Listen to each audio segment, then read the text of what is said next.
You're listening to CFRN, a community of believers who trade for a living.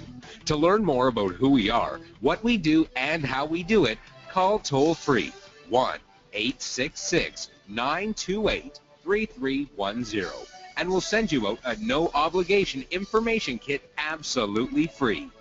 866-928-3310. The CFRN Emini Futures Cast is now on Stitcher. Listen to us on your iPhone, Android phones, BlackBerry, and WebOS phones. Stitcher is smart radio for your phone. Find it in your app store or at Stitcher.com. Stitcher Smart Radio, the smarter way to listen to radio. Okay, guys, greetings, good afternoon, good morning, welcome. Today is Thursday, first day of October 2015. Michael's going to pop in, do a recap of everything that happened in the live trading room. I'll be back momentarily when he's done with the official intro and our good word for the day. And we'll talk about everybody's free to smoke pot in Oregon.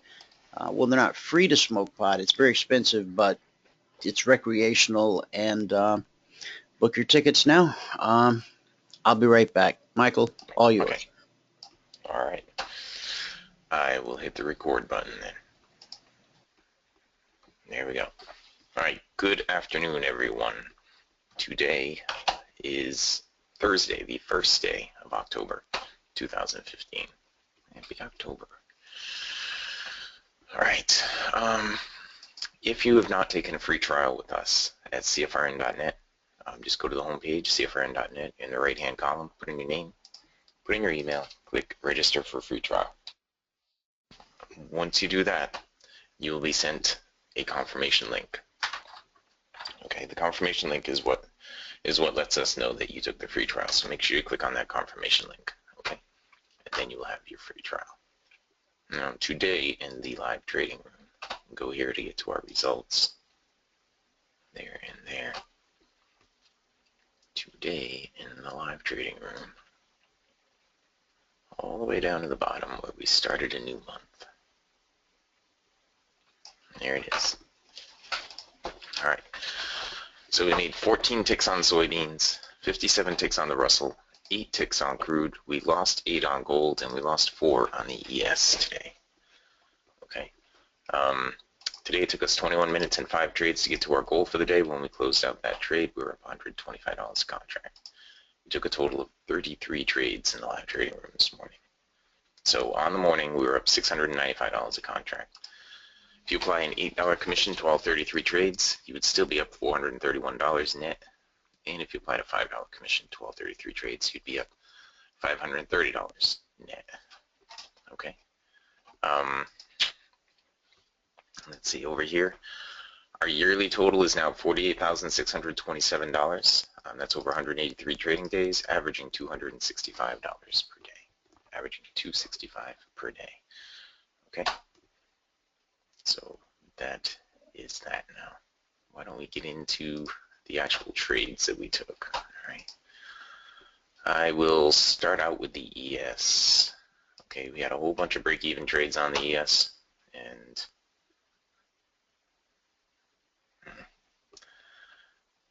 yeah. Let me do it this way.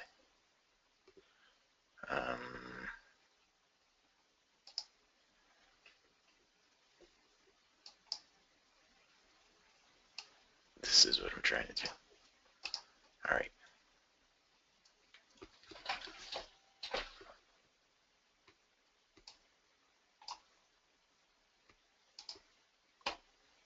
You know, if I just get rid of some of these.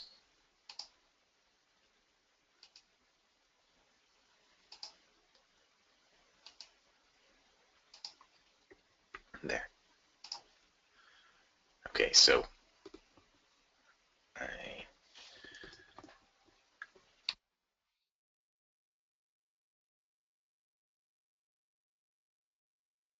our first trade here on the ES was a break even.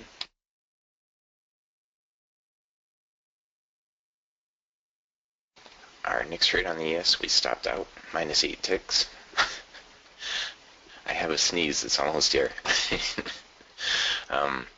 We missed a short there and a short there on the ES. That was a chance to get our 8 ticks back, but we missed both of those trades. Okay, went into the zone, then it got out of the zone. Over here we had like 6 ticks profit in this one, and we ended up getting a break even. In this one, we had 4 ticks profit, and we ended up getting a break even. Missed a couple of trades there. And, goodness. Keep going. And we had a break-even trade there. A break-even trade there, I believe. Yeah. Break-even trade there. Back down into the weekly trading zone.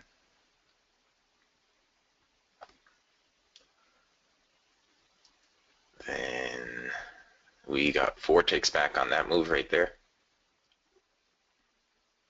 And then we had a break-even trade there. And I believe that is where we finished trading the ES. All those break-even trades had gone at least 4 ticks. So I think we had 7 trades total. One we lost 8 ticks. One we got 4 ticks back. And 5 break-even, I think. And that was it. That was it on the ES for us today. Okay. The Russell's where we had the majority of the trades today. During the break on the ES, there really wasn't anything that we could do with this move down because the cycle was like this. If you're doing the partner trades, you could have moved. You could have shorted right up in here, could have shorted here, could have shorted here, could have gone long somewhere in here, right there. That's if you were doing the partner trades. I, however, am referring to the trades that we do in the live trading room.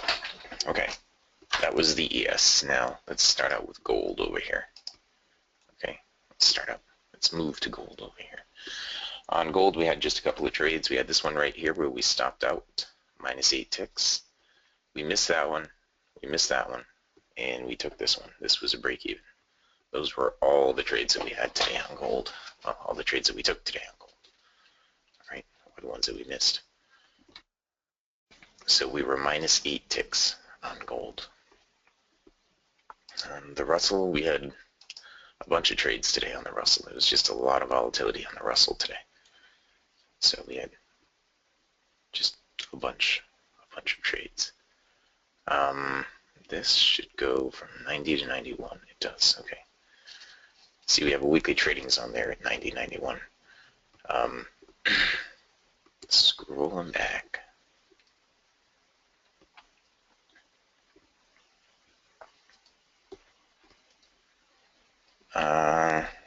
Yes, Ray, I can put a YBR on a gold in a minute. Hang on.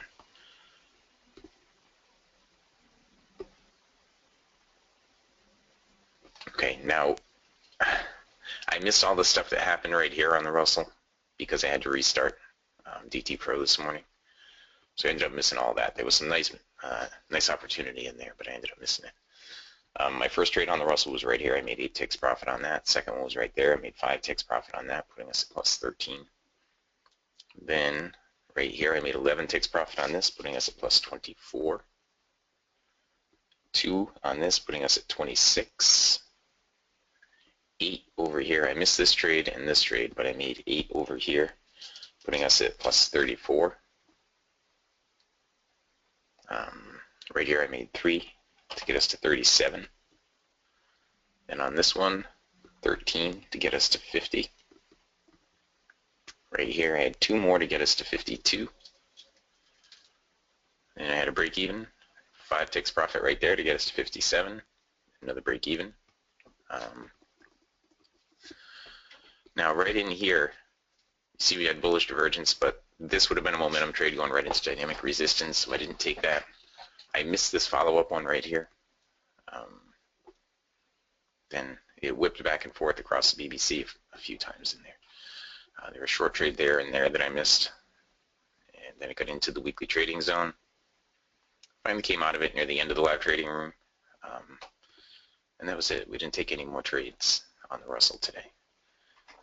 It did move down significantly though since then. Yeah. All right.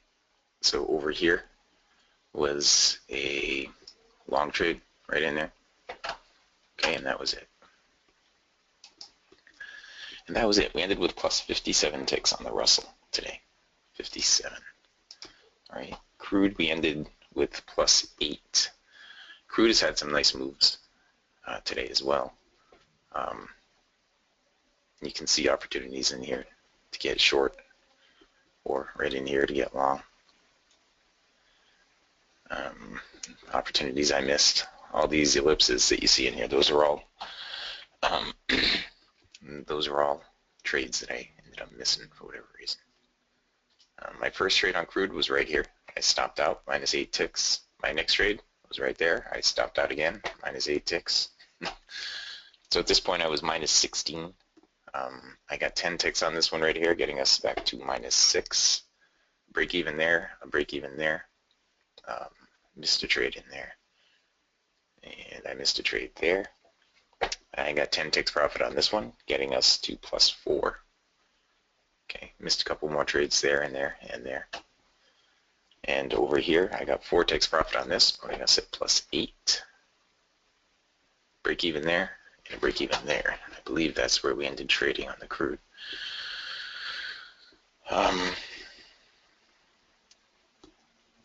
I am getting, well, I can't hear it myself, so it must be from me, Dan. I don't know. Does anybody else have, hear any issues with my audio?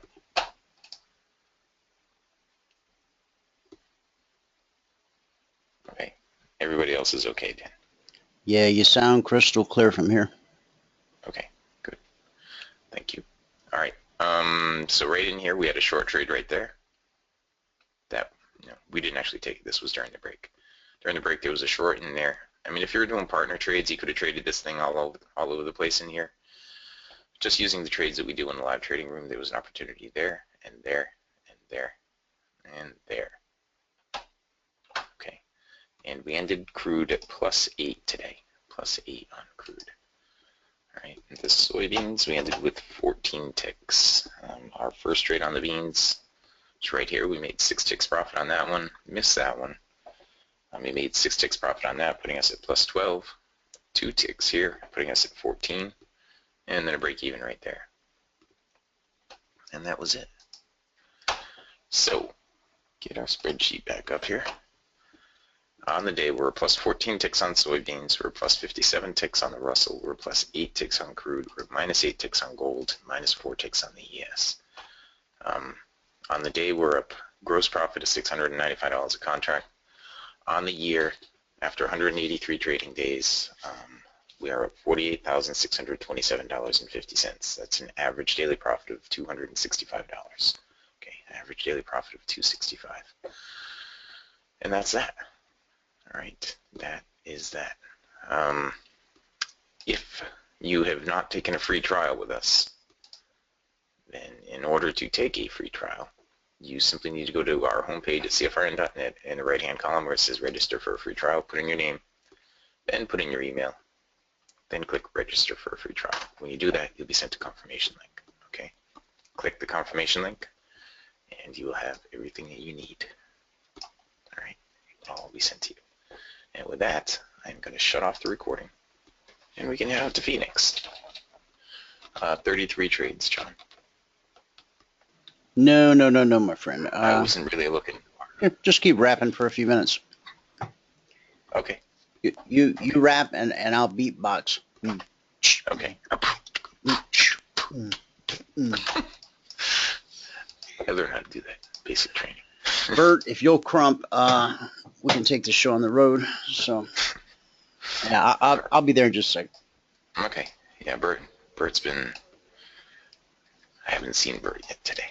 I was just chatting with him on the magic box, Oh, okay, good. Here, I'll put these things back on.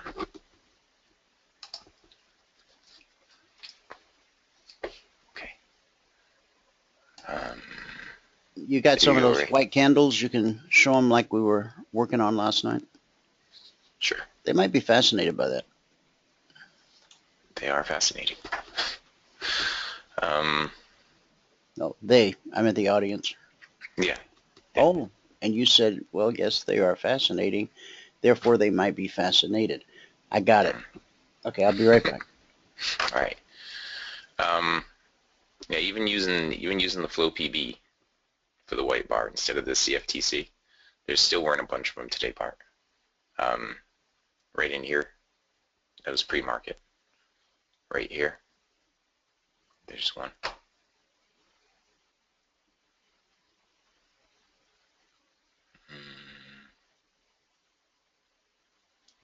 Right here, but you would have dumped that right here. And I wouldn't have taken that because the lines are going the wrong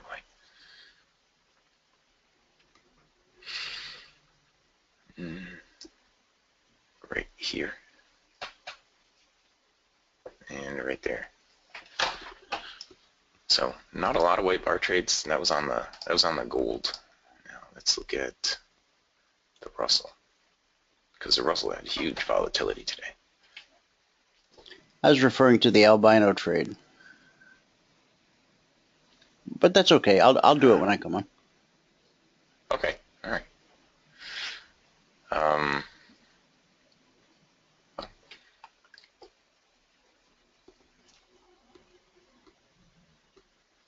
What do I mean? I like my filter is to have the green line and the brown line going in the direction of the trade. Bob? The green line and brown line in the slingshot. Okay. Right here. You get a white bar, the up close, green line and brown line are good. Bang. Over here, you get a white bar with a down close. And a white bar with a doji, white bar with a doji, white bar with a down close. Green line and the brown line are not going the right way. Or I guess they were right there. Yeah, they were right there on that one. Actually, on the close of that bar, it would have been right here. So that's what I'm looking at.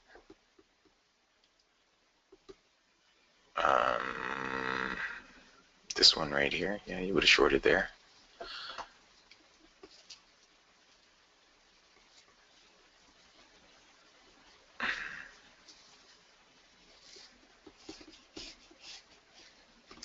I don't know, Bob. You want to have them pointing down. If you're going to go short, you want to have them pointing down. If you're going to go long, you want to have them pointing up. That's my theory. Okay. And now just the regular CFTC bars. And this is on Crude, which had some good volatility today, but I don't see too many individual white bars.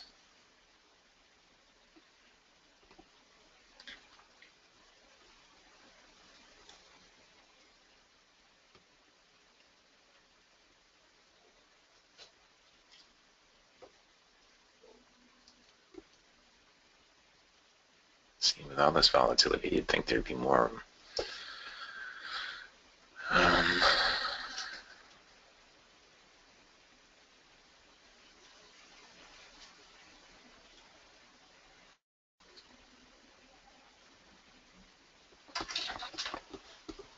Anyway, that's what I was looking at.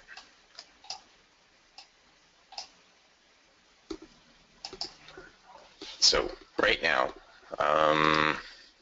crude oil is moving up. That's a momentum trade, that up close right there. That would be a momentum long trade from 45.17. Go to last. 45.17 would have been the spot there. All right, you're welcome, John.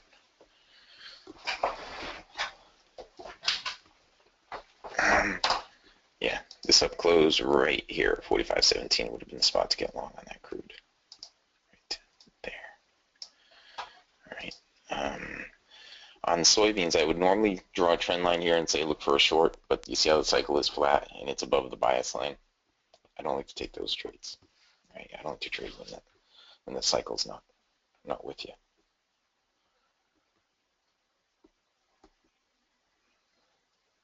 Good, but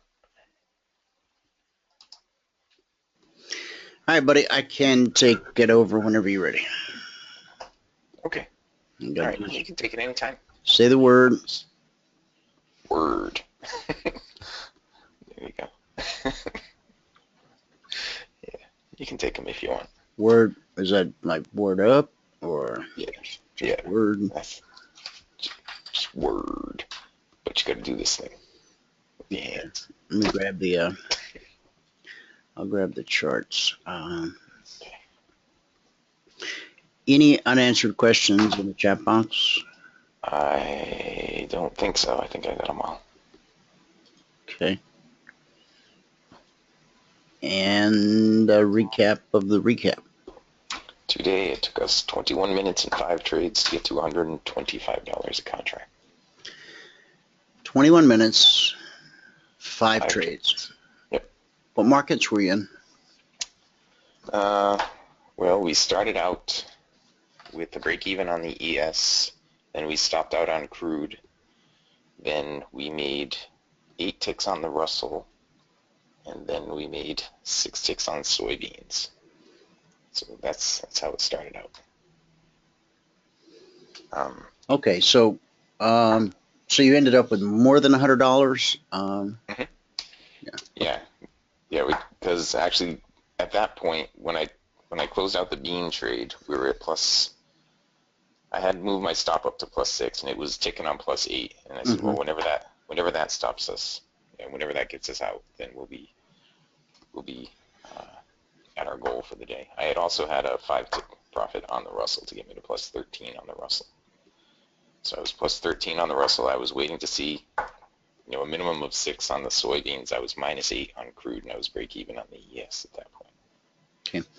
So see, guys, the way that works is you're allotted 10 trades per day to reach your daily goal, which is $100 per contract per day. But there will be days, such as this, where now you used up 5 trades, so you got 5 rollover trades. Yes. So in other words, that's 5 unused bullets that roll forward and are secured in the vault along with all the other trades that he hasn't used. And the percentage amount that you rolled over today? 25%. 25%. Okay.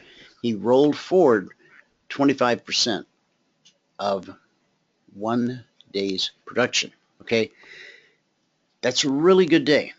Now, those days will happen. And the reason we roll them forward and the reason we account for them and the reason our partner Dan created an app to help you keep track of them is because when the rough day comes, and by the rough day, I mean the day that feels like a kick in the gut because, man, you were in just such a great mood.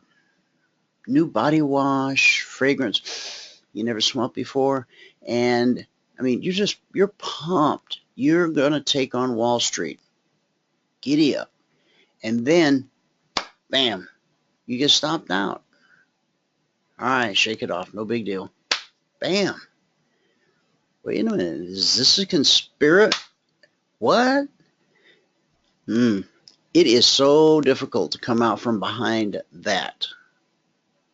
Unless you have a definable edge in the market, unless you know how to think in probabilities, unless you understand that there is a random distribution of profitable and non-profitable trades, unless you believe on some core level that you're not bad, that you don't suck, that you actually do have an understanding of what it is that you're doing. And so there's 2 ways out. Turn and run with your tail between your legs or take the next trade. Okay? Now, I can say that because for years I tucked my tail and, went to the sidelines and watched everybody else trade billions and trillions of dollars in the marketplace. I was not even worthy to pick up the loose change that fell on the floor. That was the negative self-talk that I had going through my head. Maybe some of you identify with that. You got to stop it. You got to stop it. One of the tools that we've built into our mentoring program is the 24/20 blueprint, is the rolling over of the unused trades, is the rolling over of the percentage overages on the daily goal, so that on a day when not only are you a little out of step with the market, but you just flat can't even hear the music. I mean, you don't know if they're playing country, Bach, Beethoven, or hip hop, right? That's a day that you want to go to your rollover percentages, not your rollover trades. Now, there's two hats that come with this job. The trading hat and our blazer. We have a trading blazer. It's very bright, very colorful. And then we have the business manager's hat. It's a fedora. You can learn more about that at sometimesiwearfedoras.com once I have it built. But seriously, two hats. You start out each day, well, really you start out each day with your business manager hat, okay? But when the bell goes ding, ding, and the bell can go ding, ding for you around the clock, it's when you start trading. Now, in London, they have an official time, which is 3 a.m. Eastern, our time, that they all commence this thing called trading. And then on Wall Street at 9:30 a.m. Eastern, there's an agreed upon time where everyone commences this activity we call trading.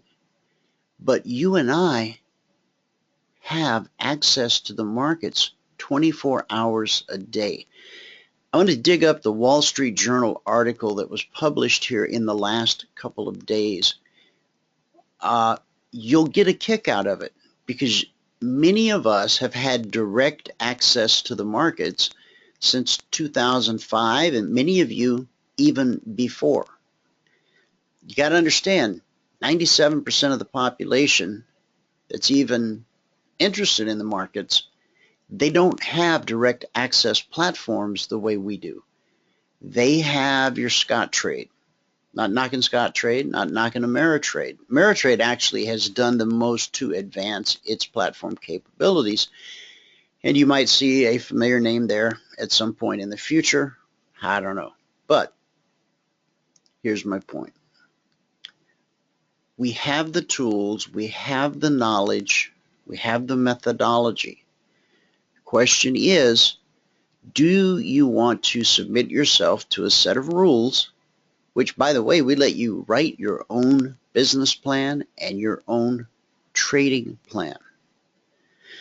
Unfortunately, some folks don't take the time to do that. They want to build the first house, and if it stands and if it's livable and if everybody says ooh ah, then they'll draw up the blueprints. Well, guess what? Once you build the house, you don't need the blueprints. When you need the blueprints is before you build the house.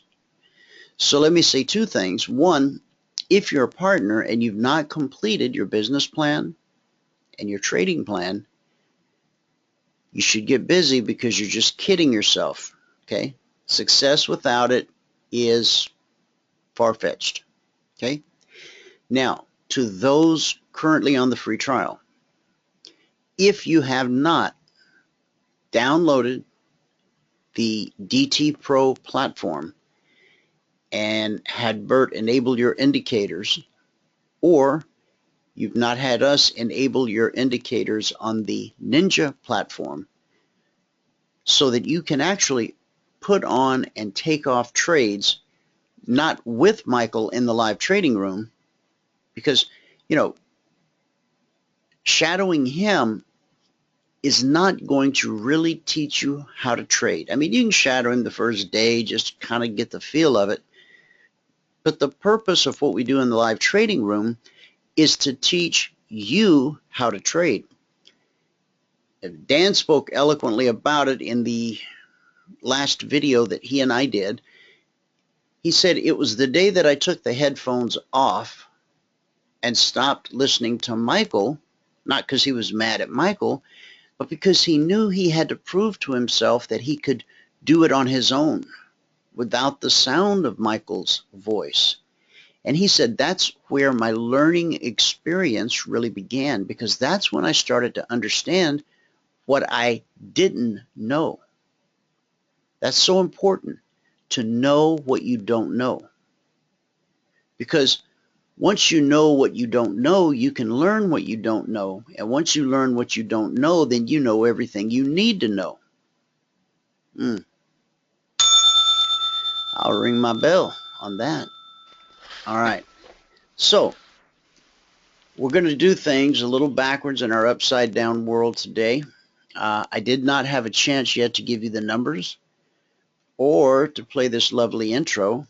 So stay with me. I'll be where? Uptown? Downtown? No. I'll be right back. Are you ready, Steve? Andy? Yeah! Bert? Well, all right, fellas. Let's go!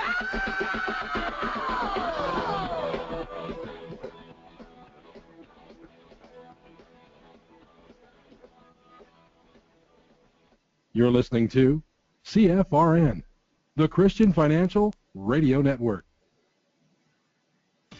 Today's broadcast is brought to you by Audible. Get a free audiobook download at www.audibletrial.com/CFRN. Over 85,000 titles. Choose from mystery, romance, religion, science, technology, business, New York Times bestsellers, even children's books. You name it, Audible has it. With 85,000 titles to choose from, you're sure to find the perfect audiobook for yourself or to give as a gift, and it's absolutely free. Just point your browser to audibletrial.com/CFRN. That's audibletrial.com/CFRN. And become a part of the audiobook revolution by downloading your free audiobook today. audibletrial.com/CFRN. Hey, trader, want to get rich quick? Well, good luck with that. If, on the other hand, you actually want to learn how to trade, the place to be is www.cfrn.net. Tune in Monday through Friday, 9 a.m. Eastern for our daily devotional, and then spend the next 3 hours learning how it's done from professional traders who actually trade for a living. That's www.cfrn.net. Every trading day from 9 a.m. to 1 p.m. Eastern. CFRN, a community of believers who trade for a living.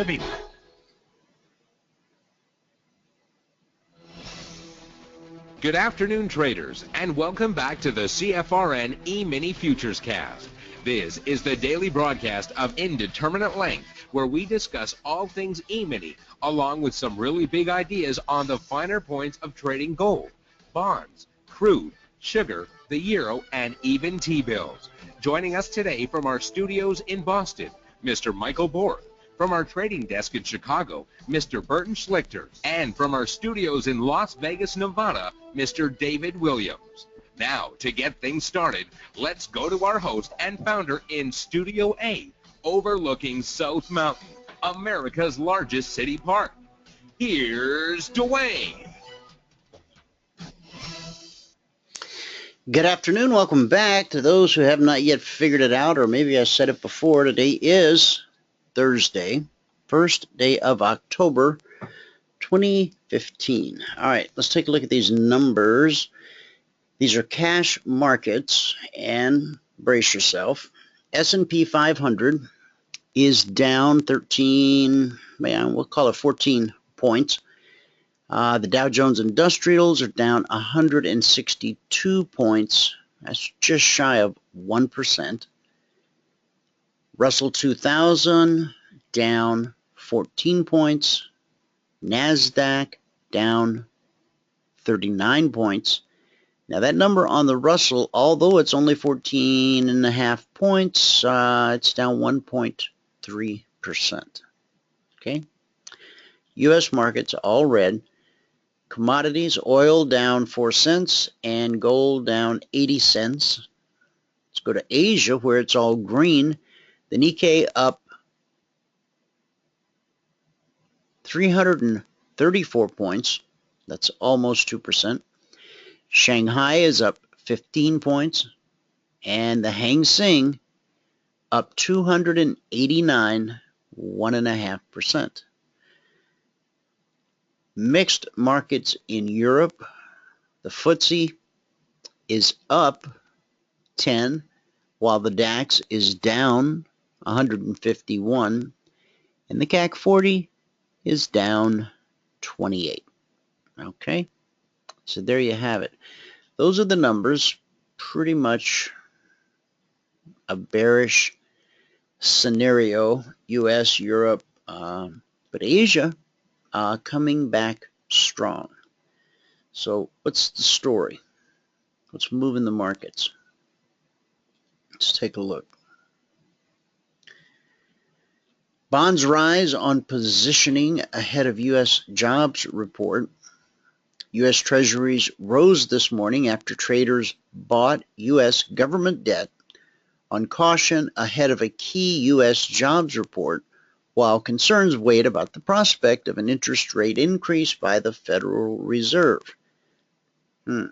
Isn't today the day the government was supposed to shut down, Michael? I think it is. Oh, Well, the end of the day. End of the day, I think, right? Okay, so they've got till the end of the day to... I'm pretty sure. All the congressmen are out there on the... they're shaking one of those little cans out on the street corner. Keep America working. Donald could probably loan them some money. Or Apple. Yeah. You know, Yeah, either Apple. one. Okay. Traders and analysts are awaiting the U.S. Labor Department's September non-farm payroll report, which will be released at 8:30 a.m. tomorrow morning. It's 8:30 a.m. Eastern, before Wall Street opens. So when you come in, if you're a 9:30 bell kind of trader, then when you see those big spikes and you're like, oh my gosh, what happened? Well, that's what happened. The non-farm payroll report. Now, does that include gardens? What if you have a garden? I don't think it gets included. Okay, so non-farm payrolls. Okay, so you're saying it's non-garden as well? Yeah. Oh, okay. Okay. Because I pay my kids to do chores, and they get an allowance, and they do work out in our garden, and I'm not sure if these figures are getting reported accurately, so I'm going to have my people get in touch with their people, and we'll see. Economists expect the report to show that employers added 203,000 jobs in September. Everyone is making sure they are squared away, because if the report is good, it'll keep December on the table for a rate hike. But if it's not, it will push the move into next year. Okay.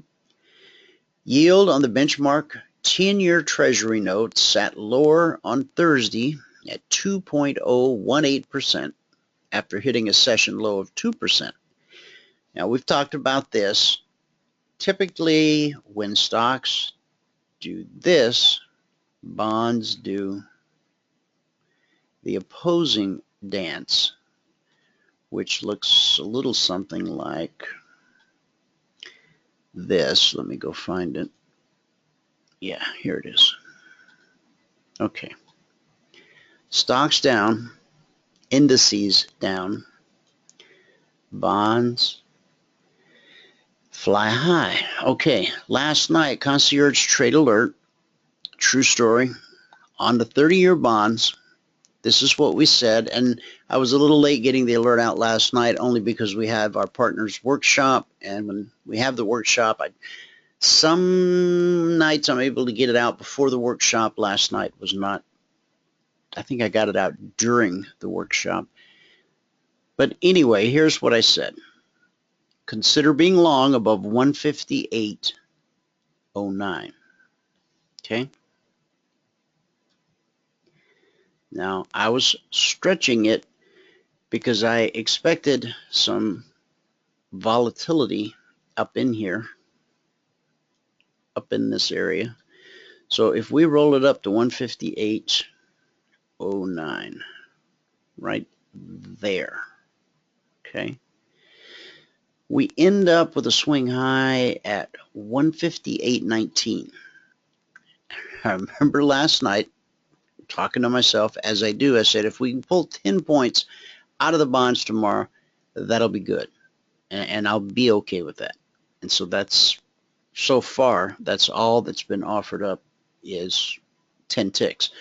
Now, one tick in bonds is worth $31.25.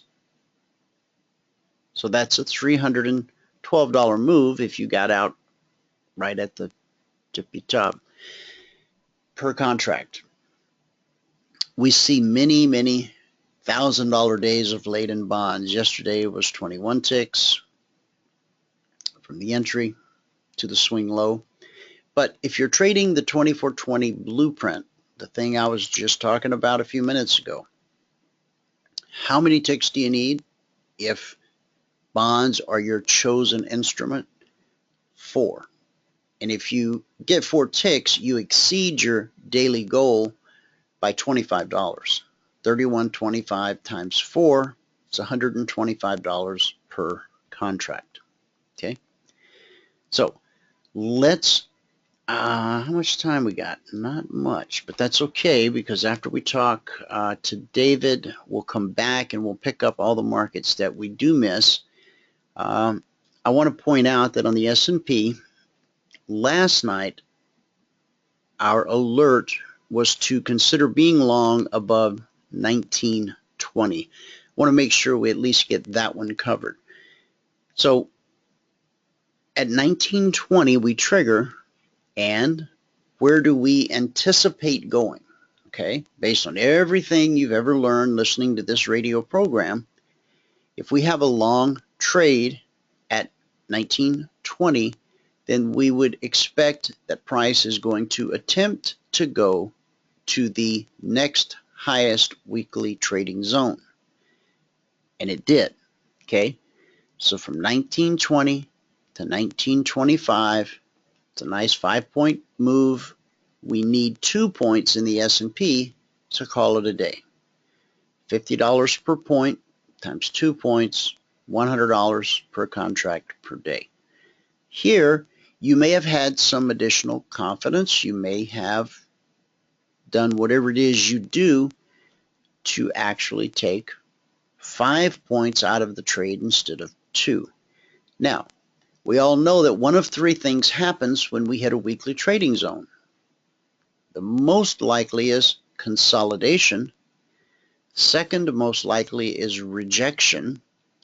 And the third is hot knife through butter, which is best viewed on an hourly chart. Okay, if you go to a smaller time frame, you'll see the battle, the skirmish, but on the hour, it'll slice right through it.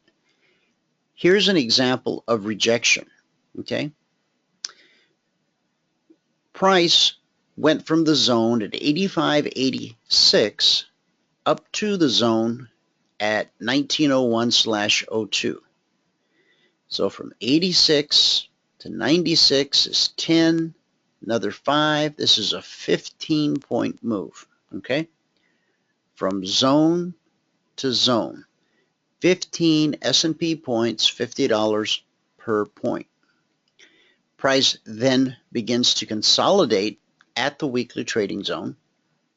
Remember, that's the most likely thing to happen. Then it has to do one of 2 things. It has to make an attempt to go here or here, because if it just went this way forever, people would stop trading. This is rejection.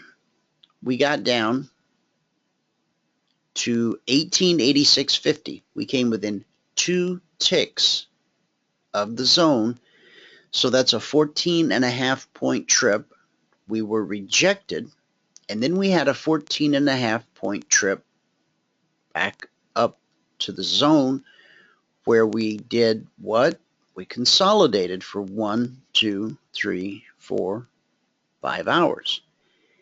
Then we do what price does It went looking for the next zone overhead. Okay? Zone to zone to zone, and now up to the zone.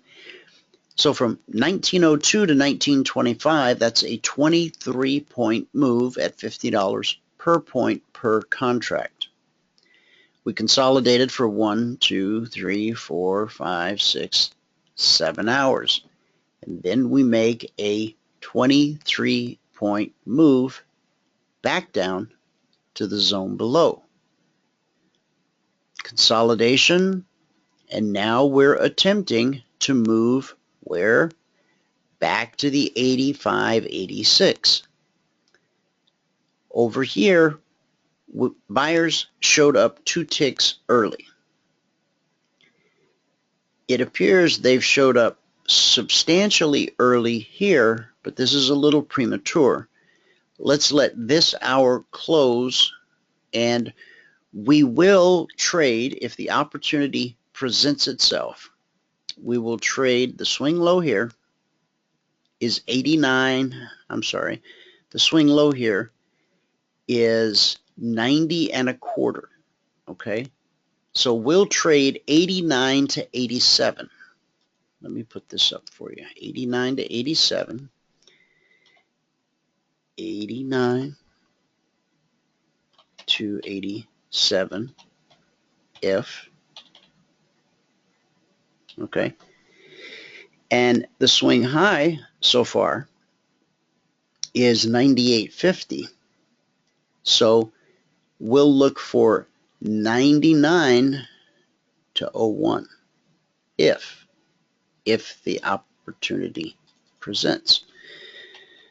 99 to 01 if.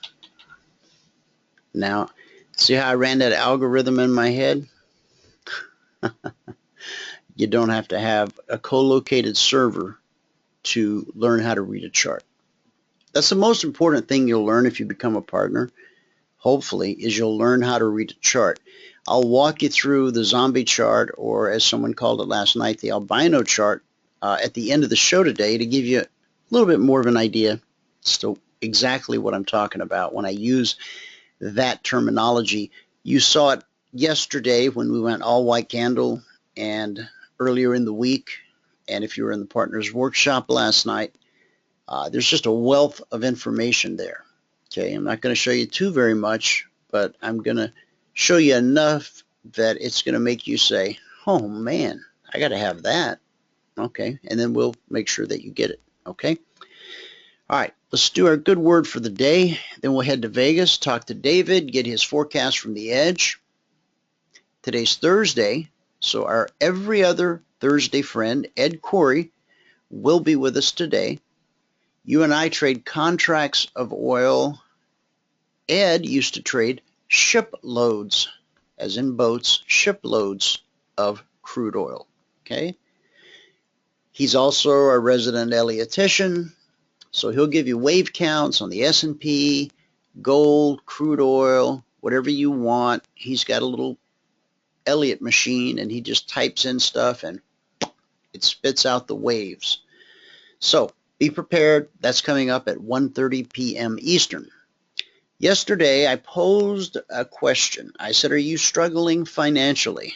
I wasn't trying to get up all inside your business, but I was, because I just wanted you to think. I really don't.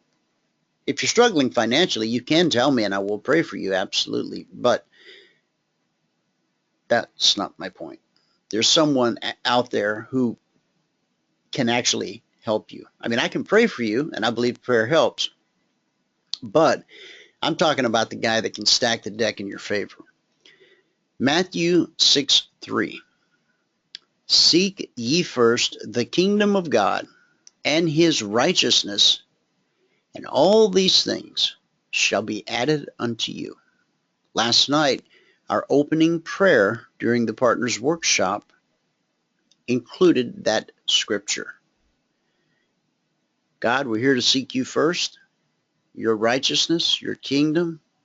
We're believing, trusting by faith that if we do that, according to your word, everything else will just line up. And it did. Now, if you're struggling financially, pray this. Heavenly Father, your word says, seek ye first the kingdom of God and his righteousness, and all these things will be added unto you.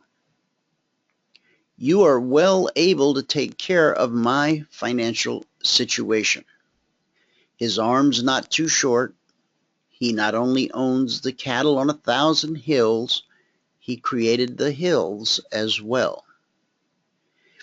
God, you know what needs to be done better than I do, because I got myself in this mess.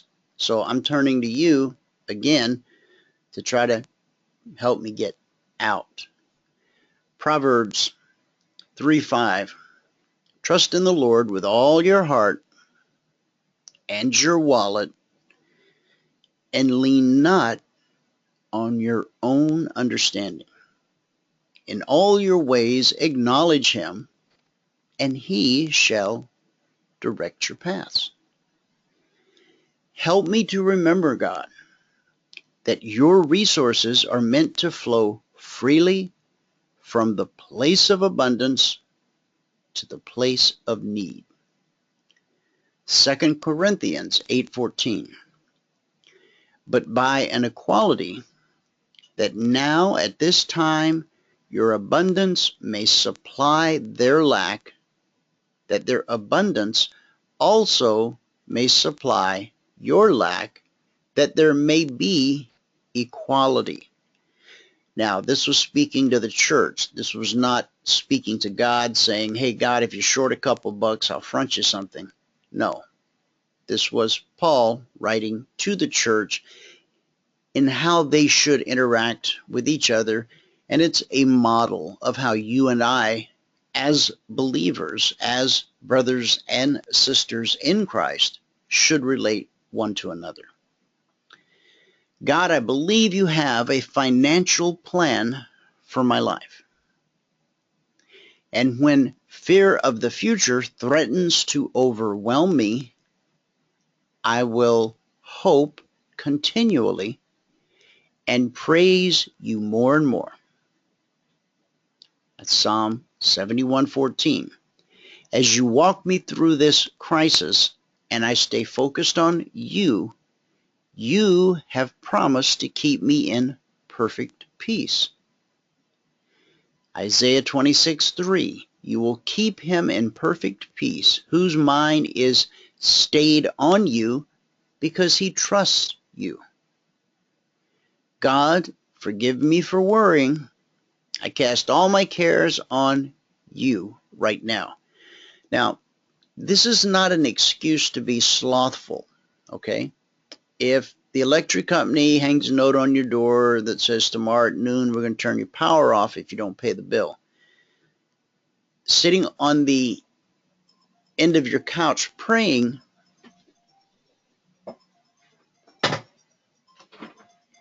will ultimately lead to one thing. That's right, you praying in the dark, okay? You need to get up, get out. You need to do something, okay? Set yourself in motion so that God can actually get his hand at your back, right? If your back's all pressed up against the sofa cushion, he can't even. We make his job more difficult. Okay, let's at least do our part. Don't worry, but do your part. Okay, that's 1 Peter 5:7.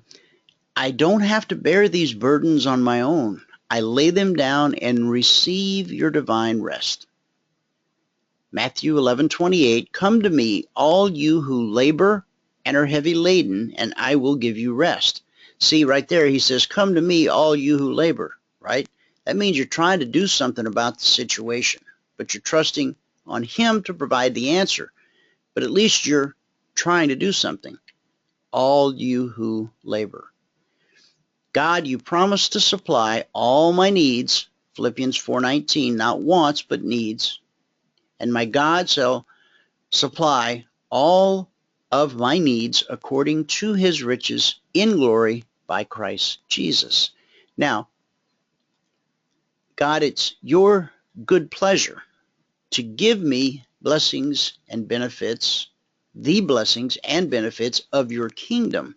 How do I know? Because your word says that it's your good pleasure. I didn't make that up.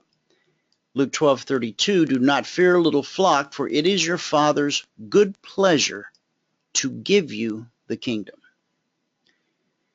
You told me not to worry about anything and instead make my requests known to you with thanksgiving. Philippians 4:6-7.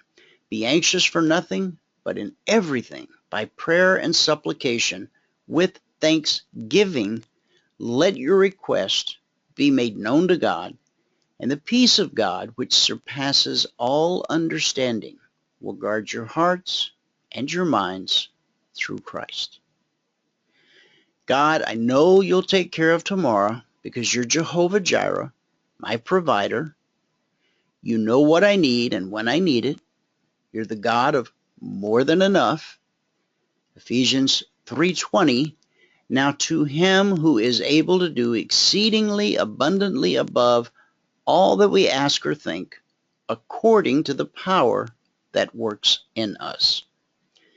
Thank you for meeting my every need and for the sense of peace and security that you're imparting in me right here, right now, in this very moment, as I hear and meditate upon your word, not mine.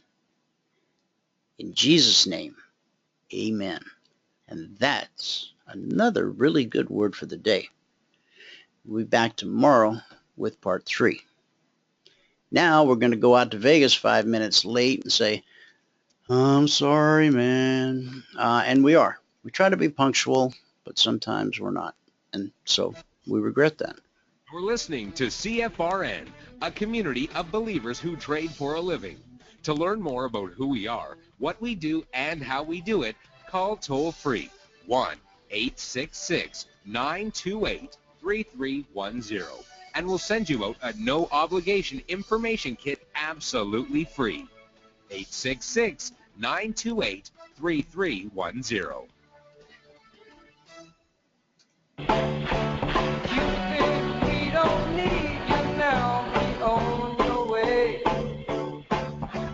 Thank the Lord for love like ours that grows ever stronger. And I always will be true. I know you feel that same way too. Good morning, Dwayne. David, good morning and welcome to the show. Well, thank you. Pleasure to be here. Hope everyone's having a pretty decent day today so far. Interesting markets. We're coming into the end of the week where the S&P is going to, I believe there's something pretty important readying in the S&P, and we'll talk about that as soon as we're ready, but some interesting overnight action and so on.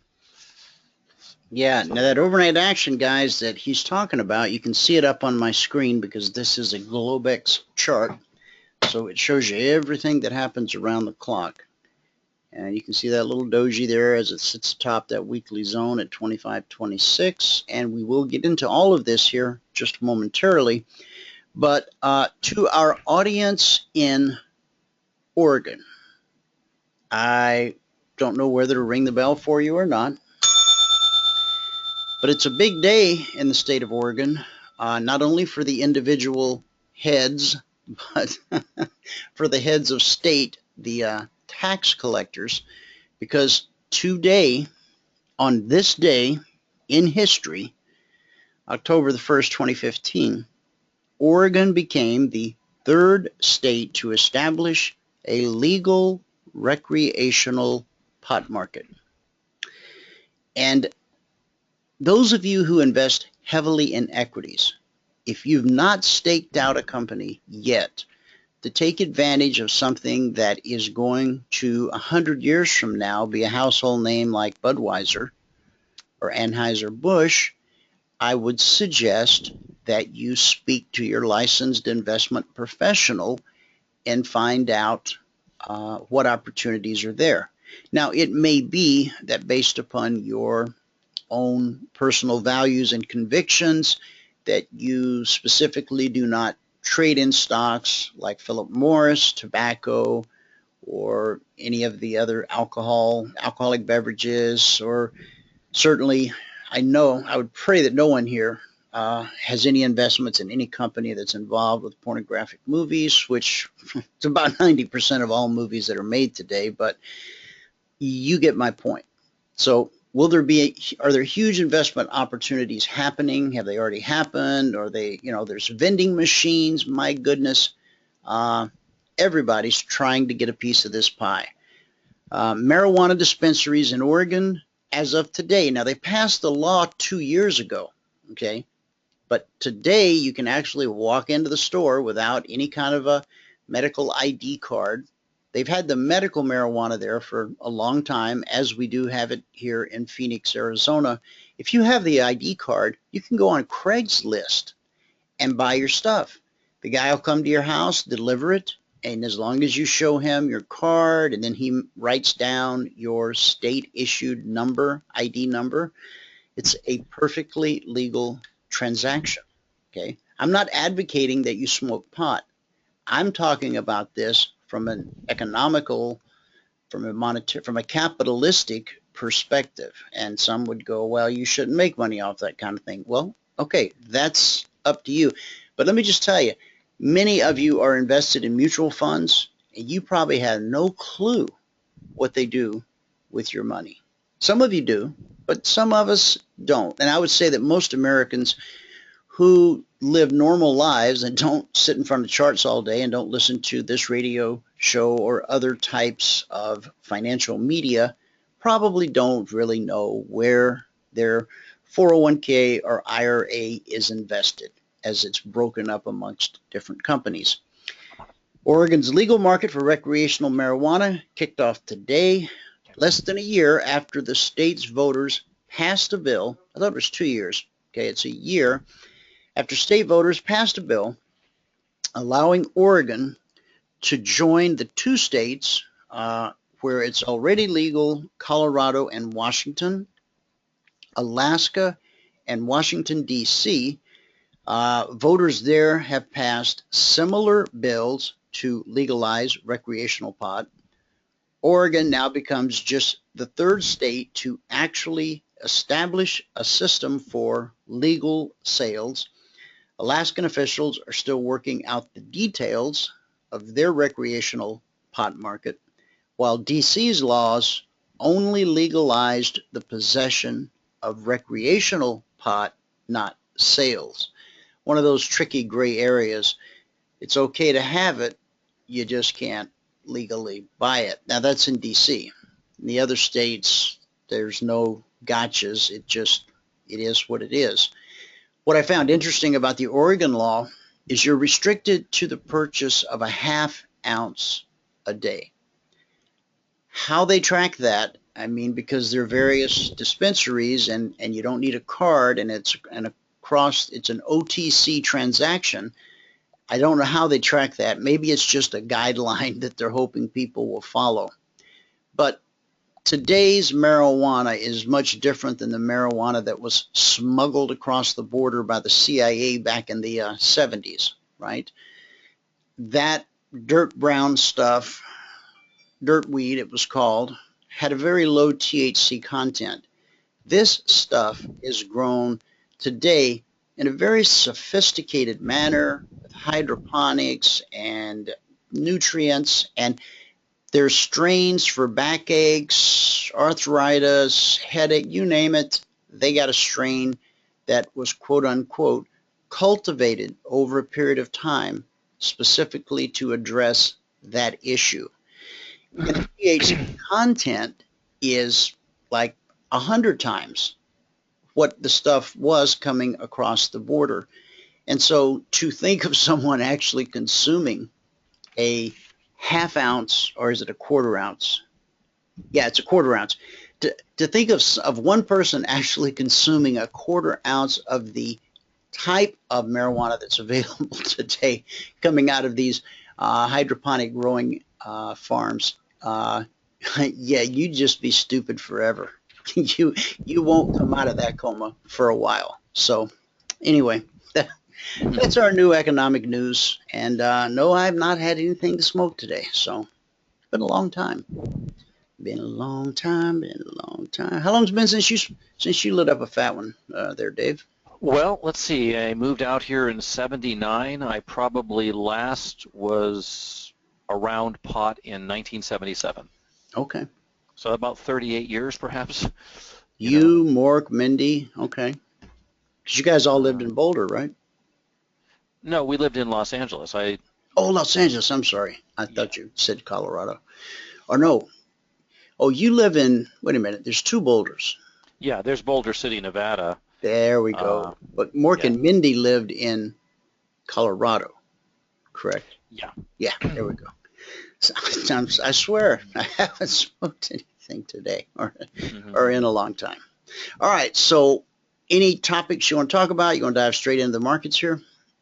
Well, let's see. No, I think we can go right into markets. We've got some interesting things, unless you have something is on your mind. No, that was the only thing. I saw that headline. I thought it was interesting.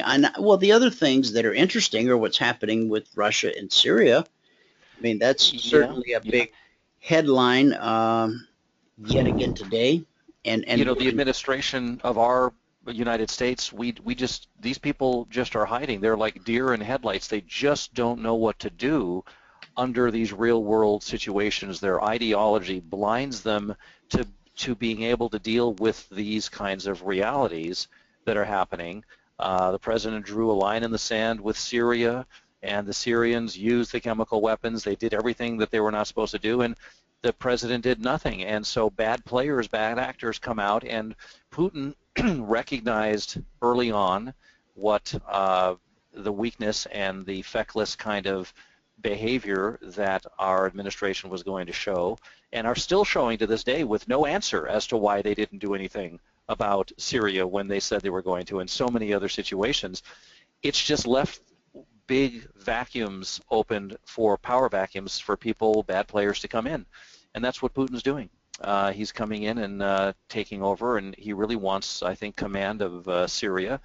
And, if he can blow up a couple ISIS things along the way, fair enough, but that's not really why he's there. He's there because he wants to have control over the Middle East. He wants to have control over Syria. And, the bottom line is that this is what happens. The world, the bad players in the world, the ISIS, the Putins, and many others, are moving in to take over these vacuums where the United States has just completely dropped the ball. That's my take on it. So I think that's probably many people's take on it. So it shows that we really do have to have a respect from the rest of the world, and they have to believe that we're going to do what we say we're going to do. And when the president didn't follow through on numerous occasions with Syria and in many other occasions otherwise, it made it very clear that he just doesn't have it in him to do it. His ideology, he's like a bespeckled, like a high school kid or something with an ideology about the world that happens to be in the White House. Can you see my screen? Yeah, I see it. Two different world leaders. These are some of the pictures that I was referring to the other day. Putin plays with a loaded rifle. Obviously, these are people this was done to take pot shots at our president. I'm sure Putin has fired a plastic squirt gun as well. I don't know that our president has ever fired a weapon like this.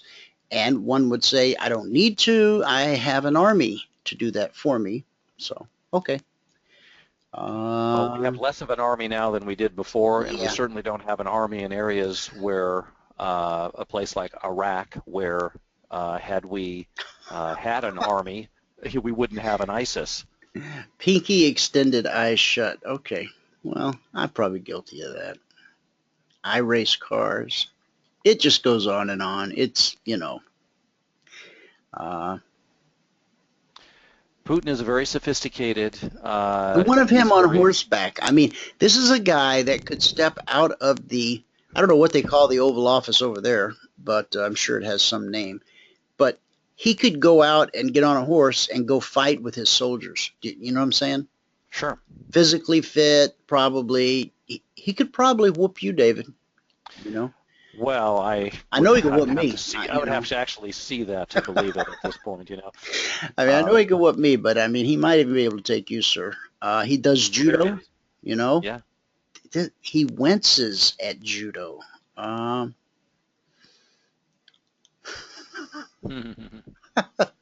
Speaking of smoking pot, and anyway, that was all in fun and jest. Please don't be insulted if we're making. Well, you know, that's in fun fun and of your jest, but it's not fun that the United States is viewed as weak and that Yeah, bad no, players it's are not. coming out and taking over and reshifting and reorganizing the rest of the world the way they want it for their benefit, and no one is doing anything about it.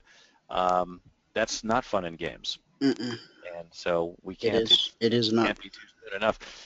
You know, I mean, a day after he met with the president, he started bombing Syria, and he's doing that for his own ends, not to blow out ISIS. You know, he's doing that for his own means. He's got other things, other plans for Syria, and it's really been a terrible presidency. It just You really mean is. it's not an act of humanitarian aid to the Syrian people? No, it's not. It's an act of Russian self-interest Yeah. and aggression. Right. Yeah. You're absolutely right. So, because nobody's going to stop them, and they're going to, you know, they've been lining up their troops on the border. I mean, it's just ugly, you know, and so we can't be soon enough before we get to a new administration that really can take these problems and solve them before they really end up changing everything. Because that's, you know, you let the bat in the door, before you know it, it's like letting a spider in your house. Well, no big problem. It's just one spider. It'll take care of itself. But it somehow mates, and now you got a bunch of spiders in your house. And if you don't do something about that, then those spiders mate, and now you've got a real infestation. That's how things go. And if your ideology just has you bury your head in the sand and look the other way and come up with things like, well, our real threat to us is climate change. I mean, what an obvious weak ploy to try to get the American public off of his horrible responses to what's going on around in the world, what America's horrible responses, weak, feckless responses to what's going on in the world, to now get up and point our attention over to climate change as if that is imminently going to wipe out humanity here, when we have many, many other things that are way, way worse than that going on. I mean, it's laughable. It actually becomes laughable at some point. So, not to the people, though, that are buried in the kind of ideology that he is in, it's not laughable. But, you know, those people also, if they were running the country, they would have the same kinds of responses. So, anyway, I at one point thought that Jimmy Carter was the weakest president we ever had. I was wrong. So he's now the second. So there you are. Yeah. I think he's sick. I think I heard that. Yeah, unfortunately, he's gotten up in age. Yeah, he's gotten up in age, and he has some. We're just talking about his performance on the job, not him as a human being, and so on. Yeah, no, I mean, he was a nice guy. He was from Georgia. He was a peanut He's farmer. a genuinely nice guy. He's a genuinely nice guy, but America needs real leadership. It's the greatest country on earth, and it won't be that for long if we don't get some real leadership up there. So I certainly hope we do. Anyway, with regard to the markets today, if you want, we can cover them for a little bit here. S&P. You know, I've talked a lot about the Globex session and how I don't, you know, we still use it, but it's not a main thing for us. What the Globex did last night, the S&P itself would not have done. You know, getting up to 1929.50, the Globex got up to 1929.50, and it probably looked strong during the night when it was up there, but the real market, the pit session market, couldn't even get above or even touch 1918, which was a really easy number for them to touch, or should have been a really easy number for them to touch today. And they weren't able to touch that level today. They got to 1917.25, and that clued us off to the fact that we would probably be seeing weak behavior in today's session.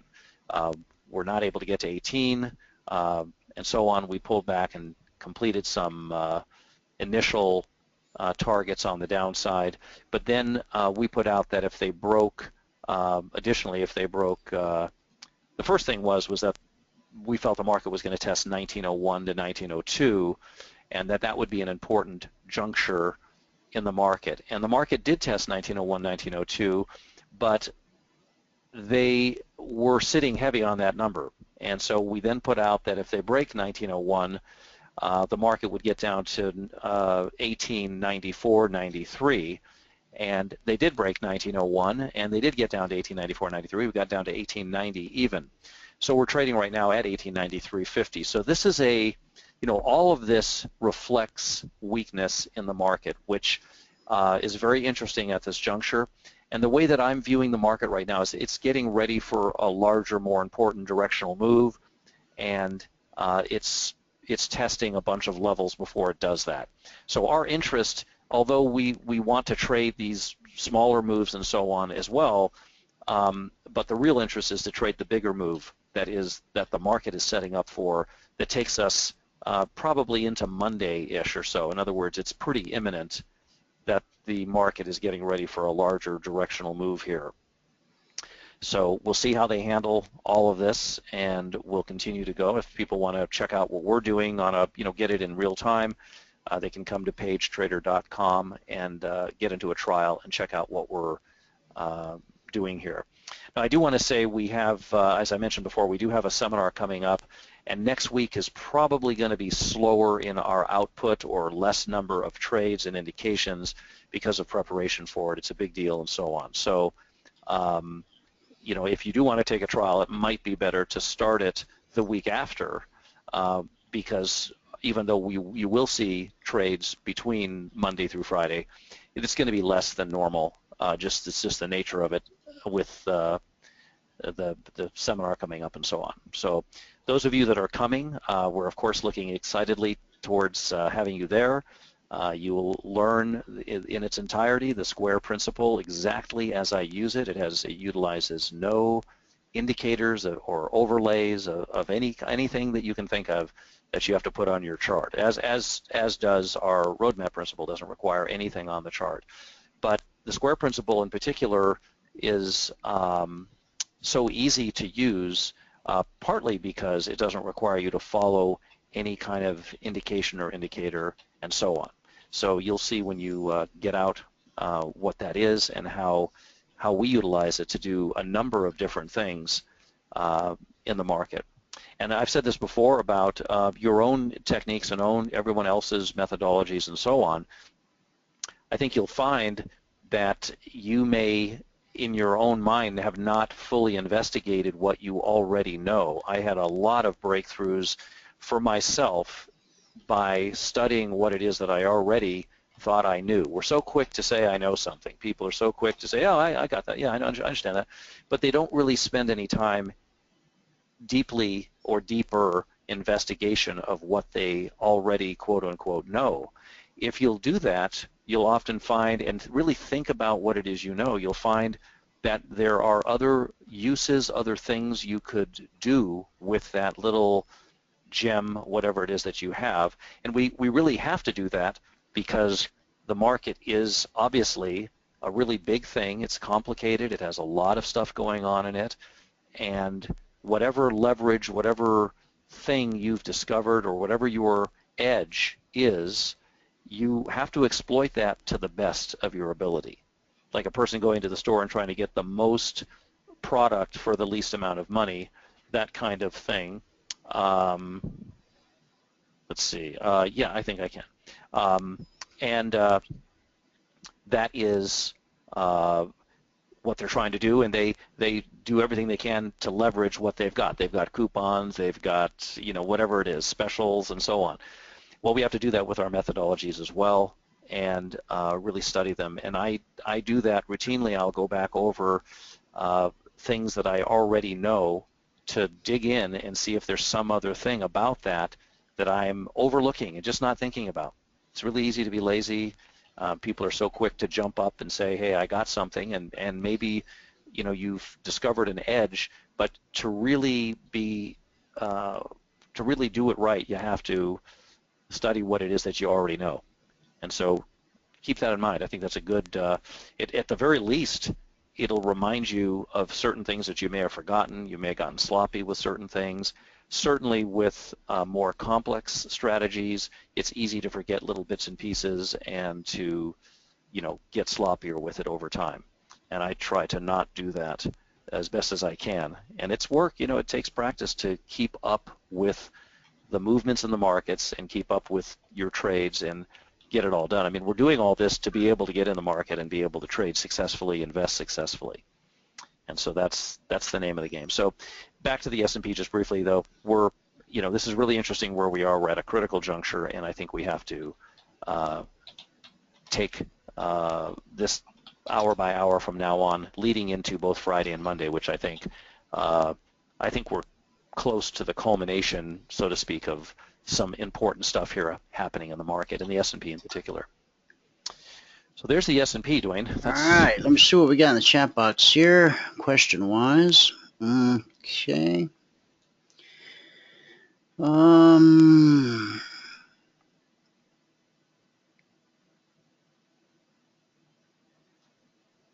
Okay, Burwell, we'll get back to that presidential question here in a moment. I want to see what I've got, if I got any market questions here. This is from Ken, does David still think the large move is bullish or bearish now? Well, I'll answer that. Is that the S&P? Is that an S&P question? Yeah, that's an S&P question. It was only in order for it to be bullish. We had originally talked about the market. We had called for the market to break 86 and go down to 68, 67. If they closed above 67, that was the earliest possible indication. But we still need to see daily closes above certain levels in order to have the bullish indication. We did not put out a long trade yet for the bigger move that we've talked about because we're waiting to see what the market's indications are. And so far today, the market's indications obviously have been weak, and that leaves us potentially flat, or certainly flat right now, waiting to see if there's a later session indication here. All the indications we had today were moves on the downside. Nothing on the upside. All of it was down to first get down to 1901.02, then to break that and go down to 1894.93. All of that is downward targeting. So the market certainly has been on the weaker side. So we're flat in it, and listen, when the market's going to give out a big move, especially the S&P, it makes gosh darn sure that everyone who is to be flushed out is flushed out. It doesn't just run to the number. It'll try to flush you out. And even if you go down to very short time frames, you'll see the market's doing it at those levels as well, trying to spike your nearby stop or whatever it is that it has to do before it finally makes the move. That's a very common theme that traders see. And we're well aware of it as well, and the S&P does it a lot, and you have to have patience and only be in the market, because otherwise you're just going to be a trader that in many cases is just spending most of your time making up losses rather than getting ahead. You're just simply trying to get back money that you already lost. That's not investing. That's just chasing losses. There's no need to do that, or there's no need to do it if you want to get better than that. You can certainly do that by having some patience and not being so anxious to get in. So we're waiting. That's what we're doing. Is we're expressing the patience right now. We're waiting. All right, he's waiting. David, see a big move coming. Does the big intraday swings play into that coming event? I think you maybe already answered that. David, is Wynn Resort going out of business? Stock is going down the tubes. And it has to do with Macau, right? Primarily. Well, the Wynn casino out here isn't doing especially well. It's maybe even doing poorly. Are all casinos doing poorly, or just the Wynn? No, the Wynn has had 6 quarters of completely, straight down movement. If you look at the stock, I don't know if you can pull stocks up, but you can. Yeah, we can. The Wynn Casino on a you don't have a quarterly chart, but you could see it on a weekly or something. But you know, it has had 6 straight quarters of just smashing of its price, and there's still no end in sight. Really a fantastic move, and I don't know what happened inside the company and so on, but it's not, the stock is certainly not doing well. I think this casino out here, the Wynn, may be being essentially supported by the other casinos' gains in Macau, or wherever that exact casino is. I think it's Macau. So, Okay. I got the Wynn. Let's look at a weekly. Get a bigger picture. Okay. Yeah, that's definitely a trend year down. Yeah, do you have a month you can put up? It might. No, this only bumps it up daily and weekly. Huh. Okay. Yeah, this is just a web-based. My platform is futures only. I have a of course, an equities platform, but I don't like to tax my machine by running two completely separate platforms at the same time, because when they're both trying to pull data, it can get, you know. So, I mean, what more could you say? I mean, this thing's, yeah, I know it's been whacked. $240 to $51, and yeah. What? And so, what is the underlying reason? Do you have any idea? Well, I just don't think they're doing well. I think the casino has. Okay, by doing well, does that mean people don't go there to gamble anymore? Well, I'm not 100% sure. I think it certainly has something to do with the revenues. Okay. There's no question about that. But overall, Vegas is doing okay. Yeah, overall Vegas is doing well. The casino, this downslide started quite a ways back, several years back. And, could this be a reflection of his political stance? Are people boycotting Wynn? I don't think so. I mean, I would doubt that. I think that there's other, I don't know what the factors are. I just know that Steve Wynn I mean, he's been doing this for a long, long time. Maybe he's tired of it and burned out, maybe. But he's brilliant. You know, he knows what he's doing, and he's he just bought a G6 here not too long ago. Oprah had to get on the waiting list, but he got his. Yeah.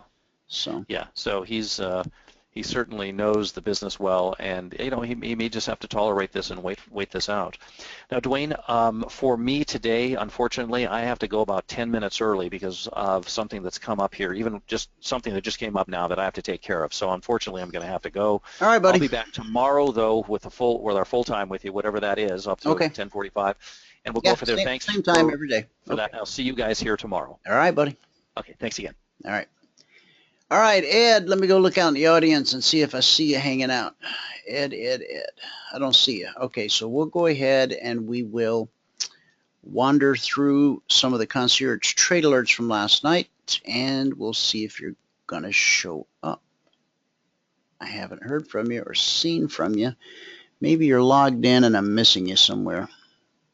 Here, let me fire you off an email real quick, because you're relatively reliable for the most part. Or let me see if you've sent me an email.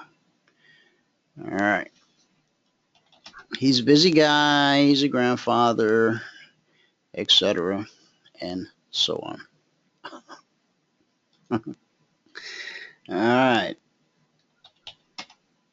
Now, somebody correct me if I'm wrong, but every other Thursday. Burwell was with us last Thursday, so Ed should be with us this Thursday.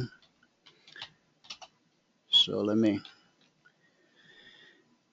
send an email real quick in case he's at his computer, lost track of time. All right. Okay. So I'll keep an eye out over here to see if I see him pop in.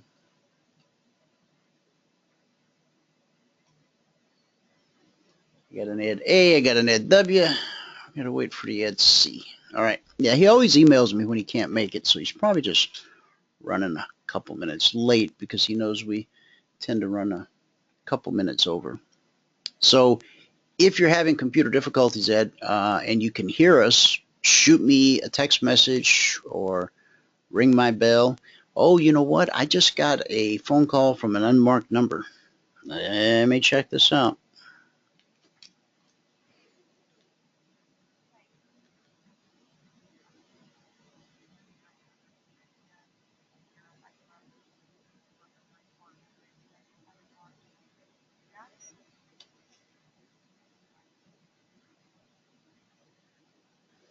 All right, that was the wrong number. So that wasn't Ed. So we'll continue to, we'll work our way through here and see if he pops in. All right, let me see if there's any other questions here in the chat box. Bruce says that WEN's hurting because of China's restrictions. What sort of new restrictions have they placed on WEN? I heard that his trouble stemmed from China, that David had thought perhaps China was his savior and what was holding him together, but some headline that I saw said something. I gotta start reading the whole article and stop just skimming the headlines.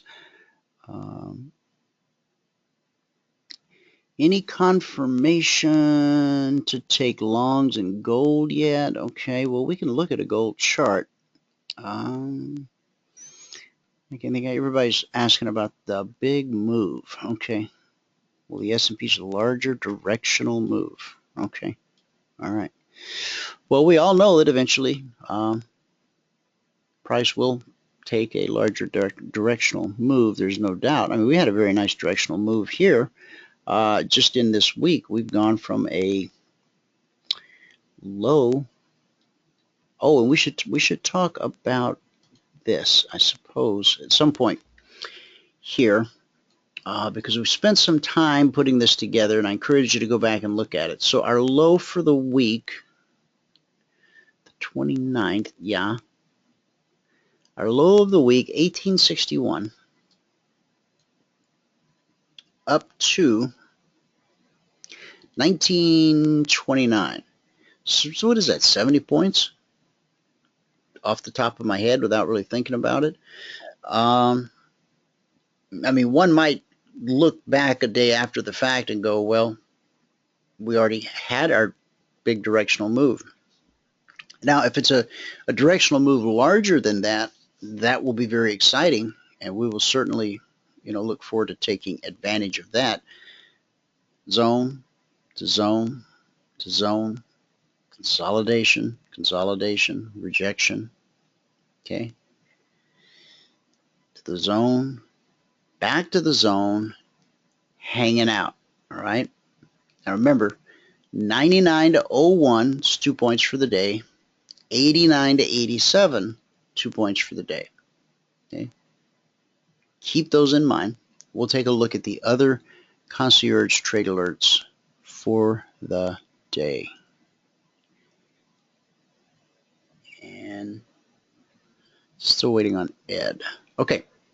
All right. Let me pull this chart over.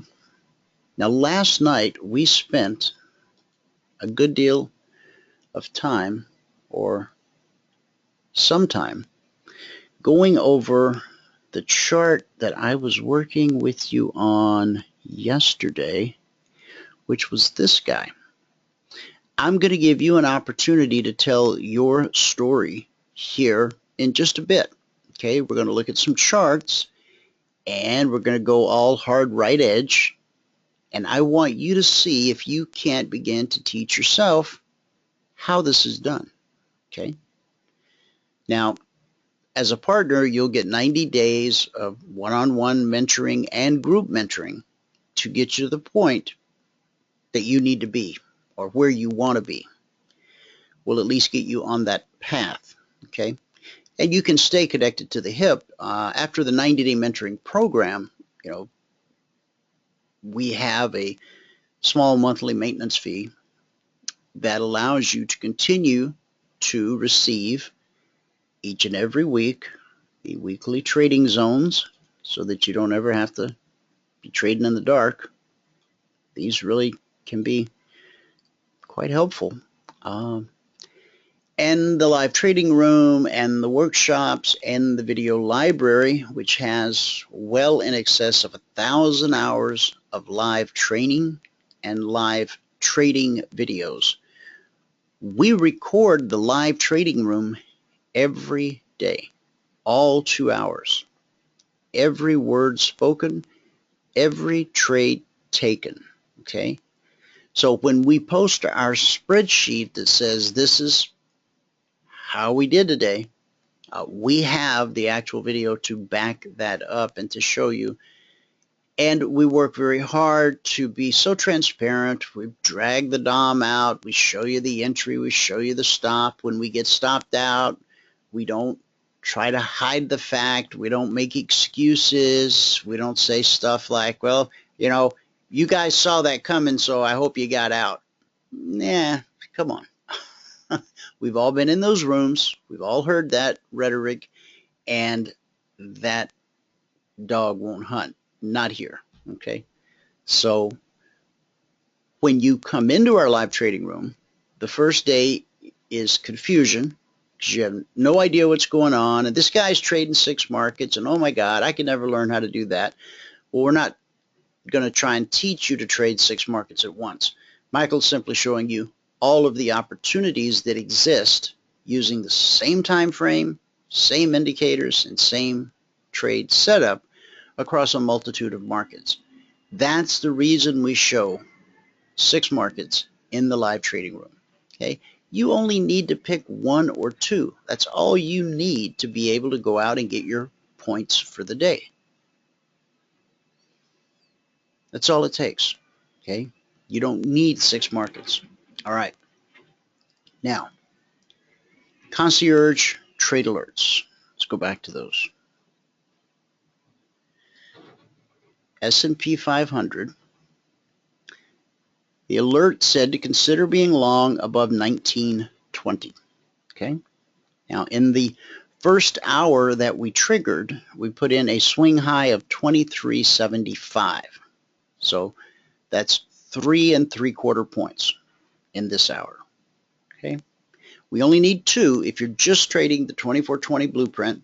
If you're simply looking to build your account or to build your trading business 1 brick at a time, then 2 points times $50 per point, that's your $100 per contract per day. Now, that's true if you're trading 1 contract or if you're trading 100 contracts in the S&P. Not all markets are that liquid around the clock, but many are liquid more than just what we call regular trading hours on Wall Street, 9:30 to 4 p.m. Eastern. Okay? All right.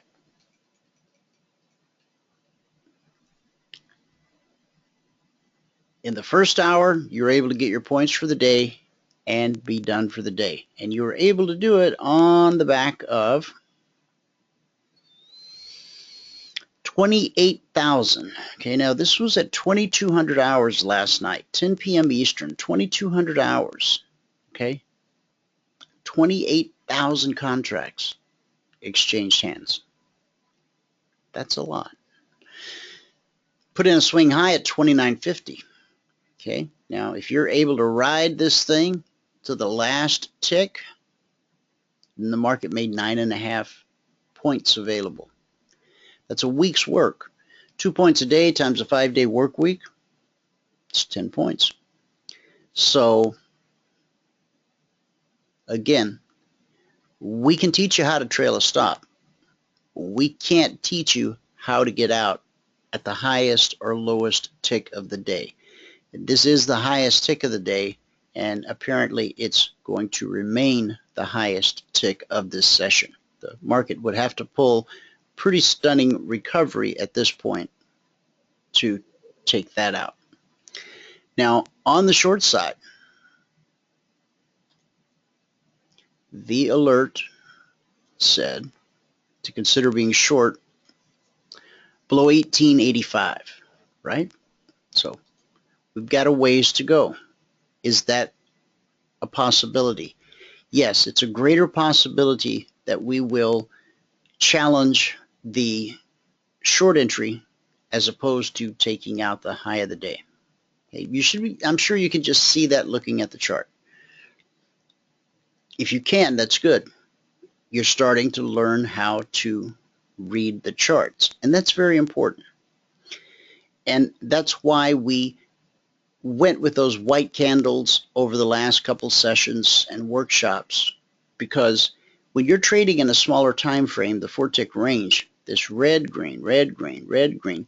You know, it makes your heart turn violently in your chest every time you get a colored candle that goes against the direction of your trade.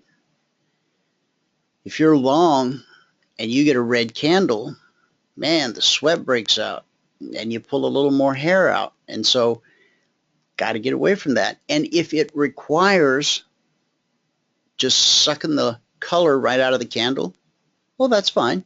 We can do that, see? And then it's a little less stressful. But you don't have to do that, right? It depends upon where you're at with your emotions. In the last video I did with Dan, he made it very clear. You know, Dwayne, I thought it was about the entry. I thought it was about the analysis. But it really is about the emotions. It really is about what happens. We talked at length last night in the Partners Workshop about this.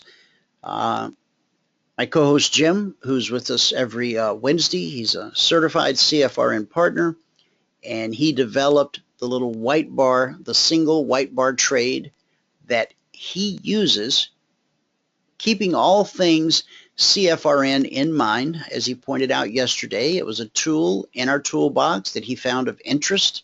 He watched it for a period of time, and the fact that when the mathematical formula that colors the candles arrives at a conclusion and paints a white candle, that's always been there, okay? What wasn't there before was the set of rules that Jim created for himself to tie into the white candle. I hope you can see the importance of that. Mark Douglas, when he appeared on the show, and we discussed it the last time we spoke, because it's an ongoing conversation, that analysis is not the answer. Finding something, a gadget, a gizmo, or whatever that gives you the perfect entry. The perfect entry, there is no perfect entry, because what you do with the trade once you enter the market, okay, that's what determines if you're going to have a profitable trade or not. Let's say you're trading gold and you get the perfect quote-unquote entry, right? You get the perfect entry in gold, and you're trading the 2420 blueprint. So you know you need 10 ticks and you're done for the day. You have the luxury of 10 trades to get your 10 ticks. You get the quote-unquote perfect entry. You enter the market. It runs up 9 ticks, reverses, comes flying back, stops you out for an 8-tick loss. And you sit there scratching your head going, how did that happen? It was the perfect entry. There was a bullish cross, price pulled away, price pulled back, up close, cycle was right, about to open the next candle, or whatever mantra you have with whatever methodology or system that you use. Okay, it can be a stochastic MACD cross with a Bollinger Band and a Keltner and a whole whatever. Okay, whatever your criteria is, it can all line up perfect. You can still get stopped out. I wrote last night in an email to someone, I said, you've heard it said, because this person is an investment professional. He manages money for clients. And I said, well, we both know that it's been said, you can give a guy or a lady the exact high and low of the S&P 500, tomorrow's exact high and low. And if that's all the information you give that person, and they have no real knowledge of the markets, chances are, there's a high probability that they're going to end up having an unprofitable day. Now, You go, well, wait a minute. You seriously told them the high of the day and the low of the day before the day. How could they not make money? You already know that answer because you're listening to this radio program, which means you've been working at this thing called trading the markets for some period of time. There's my lost friend, Ed Couri. Hey, buddy. Hey, Welcome to the show, man. can you hear me? Yeah. Am I echoing? I'm echoing in my mic. I don't know. Oh, well, no, you're not echoing here. As long as I sound good to you, I'm okay. Yeah, but you know what? It's going to get confusing to you and wear you out. I mean, you sound fine to us. At least I don't hear an echo. Guys, do you hear an echo? Anyone in the audience? Any echoes? Any echoes? Little Sir Echo, how do you do? Hello. Hello. Anybody? Anybody hear an echo? Okay, nobody hears an echo.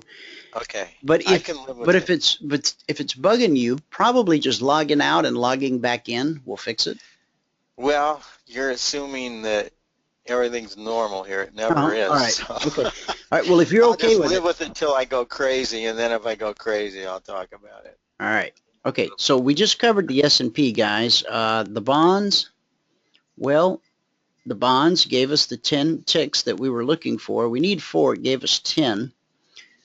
Crude oil did a number. And the alert last night on crude oil said to consider being long above 46. And that came in right, not there, but here. Now, what I'm going to do is I'm going to stop with the Concierge Trade Alert recap at this point so that Ed has plenty of time to share with us whatever he has to share and whatever questions that you may have to ask. And then we will finish up with the trade alerts when Ed has to take off. Just let me get this one set in place. It was again long above 46. So let me bump that baby up. And there's 46. All right.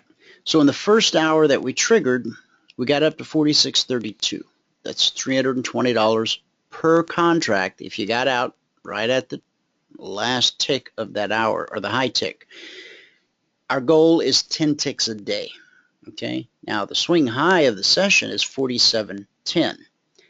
If we're getting in at 46, at 47, okay, right here, let me just show you, and we'll turn it over to Ed. All right, make it a straight line. Maybe, maybe not. Yeah. Okay. From the entry at 46 to 47, which is right there, that's a $1,000 per contract move. Okay. 1K per contract. Now, crude is one of the markets, just like the S&P we were talking earlier, where there is sufficient liquidity. You can actually trade more than one contract. Okay. The hour that triggered, we threw off 10,000 contracts, and in that stretch where we hit the $1,000 per contract per day, that hour traded 74,000 contracts. There are days the Russell doesn't trade 74,000 contracts in the course of the entire day. Okay, so crude is one you never have to worry about liquidity. Now, if you are using more than an 8-tick stop to take advantage of these larger moves, here was an opportunity to take some contracts off, locking in some profit. Important prices, important areas are almost always tested. Go back over our charts day after day after day. We don't have to go far. Yesterday, oh, or the day before, oh, or the day before. It happens again and again and again. Now, if you took this long, here, right? And you wrote it out. You didn't take any profits. You held. What was your drawdown? Well, the swing low was 45.70. So from 46 to 45.70, that's 30 ticks. So you'd have had a $300 drawdown in exchange for a $1,000 per contract move. If you got off at 600, that's 2 to 1. If you got off at 900, that's 3 to 1. Okay. Our next product is going to give you the ability to make that decision what you're going to do. All right. So let me jump off of that for now. Let me put back Dwayne, up. can I ask you a question? Yeah, buddy. Could you go back to the last chart? Yes, sir. Okay. Just like that. So the first trigger point gave you 32 cents.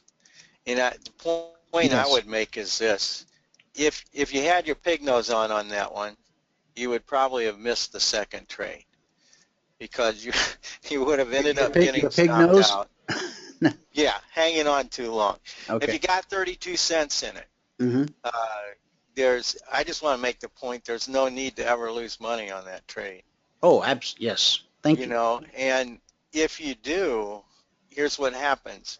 You missed the really big one right behind it because more than likely you wouldn't jump right back in and try a trade that you took money from you the first time. That's the point I would make on it, Dwayne, too. You know, money management's really important. And so, you know, that's what we used to call it, staying in too long, you just have your pig nose on.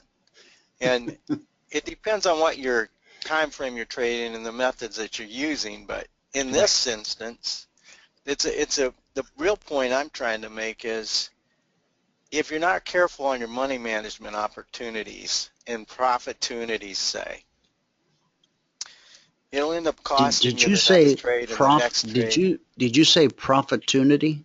Yeah, I did. I was just... That's good. No, that's good. I like it. But if you miss that, first one, that was certainly, just think of it this way. You got in there, it ran up 32 cents, and it came back against you negative. Looks like it's about 30-some cents, Dwayne. Yeah, it's exactly a 30-cent drawdown. Yeah. So if you got out even if you got out at break even, you move your stop up to a little profit or break even, you might take that thing again on the next time. But if it took your money coming down like that, you're not going to go back in, and look what it did. So I just, it's an opportunity.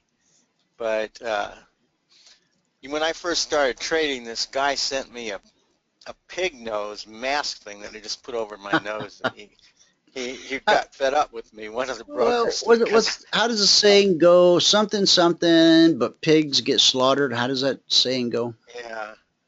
Well, they said that bears do something and bulls do something. But hogs get slaughtered. Hogs get slaughtered, yeah. I think that's what pigs make money, hogs get slaughtered. Okay, I'll go with that. I think that's what it was. Anyway, I would wear the nose sometime. I'd put it on. And Burwell's in the audience. He's the armchair historian. He would know that saying. I bet he would. Oh, but he's gone now. Okay, maybe he'll be back in a minute. Maybe he just had to take a call or something. Okay. Okay, that's all I wanted to say, Dwayne. That your money management is so important to your success in this business, and how you watch yourself. And you can say, well, I'm going for more. Look, I want to make more money. Well, if you don't manage the risk and you take enough losses, it chips away at your ability to come right back in and trade again. Period. It's going to do that. If that's a habit that you have, you certainly need to break it. Always if you had taken, even if you don't want to take the money and you want to hang in there, that's fine. Just go to break even. You got to have a point where you go to break even. And I know you allow for that, Dwayne. Right? Yeah, that we kind of hammer that home. We tattoo it on everybody's forehead. There goes one of those CFRN traders. He's got that tattoo on his forehead. So walk us through how you might have addressed this trade. If you were sitting down and you had the alerts in front of you and you said, maybe you took the first trade, how would you have handled that? Would you have just brought a stop to break even? Would you have taken some off with 32 cents under your belt? I mean, I realize this is hypothetical. I would certainly be looking at the wave count to see what I should be looking for. Okay. But I would be at break even. I think 30 cents is enough, I think, to prove you're right if you can hang in there for that. Okay. You know, when it got up that high, I would be moving my stop up. I don't know if I would have gotten out, Dwayne, if I was in the middle of it with the wave count. I would definitely have an opinion. If I had some of my proprietary stuff that was telling me something to hang in, I would. Normally, I would hang in to make more money because my entry points aren't as frequent as yours. So I would allow for a bigger stop, but I still think it's, even with my stuff, I still think it's, you know, I know where my stop's going to be depending on what I'm looking for in the trade. Mm-hmm. And I'm willing to bet more money on that sometimes than others.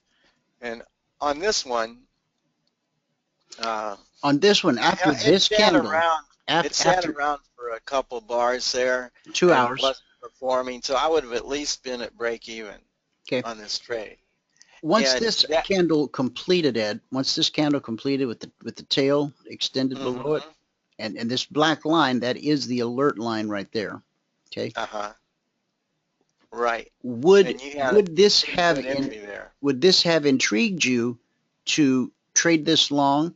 Would you have traded it from the alert or from a break of this high, or from a break of this I would have traded it from the breakout of the high of that previous bar with that long wick on it and the that's just beautiful green candle. You know, that is a pretty good sign. So I would have looked for the breakout on it because it wasn't that far from what I would consider the entry point. Exactly. I probably wouldn't have waited for it to come back down. Okay. Just wanted to, because I know how I see it and what I see as the opportunities, but it's always refreshing to get someone else's viewpoint. And and the other thing, Dwayne, you can also, if you got in around your entry point down there where you're looking at, you could also, depending on how you trade, if you're willing to get in and get right back out again, you could buy the breakout over that first fractal. The first breakout that you had, the top of that long green bar, that one. Yeah, you could also buy that on a breakout. I'm not saying that's your primary trade, but if you wanted to add to the position, put a buy that thing and put a 10-cent stop on it, I would do something like that if I like the count, if I like the momentum, if I like the pattern. Because I'm wasting my time in here looking at this thing if I'm not going to take a trade like that. Why not piggyback it?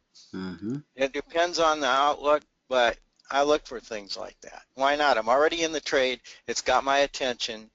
So is it worth adding to it?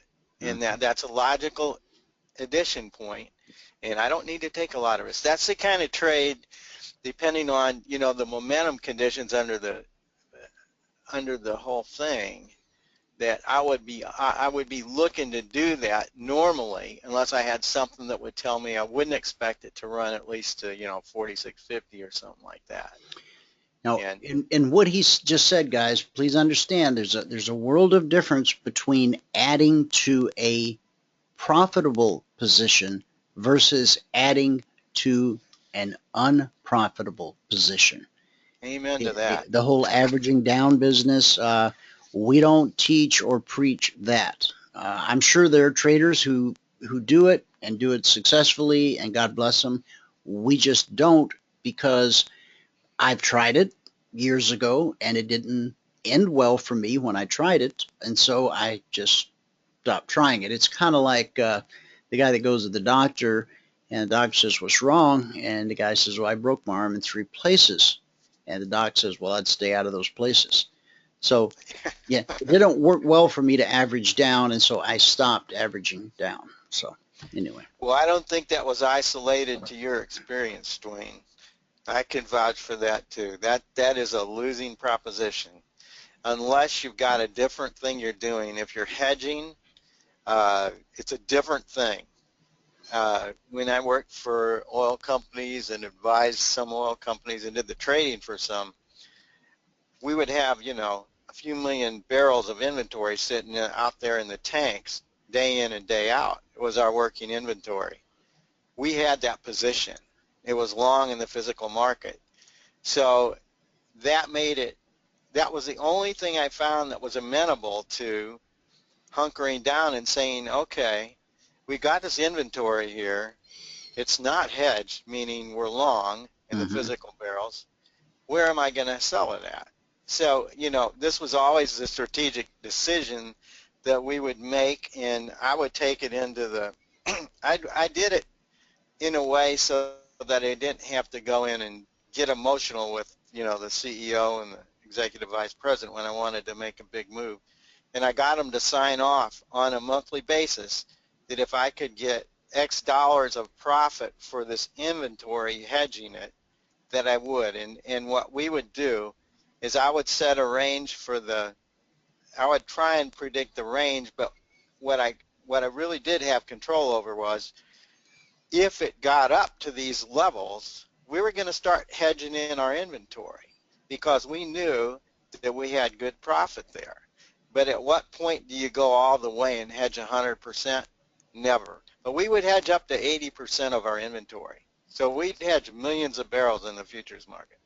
And we would leave this little bit of cushion there just in case we had a wild card and the thing just ran $100 or something, you know, which it didn't do back in the days when when I was first learning to trade. But that little piece of paper that I got them to sign off on enabled me not to go back in there and subject them to the emotions of the market. And I just did what I did because I had already got it pre-approved for the month. And this was a range that we said we were really willing to pocket the money at. And if the thing kept going, it really didn't matter because we had the oil behind it that was going to be sold at a progressively higher price. And so when we ultimately sold our gasoline and diesel fuel, more than paid for the loss in the futures market. But many times the market would roll over and come back down. And we would see, we'd have decisions on the downside where we didn't want to be hedged. Because that was really a big part of our bottom line was our working inventory. And so no one, at $10, I mean, the price fell to $9.75. No one wants to go out and sell their company for $9.70 based on $9.75 price per barrel of crude oil. That's just nuts. That's like giving your company away. So there's a place where you don't want to be hedged no matter what. And that defining those risks is different than speculating. Now, when I got into the speculative mode, it totally changed that. And I knew many people, many people that went broke overnight with the scale down approach, a scale down buying approach, that they didn't have anything on the other side. If you have the inventory on that side, you can do it. And that's why the market stays pretty liquid both up and down in the crude oil market, because the hedgers are always in there, and some of them are long, some of them are short. The airlines are long. The oil companies are short. The users are long, the products. They're buying, but they'll hedge because they buy so much jet fuel. They'll buy crude oil just as a proxy hedge for it because the correlation factors are good enough to make it work, even though jet fuel can outperform it or underperform crude. So to me, I'm really talking way too long about this point, but I will tell you, a lot of guys lost their jobs with the scale down approach, a lot of guys. And I know many of them. They were there today and gone tomorrow, and gone. And you know, it would usually interrupt their ability to trade in a significant way that most of them didn't get back in the game. So that's why you want to manage your risk early. You have to guard your perspective, and if you don't do it, the market will hit you with blows that'll eventually ruin your ability to trade. And if you're new, if you don't have that kind of discipline to limit your risk, if you're new, you may be able to be a tremendous trader, but you'll probably never find it out if you take an approach like that. Well, I know I'm right, and it keeps coming down, so I'm going to buy some more. Mm-hmm. That is almost always a killer thing. And what you got to remember is it's not just a situation that you're in when you're putting yourself like that. It's your ability to probably have to change jobs into another industry. Well, because we start lying to ourselves. Yeah, we start telling ourselves, oh, well, you know, they're just going to come down and run my stops here because that's such an obvious place. And that's a whole bunch of hooey, and that's another conversation. But really, they're going to move the market that far to take out your one contract. Okay. You know, they're not. and so, but that's just it still feels like it. But that, I know it does. Feels like it does. It does. Like a heat-seeking missile, that thing comes right down, boy. Bing. And so we move it down, and we move it down, and then pretty soon, a trade that, we were willing to risk, a couple $100 to find out if we were correct in our analysis of the market. I don't like right and wrong. I don't like winning and losing. So we made a $200 investment to find out if, in fact, our analysis that the market was moving higher is correct or not. Well, before you know it, that 200 is 2,000. And it's like, man, if I take the position off now, I've lost $2,000. But as long as I stay on my knees, keep lighting candles, and pray like a madman, there's still hope. That's not a good strategy, guys. No. That's right. It's not. It doesn't work. It doesn't work. This guy used to tell me, if you're in a hoping mode, you're a dope. If you hope, you're dope, and trading, you're dead. Yeah. But I mean, it's good to have hope, I guess. I in can life, certainly have faith in God. Yeah, as a general rule, cares about us. He does. But he might not care if we make money today at all. Well, he cares for us. He wants the very best for us, and yes, as a child of God, he would want us to see us be successful in the market if, in fact, that is what he has called us to do. And so I went through a period of our daily devotionals where I challenged everyone in the audience, go talk to God and make sure that you're on the right career path. He may have some, if you're not operating in his perfect will for your life, then you've missed God. And as much as you might fancy the markets and enjoy the markets, if you're constantly running into a brick wall, then you need to back up and reevaluate and just, simply say, okay, God, what do you want me to do? Because apparently what I'm doing is not what you want me to do, because I've not found your favor. I've not found your blessing. I talked about this on the show a week or two ago, and when my wife and I in 2000 decided to build an orphanage in Africa, something that we did not have the money to do, the education to support that type of work, the resources, the connections. We had nothing but a word from God that said, this is what I want you to do. The African pastor who was here visiting, young at the time, crossed our path, shared his dream. My wife and I looked at each other, Holy Spirit moved, and we said, let's do it. And we sent him home with a digital camera, one of the early digital cameras that weighed about 5 pounds, and he emailed back some pictures of some land. We selected a plot. We bought our first piece of real estate online, 5 acres, on the outskirts, way outskirts of Kampala, Uganda, East Africa.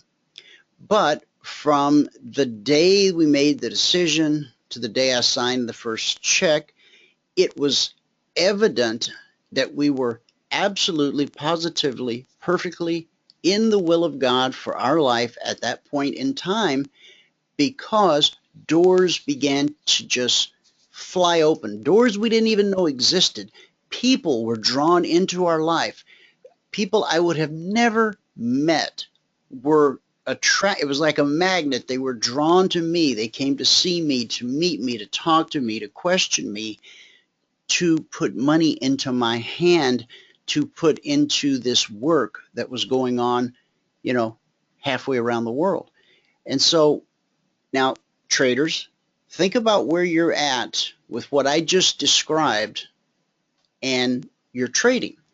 Now, I'm not saying that God doesn't want you to be trading. No, he very much may have been the very one that pointed you in this direction. What I want you to understand is that he is not going to manipulate the market on your behalf. He causes the rain to fall on the just and the unjust. Okay? So if you're in a position and you're upside down, he wants you to use your good mind, the mind of Christ that you now have in you, to make the proper decision and get out of that trade or whatever training you've received, whatever knowledge you've gained. He wants you to use that. I mean, think about this, really. You're in a position, you're upside down. Now, this is a reflection of me. This is Dwayne years ago, going into the sanctuary at my church downtown, which was also the original studios for CFRN. And I remember, you know, beating my breast and wailing and saying, oh God, you know, why does this keep happening? And the answer was, I love you, but you haven't learned how to trade yet. You're just pointing the mouse and clicking at stuff when it moves, and you're hoping that something good will come out of it. And that's not how it works. I give you my blessing, but you have to learn how to trade. And many of you in this audience, if you'll spend some time alone with God in your prayer closet, be prepared to hear an answer that you don't want to hear, which is, no, this is not what I called you to do. You've completely missed me. Or you may hear him say, yes, I have put you in this place for this time, given to you a technology that has never before been given to a group of believers. You can affect world change. You can change the future with Emini Futures. You can change lives one click at a time, but you have to learn how to trade. I mean, would it really be fair for him to manipulate the market so that your one contract trade is profitable and 100,000 other traders get cheated out of what they learned via their skill set? God's not going to rob from them to give to you. Why would he? He loves us all the same. The guy on death row and the Pope. God loves them both the same. By the way, did you catch our interview last week with Eric Lecomte from Jubilee?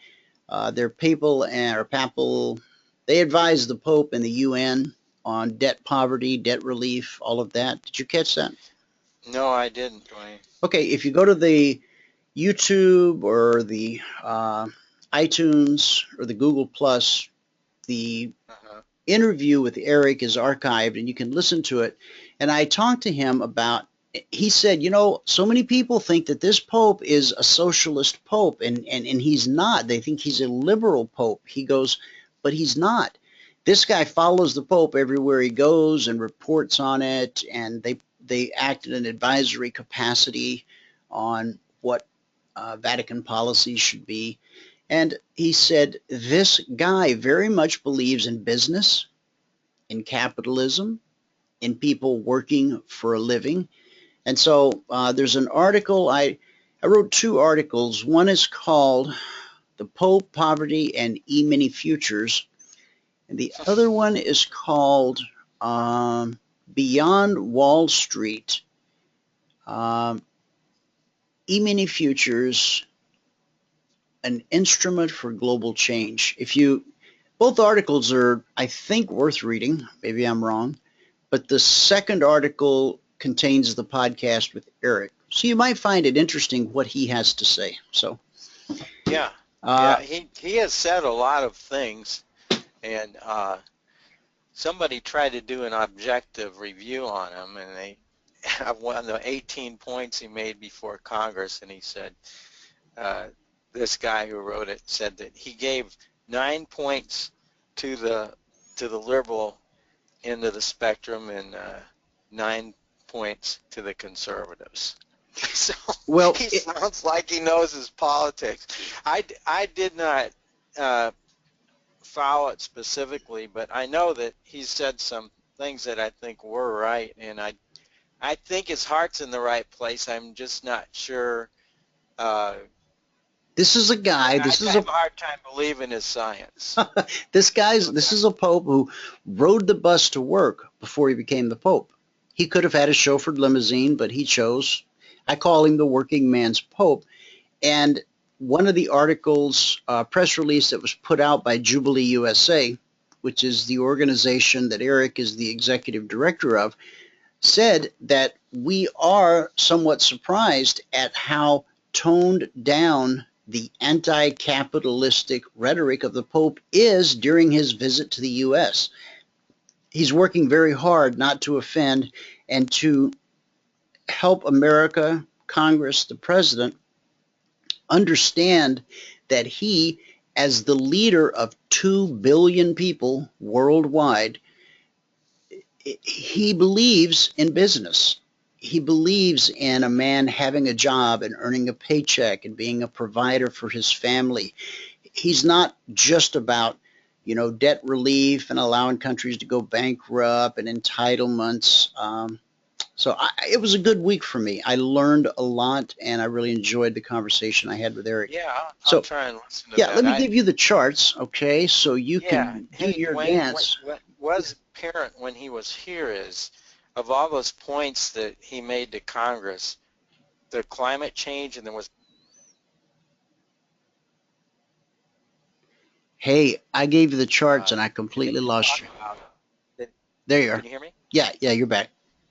The press covered just the things that were mainly the climate change thing. They didn't really cover much of anything else. The climate change, and I think the death penalty comments that he had. Yeah, we had the real meat on the bone over here at CFRN. Yeah. So yeah, Eric's going to come back, and we're going to talk more, because in the second article that I wrote, Beyond Wall Street, I talked about our kids at New Hope. Every year we graduate some of the brightest in the country. In all of Africa, we graduate some of the best and brightest based on national standardized test scores. And the fact that we're not turning some of these kids into traders, shame on us. Now, this has been a project on the drawing board for a number of years. There are a number of logistical hurdles that we have to overcome to implement this, but I'm starting to feel more and more pressure from the big guy to get the show on the road and stop talking about it, I've given you a vision, now beat feet. So, the chart's yours. We know you trust him, Dwayne. You stepped out many times. So I do. I absolutely trust him. This is one more step of faith. I mean, and he hasn't given you any reason not to go with him. So, and you know that. I trust him so much that with my knees, I'm actually going to go downstairs and get a cup of coffee and then climb the stairs and come back into the studio. So I'm going to hit mute on my end, but you've got the charts, you've got the audience. Take it, and I'll be back in 3 minutes to feed your questions. Okay. All right. Yeah, all right. And I was going to start by talking about just the general situation we have in the markets now from when you look at the macroeconomic viewpoint here on the markets. And I think it's real important to try and grasp what's going on, because I think what we've got is a very weak global economy that's constraining demand for commodities. And along with that, this is in the face of pretty big commodity supplies on a historical basis that exists now at this time when the economy is weak. And that is going to be cut back. Commodity supplies are going to be dwindling as prices have been crushed, and it takes time to catch up. There's going to be some consolidation in the industries, that the mining, the oil, there's going to be a lot of consolidation there of companies, because the ones that are constrained on the cash flow particularly are going to be in trouble. They are in trouble already, and it's not just the oil business. I think, so we've got two things. We've got an economy, global economy that's not needing as much, and we've got an oversupply that's going to have to get worked out. And the way the market works is it's going to work it out by going to lower prices, which it's done a lot of already. How much lower are we going to go on the commodity space? I'm not sure. You know, I'll be the first to tell you I'm not sure. I always have my opinions, and if I take trades on something, I'm certainly going to have thought it through, that I would never take a trade I thought I'd be wrong. So I do have opinions, but sometimes those opinions are strong and sometimes they're very, very weak. But on the big picture, we've got stuff going on here in the world now that really we haven't had these many different catalysts working, from wars and recessions on a global basis, that I've ever seen. I think the potential for the markets to make big moves is tremendous. The potential for currencies to make big moves is tremendous. And the volatility we've seen in the last 3 months is pretty indicative of the fact that these markets can't move this much if big players weren't moving. They're moving in and out. They're not quite sure what to do. But back to the commodity space. If you take a longer term picture and you say, well, how is this thing going to resolve itself? And let's just talk oil. Is oil going to go to $30 or $20? And how long will it stay down there if it does? I don't know. The fundamentals aren't all that bad, and I've been saying that since it broke down under $50, and they're really not. I think they're kind of overblown, but it's not a static thing we're looking at. We're looking at demand and supply, and we've got plenty of supply to meet current day demand globally. The U.S. supply is tighter than most countries in the world on a supply demand basis. We look better than anybody. So when we put that together, well, if that's the case, then WTI crude should bottom probably before some of the other crudes, but they'll be watching it. And WTI used to be the major marker crude that all the physical barrels were priced on a differential from WTI. They were priced on our price. And like if we would buy a cargo of Nigerian crude from West Africa, we'd purchase it. It'd take about 40 days to get it back here to the Gulf Coast. But when we'd purchase it on a floating price, so we didn't need to mess with the hedging of it across the seas. When it got to our docks, we would price it on the closing price of WTI the day before it arrived, the day that they offloaded, and the day after that. So we took a 3-day average of the closing price of WTI, which is why you see the market gyrate a lot in crude oil around the close, the pit close, because there's so many barrels being priced off that. That world benchmark crudes shifted over to the Brent crude oil market, the North Sea market, because our market here was landlocked, and all the supply that we have brewed up here in the last few years was going to Cushing, and because they were hedging it on the Gulf Coast. They were hedging the futures market, and the delivery point is Cushing, Oklahoma. So our benchmark crude, when it got landlocked there, and we didn't have pipelines to send it out offshore, and you know that stuff's all engaged right now, but it's still somewhat limited. we couldn't send it offshore, so they could get really high prices overseas, and it didn't matter how much oil we had sitting back here in mid-continent. So we got real cheap. We used to be the most expensive crude in the world, or one of the most, and then we got to be one of the cheapest.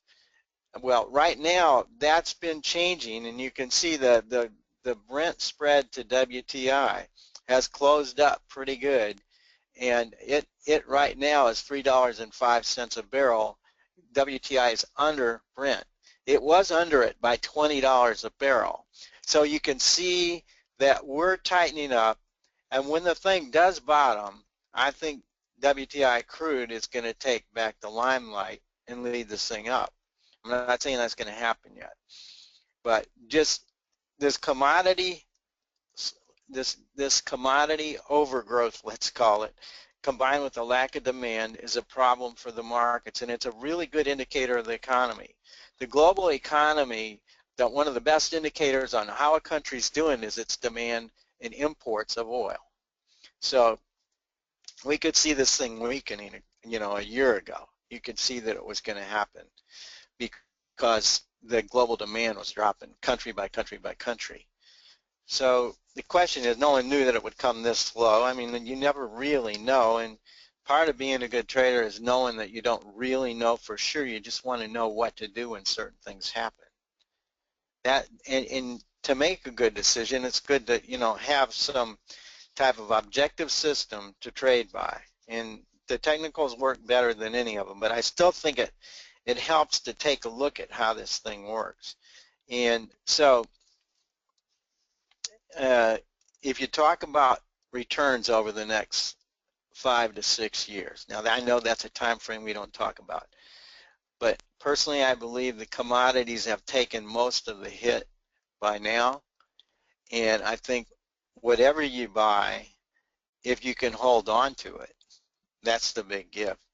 Whatever you buy, these prices are going to look pretty cheap 5 years down the road. And that's assuming that the dollar stays stable, which, is going to be another thing. And so I like the total return over 5 years. I have to admit there could be a lot of things that happen between now and really this month. A lot could happen to the end of the year. I've been pretty cautious with my own stock portfolio, very cautious. I'm not telling you what to do, but I took some of my personal accounts that I manage for family members. I put them into cash, started putting them into cash in June, and I've continued to do so. So we don't have a lot of exposure to the stock market right now, and I'm willing to give it up for the next couple of months until I see something change. So let me go on here and say that I wanted to show you, because I think the flipping, when the commodities flip to stocks and we start to see the differentials start to change in far the movement and percentages on a day-to-day basis, and we start to see that the commodities start going up steadily, I want to have an idea what's going on. And in doing so, I want to just bring this chart up here to you. And this is when we crashed back in 08, 09. The top chart is the S&P 500. The bottom chart is gold. And I will tell you, if the stock markets start to get hammered in a big way again, I think it'll take gold down even from these levels. I don't think it'll stay down, but I think it'll have to react to that, because it's not really people, investors wanting to sell gold down here. It'll be margin accountants with the brokerage firms that are selling the gold. They're going to take people out of their positions because they don't want the risk. I mean, they all run at the same time, so they'll just be raising margins to the point that people don't have the money in their account and they have to sell it, including big investors and speculators too. So here's what happened in 08. If we look at October of 08, the lower prices, the monthly price of gold, the monthly range, and the upper is the S&P. And you can see in October of 08, gold bottomed at $681 an ounce. And at that point in time, you can see the bar up above in October of 08 on the S&P. The S&P still had a ways to go, and it had not bottomed. So, and we were talking about, I heard on the radio talking about history and how it repeats itself. Well, it's better to say you can learn from history, but it usually doesn't happen exactly the same way. So it's more like a rhyme than an identical situation. Yeah, because yeah, it's good way to usually put it. never exactly the same, but it's very similar. So it's more like a rhyme. Not the same thing, but the same tendencies, the same biases, the same type correlations. But in this case, gold bottomed 5 months before the S&P and the stock markets quit going down, because they bottomed in March of 09, and gold bottomed right there at $681. And at the point, let me get here, there's February of 09, gold went from $681 up to $1,004. And then it had this little bitty crush down here when that thing made the low. Not much. And then it steadily ground higher. So the first thing to bottom was gold on this thing. So will it be that way again? I think so, because gold's been going down for years. This time it ought to be in a very oversold mode to the point that, you know, on a relative basis, it's already taken a hit. And, I mean, let me just show you something. So, in other words, Does that look like a market? It's now time to bust a rhyme, is what you're saying. Well, I can't say it's going to be right here, but when I look at gold, I say, look, does gold look like a market that's getting ready to crash? Because there's the, I moved the chart some just to show you the monthly.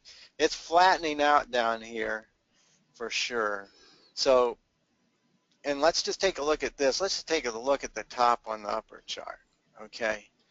You see, this is starting to take over as the fact that it's making bigger percentage moves than the gold is, which is kind of flat as a pancake here in the last 4 months. All right? While this thing's getting tagged. So if this thing really would go down, let's say we got down to the wave 4 targets on here, which it's probably going to do it. And, you know, it's just when. It's going to do that. I believe it will. If that's the case, when is this thing going to bottom? Since it's been going sideways here for 3 months. This hasn't been going sideways for 3 months. This is starting to take the lead to the downside. This isn't having much of it. So I'm expecting gold to start up before the stocks do. Stocks can bounce. Stocks can outperform gold over, you know, any period of time you want to say, but I think when you look at it from a bigger picture, you got to be looking at the miners. The gold mining stocks are completely decimated. They could drop in half from here, but they're going to either get bought or go broke. You know, something's going to happen. The consolidation industry is already happening. There's a lot of companies buying the smaller companies right now in the gold space. It's just now starting in the oil business. But the oil producers will also become good. But oil stocks have taken a hit, but nothing like the gold stocks. So it makes me think that how do you want to play the next commodity boom? And do we need to even be in a hurry for it? No, I don't think so. It should become clear. We'll get signals to do just that. It's just they're not there yet. And I'll cover both these markets in a little bit. But I wanted to show you that because I think it's important to stand back and understand why things are like they are. And then you throw in on top of this thing, the Middle East is getting a little more frothy over there with the Russians getting involved now in a big way. And will we do anything? It's highly doubtful, you know, other than what we've been doing, because we've had our way over there for years. And this administration, if they wanted to do something, they would have done something by now. They're just doing little stuff. So I think Putin's going to have his own way. And if you look at Russia, they're in a major, major recession.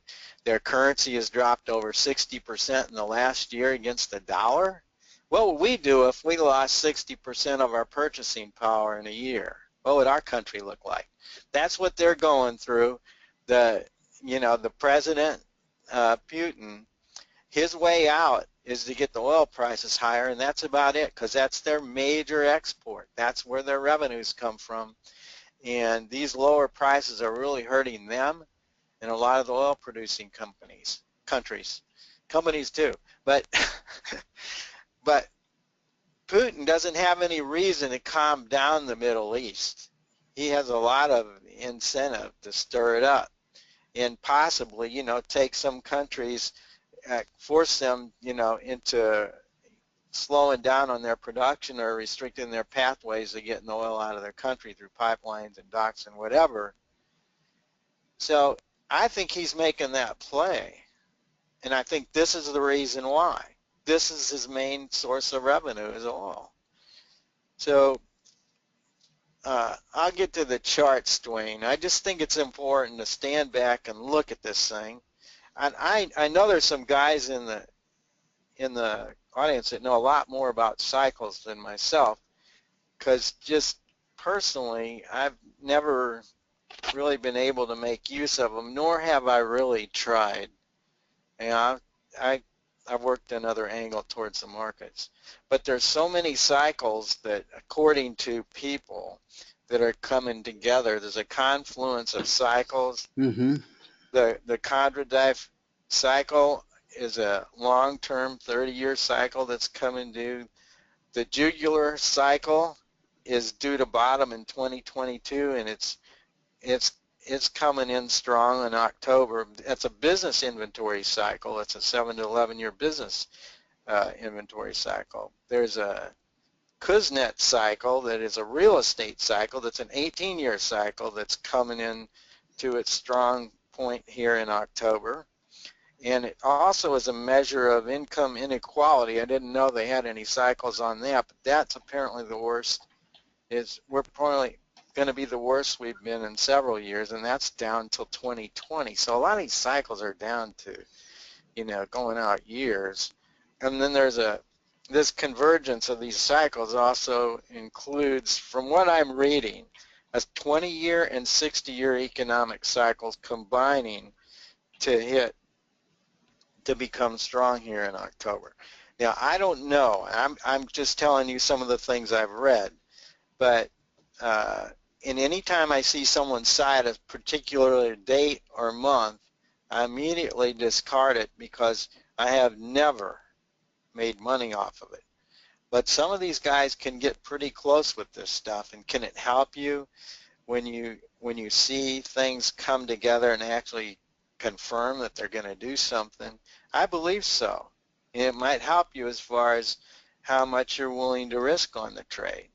And it might also help you to know that what's normal, a normal correction, if these cycles are right, is not going to be normal. And I think if we look at the S&P with the added volatility that we have on an intraday basis, which is significant right now, on an intraday basis, the volatility we're looking at on the S&P is enough that makes me not give as much pertinence to my Fibonacci numbers that I know are normal. So let's say on the S&P with the kind of interval that I'm looking at, that I know that 70% of the time the wave 4 correction is going to be between the 382 and the 50%, with it's more toward the 50%. Well, in these extreme volatile times, you have to give the market allowance to credit, or you have to allow for bigger moves than you normally see. So if I have a normal volatility and I have a normal retracement amount that I'm looking for, I can't pretend that's going to be the same. I can't have the same confidence level that, 60% of the time is going to be in here. I really have to throw that out, because I know with the intraday movements in the market, it's capable of exceeding all the retracements that are normal. So when I see the volatility expand like this, I have to expand my outlook and be willing to accept the fact that the S&P can go above the 618 right now and still turn back down again, because for this volatility, I have to give it special allowances. Now that may not help you, but when I'm trading a position and I'm layering out of a position or getting in one, I have to take into effect the percentages of where the market should be and retracements of where the market should go to. But I discount those tremendously in this time and rely more on my momentum indicators and some other proprietary stuff that I use, more than the standard stuff that I know where I'm going to put a stop here and I'm going to stop out more of the position here and I know I'm going to take profits here. Well, I'm not that fixed in it when it comes to this. I have to be willing to say I'm entering a market that has the ability to do a lot more to me, and I don't need a little short stop in here if I know it's doing this. And I'm not saying to change your system at all, but when you look at the bigger picture, it can get confusing if you say, well, it only has a 30% chance of doing this and coming back down, and yet it does that 60% of the time in this volatility. Well, hey, my system is not going to work right there. Does that make any sense, Dwayne? Yeah, no, it does. Mm-hmm. So I have to force myself out of the habitual things that I run through my mind that take precedence or priority over other things, and I have to go into a different mode when I see it, extreme volatility. And we have that right now. I mean, you can see it. So I wanted to make that point because I see it, particularly on these wave counts. I know what the odds are. I know what the percentages are. And when the volatility increases, you got to give the thing more rope. You just do. You know, I need some overlaps to change my mind on these longer-term charts because I need to go over fractals. I don't need it to go over retracements, 618s and stuff. I still look at them. Just define fractals. Well, it would be what maybe you'd call a reaction high, where the high point. Well, let me get a chart going, and that would probably be just as good if we just let me get into this because. Okay. There we go. Well, I would define this as a fractal. See this one? I would define this. This is a fractal here, where you have a lower low than the previous bar and a lower low and then a higher low on the next bar beyond the point. So this is the reaction low. I would call that a fractal. I would call this a fractal. I would call that a fractal. And I will measure waves from that way. I call this a fractal. Also, these are monthly. This is a monthly chart, so it may not give us the thing. But the major fractals are the waves that I would count. We've been counting this wave here, looking for our first wave down. And look, we're getting closer to our MAC 0 line, which the MACD 0 line will tell me that the odds are starting to increase that the market's going to put in a wave 4 bottom. And the maximum allowable on the numbers, and I think this is where I think it's funny because this is an extended mode. This thing's probably for sure going to get through the 0 line. I mean, I think it'll exceed that, so I'm not going to be real crazy to jump in and buy, but if I can count, I'll get into the shorter wave counts in a second, but if they start to clarify we're putting in some kind of wave 5 bottom, I would be willing, to stick my neck out some there. We haven't even made it to the 382 here on the bigger scale. This is the wave 3 up that we've been correcting here for several months. We've been in this mode. We should at least get here. That's 1726. I think there's almost no way that we can correct this move up without getting there. But the market's doing a good job of holding here the last month. They did a good job hanging in. And it's allowing this MACD to come back down. And if we're sitting here next month and we're around the same level, and we haven't gone much lower. This is going to really be close to the zero line, and I'll have to say that the market will be more subject to a shock to the upside at that point than it is today. But I'm not worried about that. I don't think we've seen the flush that we would see in this kind of extended up move. But this is a market that has got a lot of help in holding and staying buoyant. So I don't want to pretend that the plunge protection team hasn't had its way in here. In fact, they have made a lot of money if they've been buying this all the way up, which I believe they have on these critical drops they're buying.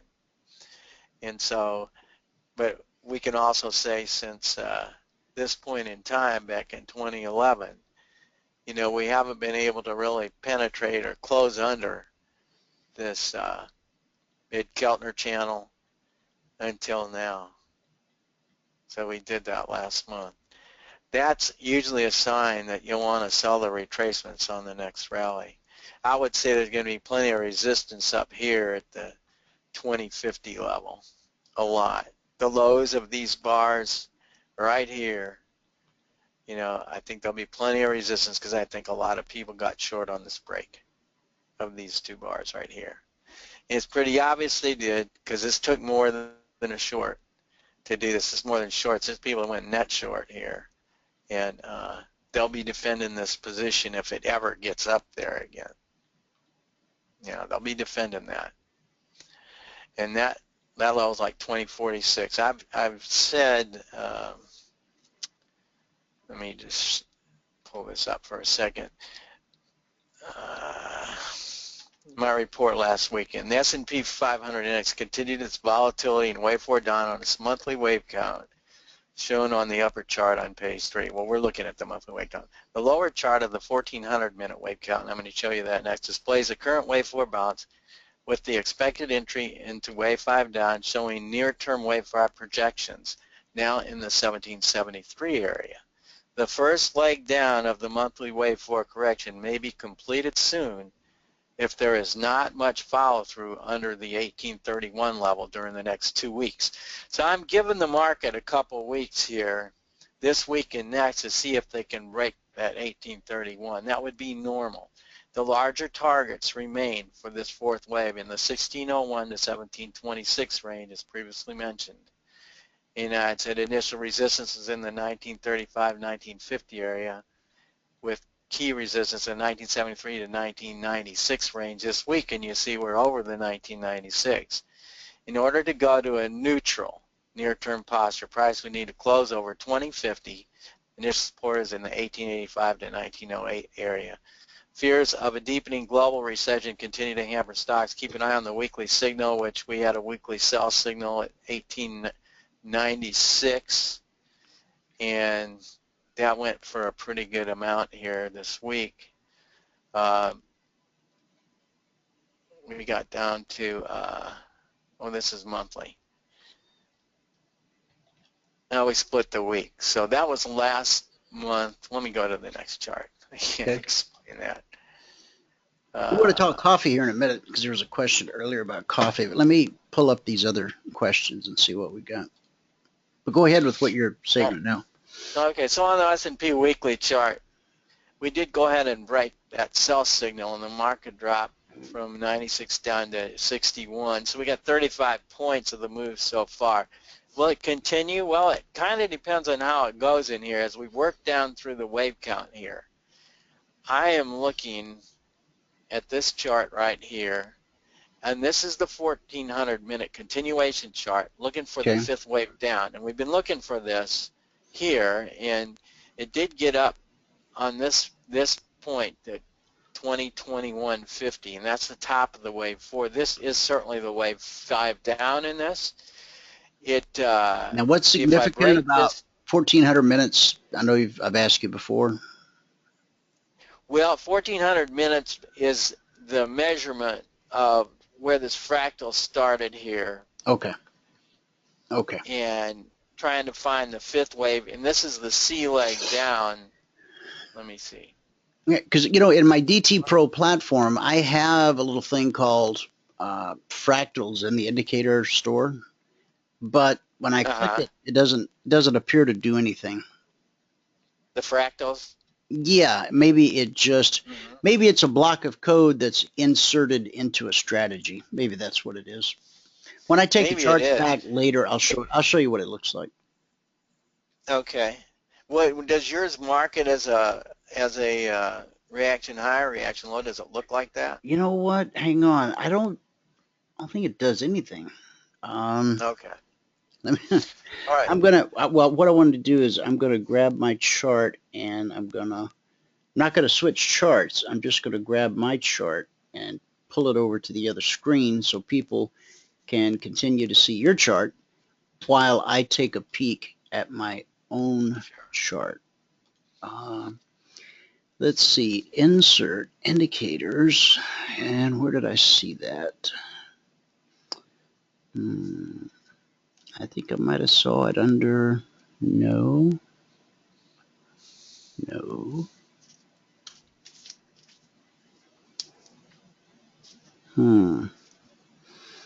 Oh, okay, under channels, if I click on fractals, what does it do? I can't see where it did anything, quite frankly.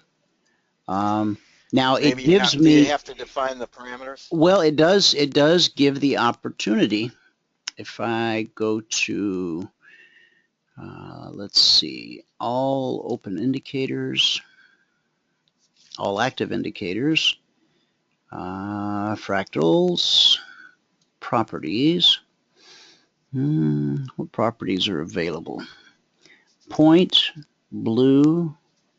So it puts a point. Oh, I probably just, I see it. At the swing high today, I'm looking at the crude oil chart. It put a little tiny blue dot at the absolute swing high of the day. That's what it did. And I'm trying to see where it did it. It looks like every major swing high. Oh, it puts a blue dot at the swing high and a red dot at swing lows. Now, I'll show you what the properties are later when I take the chart back, and then maybe you can help me find some use out of it. I don't know. Okay. Now, let me see. There was a question. Burwell's back. By the way, Burwell, welcome back. We thought we had lost you there.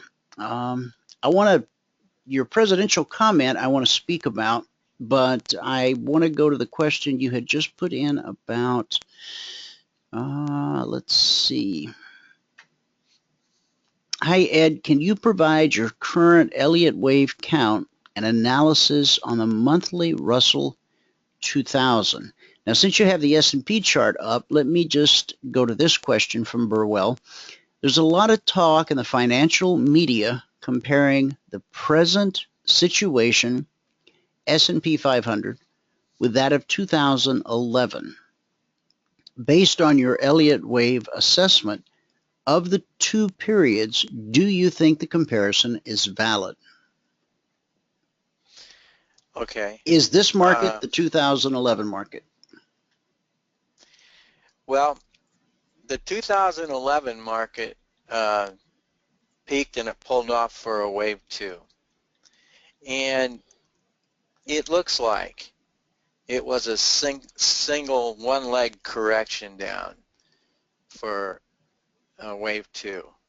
Now, I know Burwell, he's asked about the rule, he's explained the rule of alternation, and I understand it just like he does. That if you have a simple wave 2, you tend to have a complex wave 4. I think we're in a wave 4 pullback that will yield to a new high in wave 5 on the monthly chart here that we're looking at, provided we don't get much lower than the 50% point, which is at 1601 on this correction. Now, this is more than likely the first leg down of this fourth wave. But I'm willing to concede if it comes all the way down this far now without making a formidable rally and gets into this range, maybe it too will be one of those rare cases where we don't get the full three-leg move down. It'll be two waves. It'll be an A down, a B up, and then a C down. I think to knock all the froth out of here, and there's plenty of it in there, we're going to need that. I think we're going to need a B wave up and a C leg down. I think we're running out of time in the next couple of weeks here that I would want to see this thing down into the 1700s. And I will tell you that I just did my monthly predicted lows the night before last, and the monthly predicted low isn't as low as I thought it would be for this month, and that's 1801 on the S&P. But my quarterly predicted low, which was also predicted, you know, this week at the end of last month, for the final quarter of the year, I have a quarterly predicted low of 1719 on this. That would bode well for this ABC in that if we finish this A leg down right now and turn back up, it still should be sold on a formidable rally, I think, finding that place to sell it as opposed to expecting to go right back up for wave 5. It gets a little more complicated if it does get into this range and this thing gets to the zero line, which it would do. I know if we got to the 50% point, it might do it if we get down here to the 1726 level that we've been talking about. So it may well do that. We'll just have to see the dynamics of how it does it and how fast it does it. But this bar right here is a telltale sign that that's your first leg down. And it's very rare for a large standard deviation move like that to occur and not get one behind it. So they usually don't occur in isolation, and that's the end of the correction. That's not normal. That shouldn't be normal for this kind of move. Now, I'll be the first to admit the S&P hasn't been normal in its corrections in that it seems to always cut its corrections short. So I have to, you know, really be careful here, because if this thing gets back to the zero line and into our target zone, and this has been our target zone since it broke 2011. If you remember, that was my trigger point to short this thing. That's right. This is our target zone. So if it gets in there, I'll have to start talking about that pig face to myself and say, how long am I going to be hard-headed here, or should I be? And maybe I'll probably want to stay that way, but I'll force myself to do something in there, just because I know, you know, that it's better to have a plan ahead of time, what percentage you might want to put back on. Because the stuff that I sold out in portfolio, some of the money that I managed for my family is, you know, it's been really easy for me to watch this drop. It wouldn't have been if I hadn't done that, because I don't know about you guys, but there's something about managing money, even though they're family, it's a lot easier to trade just my money. Oh, yeah. It just is, because you don't want to change anybody's lifestyle. I've always made it a point not to take anybody's money and I'm not doing this for money right now.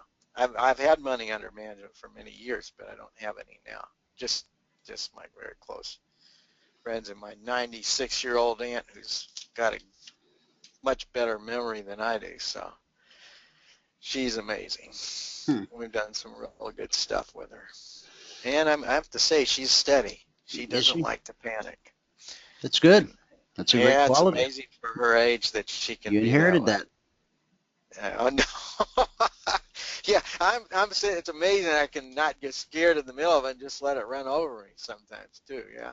But that running over part's never fun. But so in answer to, I think this is different in that I don't think the correction will be this short. I think it'll take a little more time. But I also feel that, you know, the tendencies for our market to rally in the last quarter of the year are very solid and strong, particularly after October. So, I want to give this another couple weeks and see what it does. If it gets down into our target zone, so be it. But the way my my implied highs and lows are that I'm looking at, if I got 1801 here for this month, and I have 17.90 for this quarter, that would allow for us to have a B leg up and still turn down for C to capture and get down into the low 17s minimum. If the market takes out 2050 on a closing basis, I'm going to be very cautious at that point, but I am not getting long there. I will tell you that. Unless it's a day trade, and I'm willing to do that, and maybe carry it a day or two, I'll be willing to do the swing trading there. But I'm not a believer till it does it. I don't care what I read or see. I mean, that's me. I have to have a line in the sand thing, and that's it. So at least I know where it is. It might be wrong, but I know where it is. I was hoping somebody'd comment on the cycles that knew more than me, because I don't know much about them other than this confluence they're calling for coming together now. Yeah, it's going to be interesting. And I think it's real interesting what the market's doing in here, because they're holding the market up. It gets scared on the European close. I mean, when Europe went to close and it sold off, the European stock market sold off, but we just, you know, they couldn't wait to get out of our stock market. Europe closes, and then they try and recover our market every day. That's the pattern that's been lately. I don't know if you've seen it, Dwayne, but that's it. Europe was up earlier today. They the pattern reversed it. and what now? Well, Europe. Which market? Europe. European market closed. On its close, it sold off today. Okay. It was up this morning when we came in, and they sold it off, I think, about 2% from where it was from the highs of the day. It's only down a little, like 1.25%. Something that we notice every day is when our live trading room closes at 11:30 a.m. Eastern, so that we can take a 30-minute break and head into the radio show. It's as if these two markets, Europe and the U.S. markets, have been battling each other. And once Europe shuts down, it seems to set the U.S. markets free. Whether it's a trend up or trend down day, I mean, we'll perhaps have a somewhat quiet live trading room session, but as we close out, we'll say now, watch the next 30 minutes until we come back, because crazy things may happen.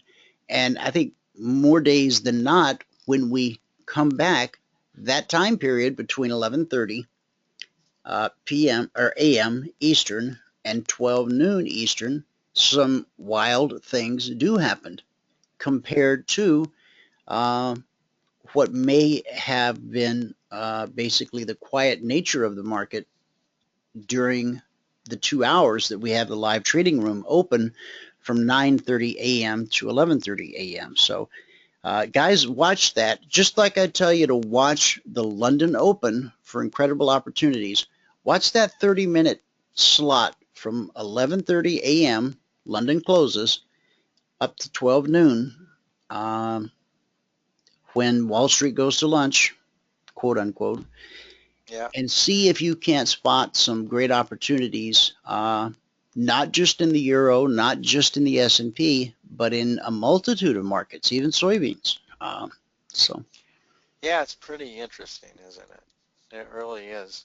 Now, there was a question for you about, hang on, I want to get to all the questions, but so you answered Burwell's question about the comparison between now and 2011, right? Yeah, that's my opinion. Okay. And I said where I'd start to question myself. If it gets down to the 50% of the 382, that's 1601 to 1726 area, and that thing gets to the zero line, I know the market may have expended all it's going to expend here in this leg down. What I don't know is, will the next leg up fail? But I think it should, based on the rule of alternation of Elliott. I think it should, based on the length of this move up without a real correction, that it would take longer than this to correct it in. And I would look for it to be a three-wave move down, an A down, a B up, and a C down. It may be right now, Dwayne. I do want to show that it's possible to count the fifth wave now, but I don't think it's in yet. But it is possible on the Elliott wave to say that could have been the fifth wave right there that we came down from 2150. So, yeah, you can see the 5 waves, but the real key to me will be, you know, what's the retracement look like coming back to this level, the 2150 from the 6100 to whatever we did, 1861. It just kills me to hear, you know, it could have been, but we won't know until later, and then we can't do anything about it. I mean, but I Yeah. understand that Ellioticians look at that whole thing differently, not in the manner that I do, and many folks put that to work in a splendid way for their own, you know, benefit and portfolio, and so I applaud that. It mystifies me. It's hard to make money with that specific advice, which isn't specific, it's conditional. Burwell says if one wants to read more on fractals, as Ed is illustrating them, he or she could read Bill Williams' book called Trading Chaos, which goes into great detail and contains a very nice table. Ken commented, And he's the guy who taught me Elliott Wave, by the way. Bill Williams? Yes. Is it really? Okay. Yes. Excellent. Have you read the book, Trading Chaos? He sent me the book, and I read part of it, but it's basically, you know, what I went through with him Okay. at his house. Now, Ken says, Dwayne, the fractal indicator works just fine. You just need to make the dots larger. Okay, I get that. But my question, Ken, is do those dots print ahead of time or do they print after the fact? Because, I mean, after the fact, I can see where the swing high was, and after the fact, I can see where the swing low was.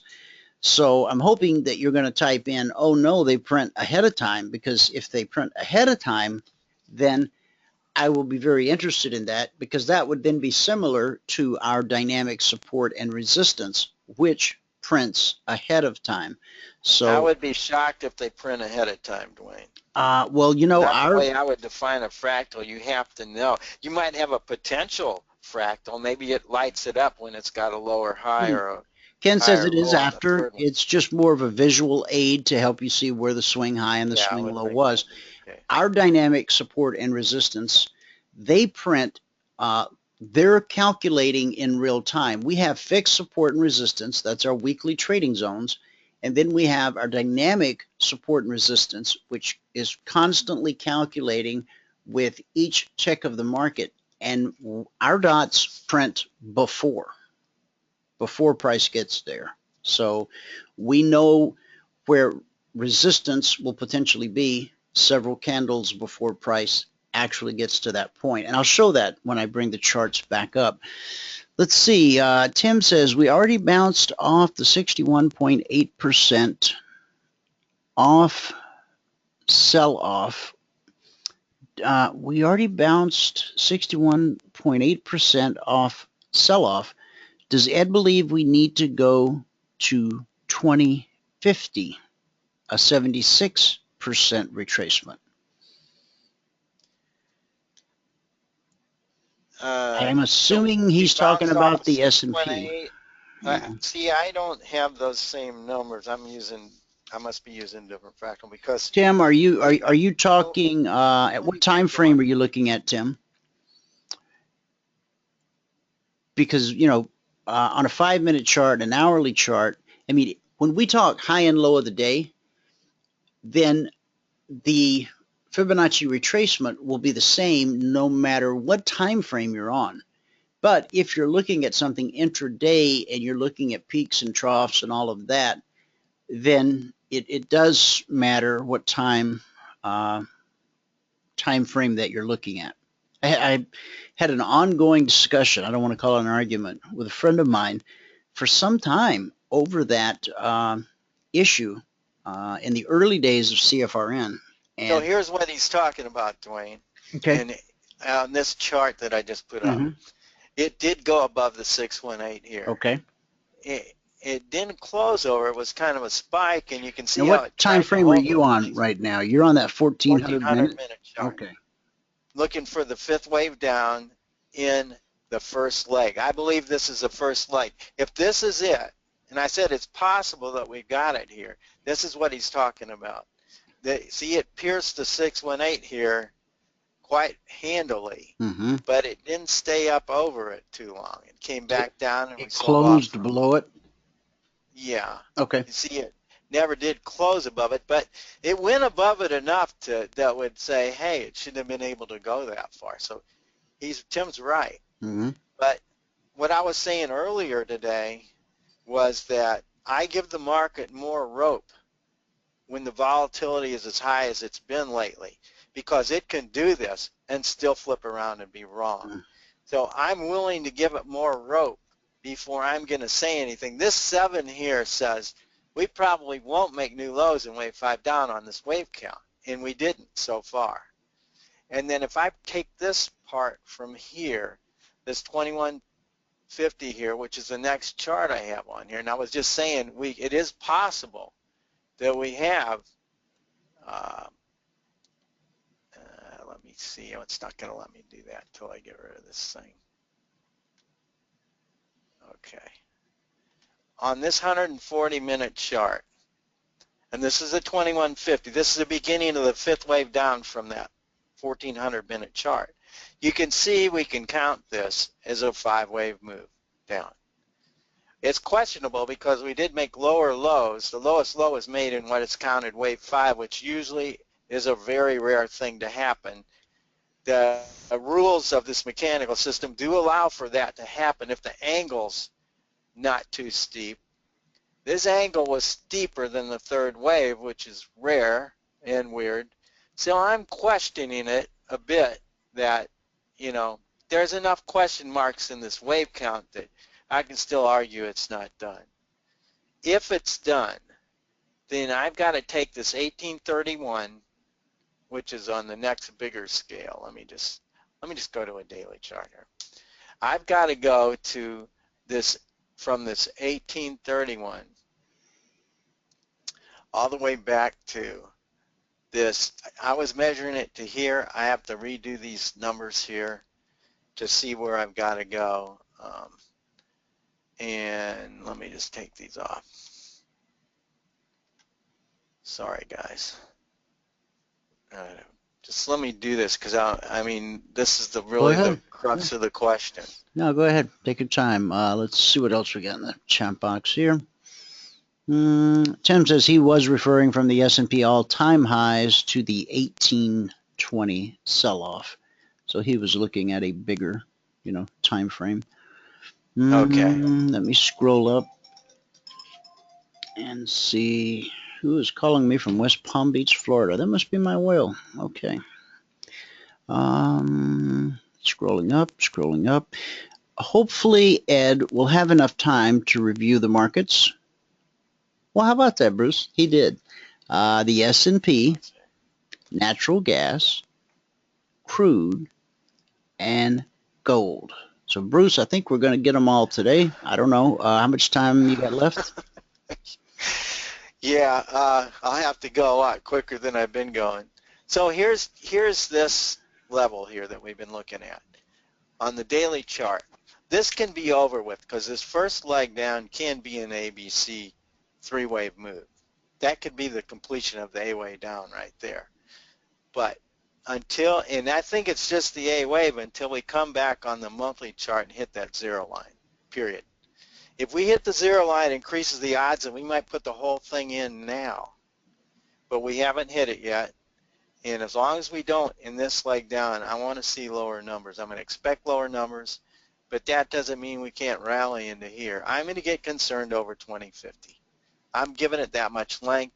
I think I've got 2049 as the 80% point, which is what I use instead of the 0.7862 number, which is the official fib number. I just use the 80%. The guys on the floor always use the 80 so they could stop out the 7862s. That's how they ran it for years. And some of that same mindset's still there, so I like to look at the 80. And I would want it to get over that. And even then, as volatile as this thing's been, I'm not going to be willing to do much with my own money at that point still. I mean, what am I going to make if it gets over 2050 and the record high is 2134? I'm going to go for that 84 points. I think I could, and maybe I would if I had more of the downside complete, but right now I don't. If I see the downside complete and get a signal bar, and I have many signal bars that I can get on different time frames, but if I get one, and this is one, I would be willing to go ahead and take that buy right there, break out above this. If I was counting the fifth wave down and I start getting one of these on a 60-minute, on a daily chart, I'm not going to wait till it gets up there, but I'm not going to, we're looking ahead of time. When I say 2050, I seriously have to say I have to go back to the drawing board again because it shouldn't have done that. Normally I would say this, but I'm not about to say that in this kind of market, the 618. I'm not about to use that on this market, the S&P. So I guess we beat that to death, Dwayne. I don't know what else to say about it. So right. I'll just jump. Should I just jump into Crude? Yeah, Crude, and then there was a question if you could do the wave count on the Russell. Albert says he took the... I don't have the Russell on my computer. All right. How about coffee? I have most things, but I don't have the Russell. About coffee? You got any coffee? I don't trade it. I just never have traded the Russell. How about coffee? I can get it, and I used to trade it. Okay. Those guys were more crooked than anybody that I traded. That's what I've heard. I've heard that. Oh gosh, they were unbelievable. Anyway, I had a friend of mine tell me that if we used the New York Stock Exchange tick and it got to 30, you knew there was going to be a small pullback in the S&P as a minimum. Yes. If it got to plus 30 on it. So I explained that to a friend of mine. I got to tell you this; it's really funny. I'm curious to know how reliable you found that to be, because that is... Well, I never traded it, but the guy said it's almost a sure thing. Yeah, and, I got a buddy that tells me the same thing. Well, the guy who told me that was Bill Williams, for what it's worth. Well, the guy that told me that was Mike Reed. So. Okay. And it's in his book. Well, anyway, so guys, I didn't trade it. I didn't trade it. I looked at it a while, and I told one of my very close friends who's a trader about it. He called me 3 days later, and he said, "This tick thing is the greatest thing I've ever seen." I said, "Really?" I said, "You thought there was that?" He said, "I haven't lost a trade on it." He said, "I'm long coffee right now because it got to negative 30. He was trading coffee against a tick. How he did that or how he got it, and he was making money off of it. And it's one of the funniest things that's ever happened between us because I talk to him almost every day. And he's sitting there making money trading coffee off and once I told him that wasn't the way it was supposed to be, it was supposed to be the S&P. Did it fall apart? He quit making money. It fell apart. See, that's the power of suggestion. And amazing. It really is. That's so funny. He called me. He was all excited and everything. And then when he told me that, I laughed for about 2 minutes before I could talk because he was. On my platform, I cannot pull up the trend. Do you know? I need to call my. I'm a certified trade station developer. For some reason, I haven't been able to log into my account. I have the trend over there. Is there some place you can pull up the trend for free? Is there a free trend feed somewhere that I think it's an exchange found thing. I had to pay some as a certified trade station developer. I had to pay some nominal fee for it. And I forget what the threshold levels are that Mike Reed teaches, but for those of you who have an interest, buy his ebook, Read the Greed, Take the Money, and you'll find out what the settings are. And it's very reasonably priced. It's like $89, I think, the last time I checked. And it's money well spent. It will teach you some great things. Yeah, I can't seem to get it here, Dwayne. Okay. I know I've seen it before. I thought I could get the tick. I don't know if I need to put DJ in front of it. Because we don't get stocks on this platform. We just get futures. And so I wouldn't even know what could possibly be. I used to be interested in that stuff because I used to trade a lot shorter term. Now I've got so many methods to trade short term. I don't use that. Nothing comes up under I don't know, $sign. man. I can't help you on that. Hey, Bert, if you're there in the background, we don't have access through DT Pro to the trend. correct? Okay. He's not there. Bert's not there, man. Yeah. I imagine he's getting busy near the close. Did you hear the other day? I'm interviewing. I'm whale watching. That's what I call it. I'm whale watching. Whale watching? I'm interviewing whales. I am.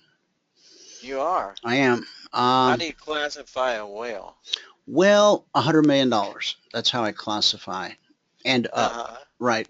I've helped a lot of people who want to get going in the market. I've done a lot of that, and I'm not going to stop because I have time commitments to some people who are with me on an annual thing and so forth. So I would never leave people in the lurch, but I am going to.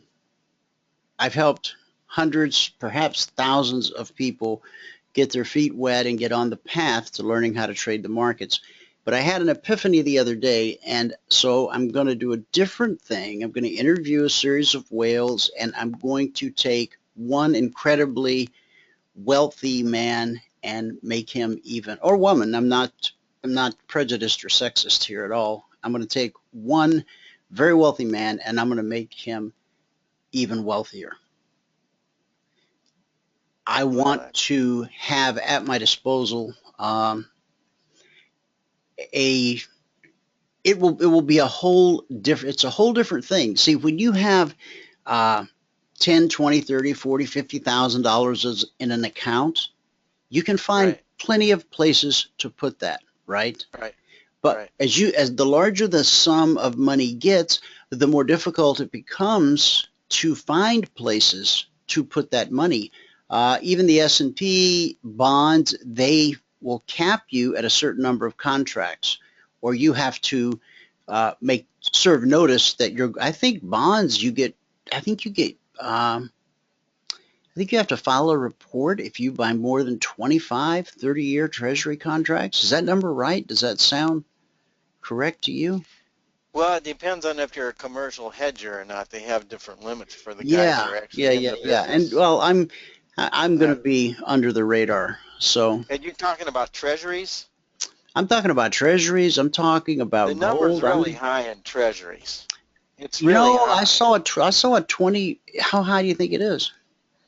I don't know. I used to trade them, hundreds of them a day, and so then I just had a CFTC number on all the accounts that I traded. They assigned it to. They found all the brokerage that I was at, and they had this number on there. Yeah. So they were watching it, but I never had any problems.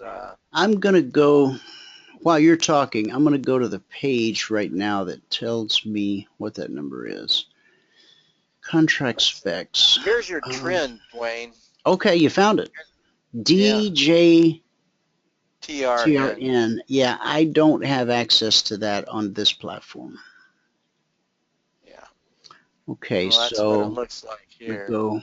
Now, the threshold. Now, the idea is when you get an extreme move in the trend, that weekly. Let me go to that you're going to get a move in the opposite direction.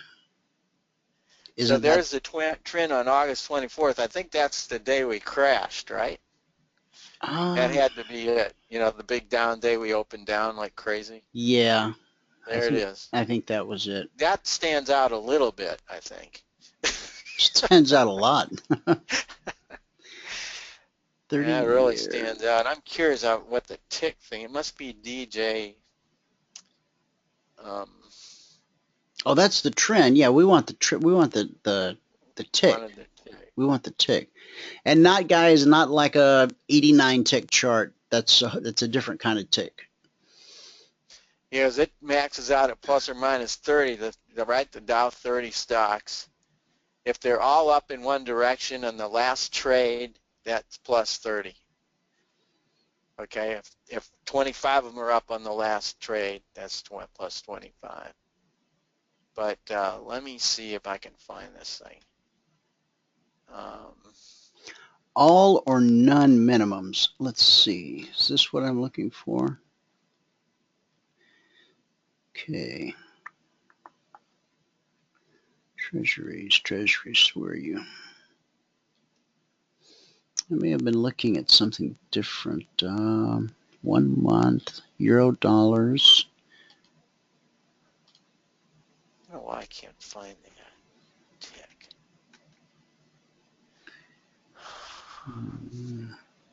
Treasury futures. 2,000 contracts per leg for intermarket and intramarket.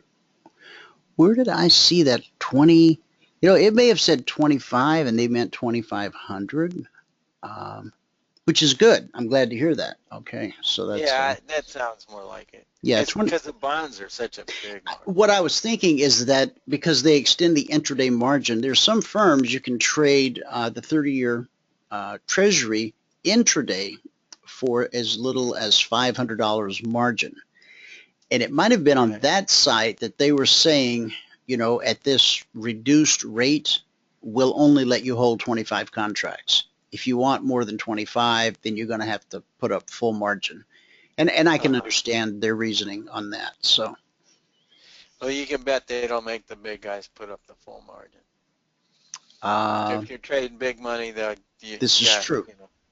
And when you're trading money like that, you're trading $100 million. Mm-hmm. You have to do everything in percentages to control your risk. I don't want to trade $100 million. I want the whale to have a net worth of $100 million. Okay, you don't want to change his lifestyle, right? No. Of his $100 million, I'll probably only trade 5. Yeah. Well, it's a little bit of shifting gears, I promise you. Oh no! Oh yeah. And big time. It forces you to trade a little longer term. Yes. Mm-hmm. It forces you into that mode. It gives you the ability to trade longer term. Is what it does. It does. It frees you up. It's yeah. So if you're going to risk 5% of the portfolio, when you break it down, then how much of a loss? Let's say you're going to trade in 5% increments, mm-hmm. and you say, "Oh, I'm going to commit 5% to getting into this position on, let's say, crude." When you do that, you have to incrementally break down putting on the 5%. You're not going to do it all at one price or at one point. Right. You want to define your strategy for putting it on. We're talking about open exposure at any one time of probably $250,000. Uh-huh. Okay. Spread across a number of different instruments.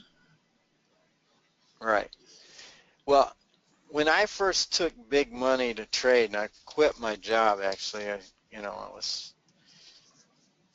was used to having company money and corporate money behind me, and I stepped into that. I had quite a transition to make because I always felt, and I was younger back then, I felt that I was pretty bulletproof, and but the hard part was, and I had managed money. Kevlar don't work on Wall Street. No, it doesn't.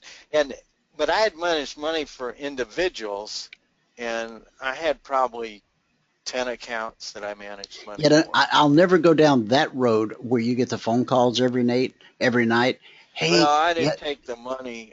You're doing the smart thing, putting a net worth there on the individual and the amount of money they could risk, and letting them know you might lose every penny that they give you to trade. That's right. And be confident that they can lose that money, that you can be free enough, and you don't want any phone calls. And every time you call me and bug me, I'm going to intentionally lose $5,000 on my next trade. So you got to give me peace of mind, and just it'll have to be a right fit, a hand in glove kind of thing. It does, and I can talk to you another time about that, Dwayne, because I think you got to protect yourself then. Oh yeah. To make the situation be that you're going to have the least amount of changes when you start trading that money. And the first thing is knowing that you're not going to ruin that person or that company's lifestyle. That's right. You got to be free to know you can lose the money. You have no idea of losing it. I mean, I would usually tell, when I took corporate money, I said, if I lose 15% of the money, we'll shut the whole account down. If I have a 15% drawdown, how much money can you afford? And we would start it like that, by limiting like that, they know what the worst case is going to be, and I put it right in the contract. I said, I can't guarantee you I'll get you out at a 15% loss, but I'll guarantee you I'll do my best to liquidate the position if I haven't already by that time. I don't ever want him or her, when they go to gas up their G5 or G6, I don't want them to have to say, just a half a tank this time, please. You know. Yeah, exactly. You don't need that baggage. No. Because it's kind of an adjustment to trade that kind of money. And if you're successful with it at first, they'll want you to take more and more money. And they'll throw it at If you. you're successful with a little bit, you're going to end up with a ton. And then it becomes even a different type of strategy. Because it gets harder the bigger it gets. It's like a sweet spot that everybody has that they're comfortable with. And, you know, you're going to find that out when you do this. So, and they have to understand that I have a day job and I can't leave people in the lurch. So they have to be okay with that. Right. You know. That's right. Right.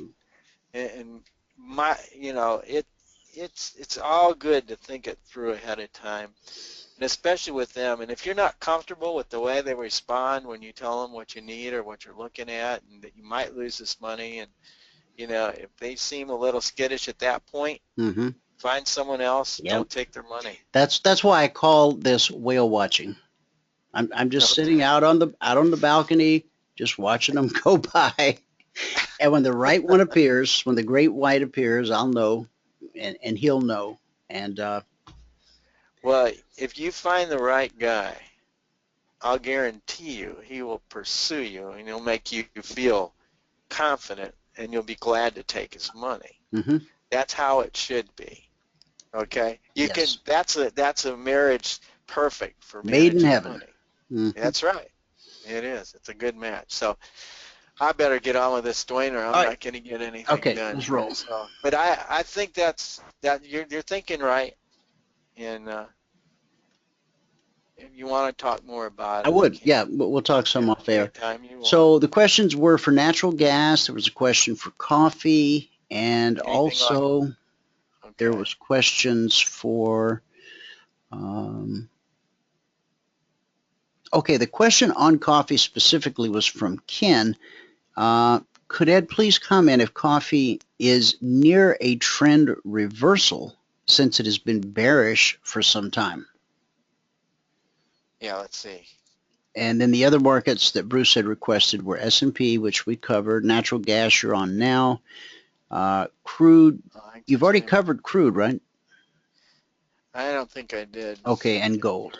So that's all the requests that I have in the box at the moment. That's about everything I got on here. So let me just do the coffee first because he was in line first. Okay. You look at the coffee chart, you look at a monthly chart here, which is about 10 years of data, right? We're getting down to levels that the market's, you know, always been able to hold in front of this dollar level. We're at $1.25. So, you know, we're a little under that today. We're at $1.20. You know, this is the last fractal was a $1.09, not even 101. This coffee's kind of weird on its nomenclature, but I think that's $1. Show me that. Show me the fractal. Show me what you're referring to as the fractal. Well, I got my line on that. Number 3 is a fractal. Okay, because on my platform it just shows a dot. I'll show you when I take the screen. And this is a fractal right here. This is another one.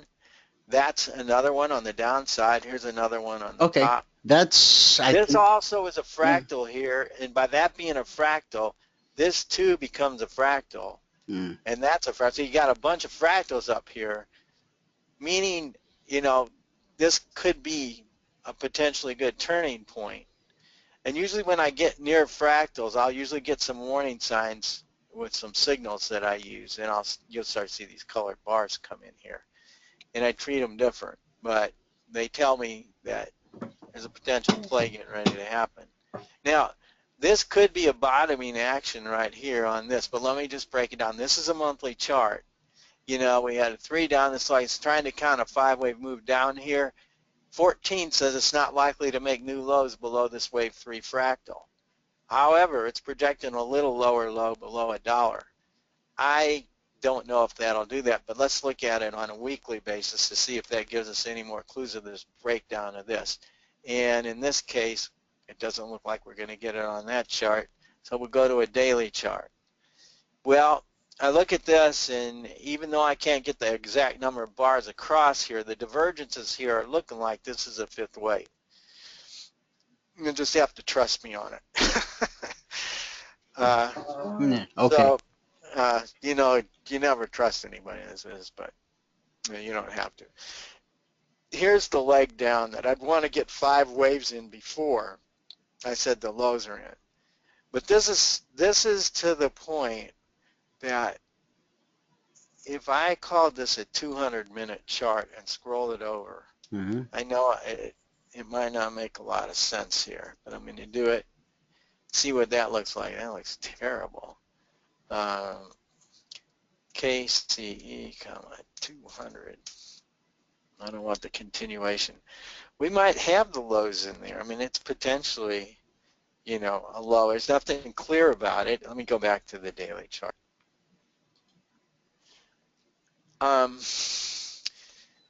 It's too early to say that's it. That's 5 waves in. It's probably just the 3rd wave down. We're probably in a 4th wave up. But to break that down, you know, when you break it down, it is possible to count this as a 5 because we just broke it down on that shorter term chart. I would look at the retracements back up from here and start to get excited if it takes out the 618 on a closing basis in a decisive way, like more than 2 or 3 cents. And what? Okay, what month are you? You're in December. Okay. Yeah, December will be the front month. KC-MZ5. Okay, so now I've got the same chart. All right. Well, let me try and put this on here, and we'll just. So roughly, there's the retracements coming back up for wave 4. This should not get above the 618 at all, which is $1.32. I mean, it shouldn't. If it does that, you know, we got some kind of interim bottom going on that could turn into a longer term bottom. Even though this is counting this as a 3rd wave, if we could get a bi-weekly chart, which I cannot do on this machine, and cut this thing in half, I mean, double the time frame, so I had 2.5 days. If I could get a 2.5 day chart on here, I'd have the right number of bars across the whole space to put this beginning down. I'm looking for 5 waves from here to here. If I spread this out on the whole chart, I can tell you by the math and how it works. This would be wave 5, not 3. It's counted as a 3rd wave, but it would be wave 5, but that would be the wave 4. This would be wave 5, period.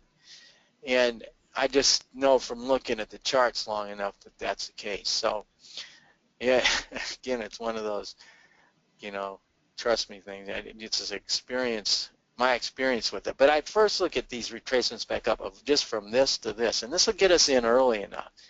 Because if that's the bottom, you get a really nice move out of this thing. Just to get back to the 382, you're going to be up here around 150, 160. And we would know around this 130 level, 132, you know, if we could get through that. Now, if you really are a dice roller and you want to break it down even smaller, I guess you can. I wouldn't, because we're dealing with a longer term turn here. And I think you got to manage your risk in anything you do, you know, because coffee is just a wild animal. It's just, it can move on a dime, and I think it's got the most crooked news of any of them. I think people are paid to go down in the coffee producing countries and make news. You know, guys send detectives down there to try and really figure out what it is the hedge funds do. They put people on the ground to garner the physical market, see where it's really at, because, you know, there's always stuff that comes out that's retracted or not true on this stuff. And it's not really a big amount of countries that produce coffee. The major producers are few and far between, and Brazil is the biggest, I believe. I see a window of opportunity from $1.45 to $1.65. That's a bigger picture scenario, and my goodness, we're sitting down at 121 right now. So I'm asking this thing to really prove itself before I'm willing to make any kind of a commitment at all, because I'm seeing, a double top going back to March. Let's see. Is it back here in 96? Are you going back that far? I'm back, let's see, August. April of 97. Oh, I think I'm only back to like 2012 on my chart. Okay. Okay. No, I'm not even, let's see. Currently, am I on a daily chart? Yeah. So August, You're on a daily? August 25th. So then if I back up to May, see, I see a spike high in October. Okay, that's definitely last year. And then I see a spike high up in April. Yeah. Okay. And then, I mean, from the last spike high, which would be October of last year, then I've got a leg and a retracement and a leg and a retracement and a leg and a retracement and a leg and a retracement and a leg. And right now, I don't see anything that tells me this isn't simply a retracement, which is going to come back to the November low of, I guess that would be 2013, and turn down again. What I heard in that question was, is it time to get long because it's been bearish for so long?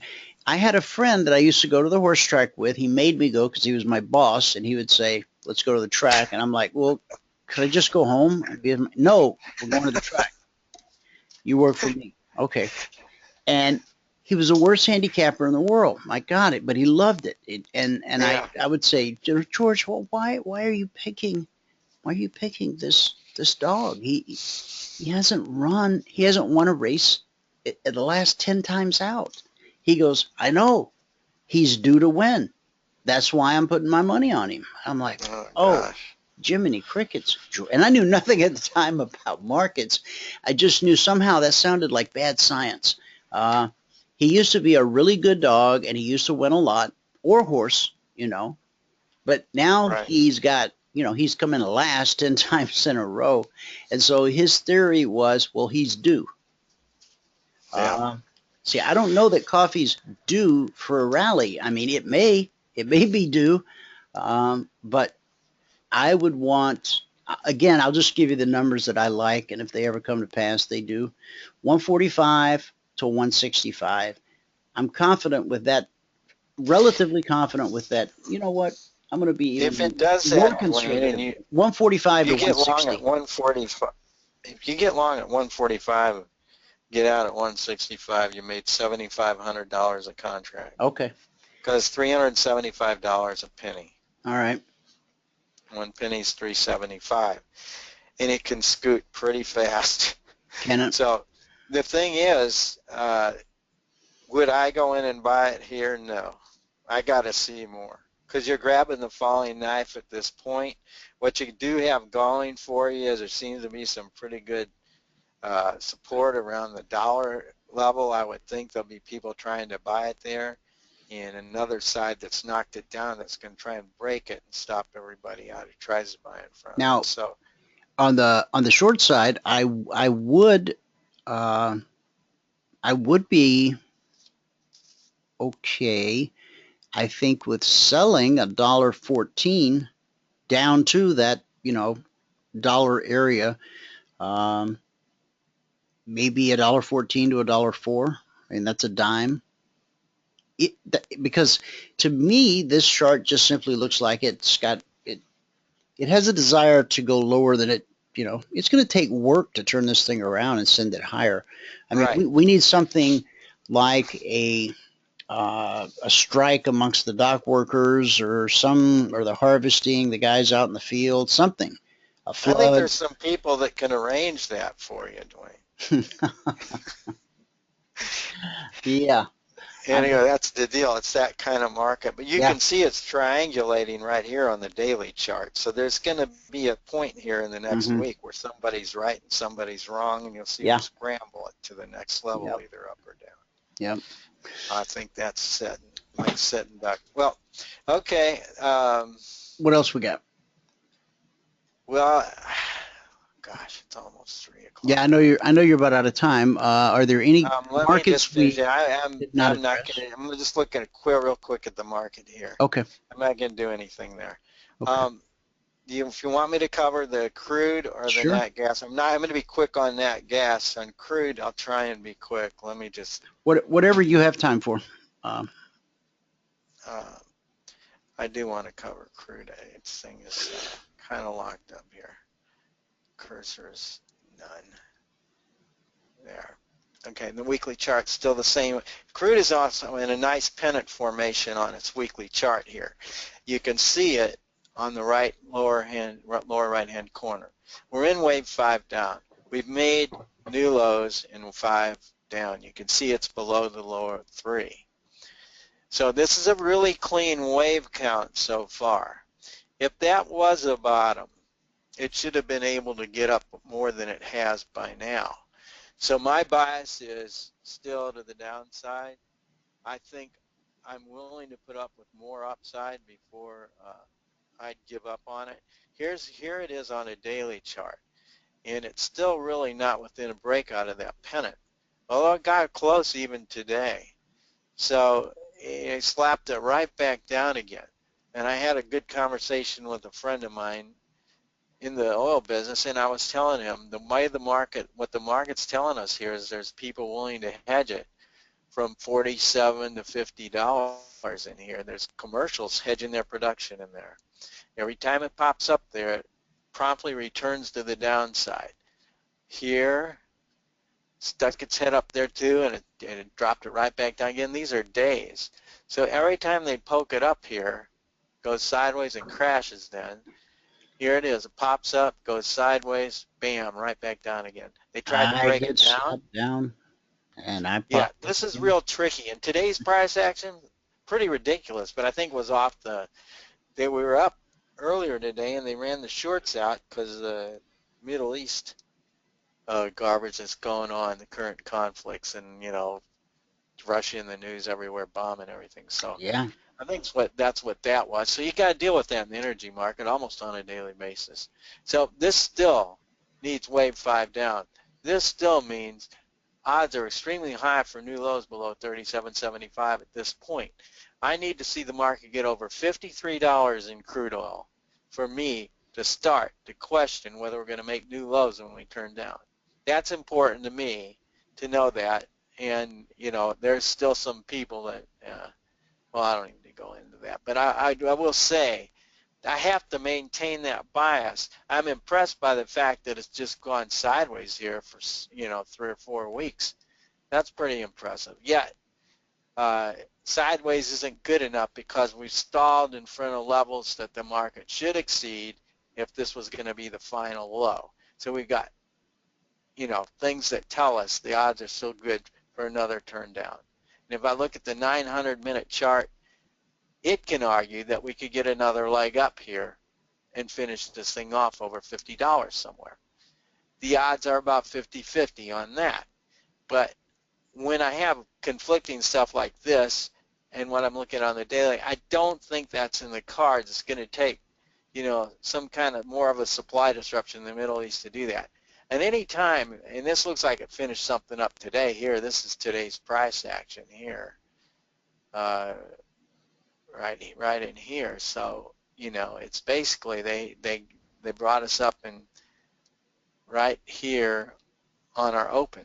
That's the opening bar, which is really strong. And normally if you get an opening bar with an extension to the upside like this, the first 35 minutes, the market shouldn't reverse that much. If it does, it's normally a safe buy to try and buy it on the breakout point, which down in here you could have bought it. If it's going to run, that would have been the place to take a shot at it. Well, it just kept going lower. So this put in a wave 5 top now. So for the short term, it's going to be on the defensive, and you'll look at the retracements on this move back up to determine whether it's going to fail or not and where it'll do it at. So right now, I think crude, I'm going to stick to what I've been thinking for a long time, They're just going to go back down and make new lows. And I have to tell you, the guys are slowly getting a little more bullish in the commercial end of it, but they haven't really been good at calling the market all the way down. So, I don't have a lot of faith in that. Yeah, you just want nat gas, right? Yeah, nat gas, and we'll call it a day. Okay. Nat gas. There's a 10-year chart on nat gas right there. Now, if you look at this from a long-term perspective, right, we started talking about commodities at the beginning of this thing. I would have to say this is in a market that's getting ready to crash, right? It's already crashed. And the $2 level seems to be holding really well. It held down here at 190, and I remember very well when it did it, because this was a fifth wave down. It was counting it on the shorter term charts, and I expected that it wouldn't go much lower than that. Here it got down to this was 240 on the lows. This was 190, and now today we're at 242. So we took out the wave 3 low in here. I think it's important to look at this though. We have to go back to get under this $2 level, really, where the market closed under it. Back to January of 2002, that's 13 years ago. And every time it's been under there, it has not been able to sustain itself for very long. These are monthly bars, but even on the monthly chart, it marginally goes below them, and then it comes right back. So we can assume that's pretty good value. We've had a disruption in the market for sure with all the production that we have, but these facilities are still being built to export the LPG and NGLs. And when they do that, this thing's not going to come back. This is not going to stay down at these levels, because this was almost enough to shut our industry down as it was. It went for years. This is back in 1995. It kept having these spikes. If we had a really cold winter, it would make a difference. And, just to go to the retracement back to this $6.49 high would be a nice move. But the bottom line is it's the most boring market to trade right now. I'm just watching it. I haven't got any entry points yet, but I don't expect it to go down and stay down for a long time. I do not expect that. So it's more of a buy than a sell down here. And this is what the 200-minute chart is in wave 5 down. But this has a slope here to turn into a third wave, even though this is counting this slope of hope. Look at that slope. That's a slippery slope right now. But it's got a ways to go before it gets to, it's got projections on here, and here they are. 232, 210. If it gets down to, $2 to 220, there's going to be some value players buying it.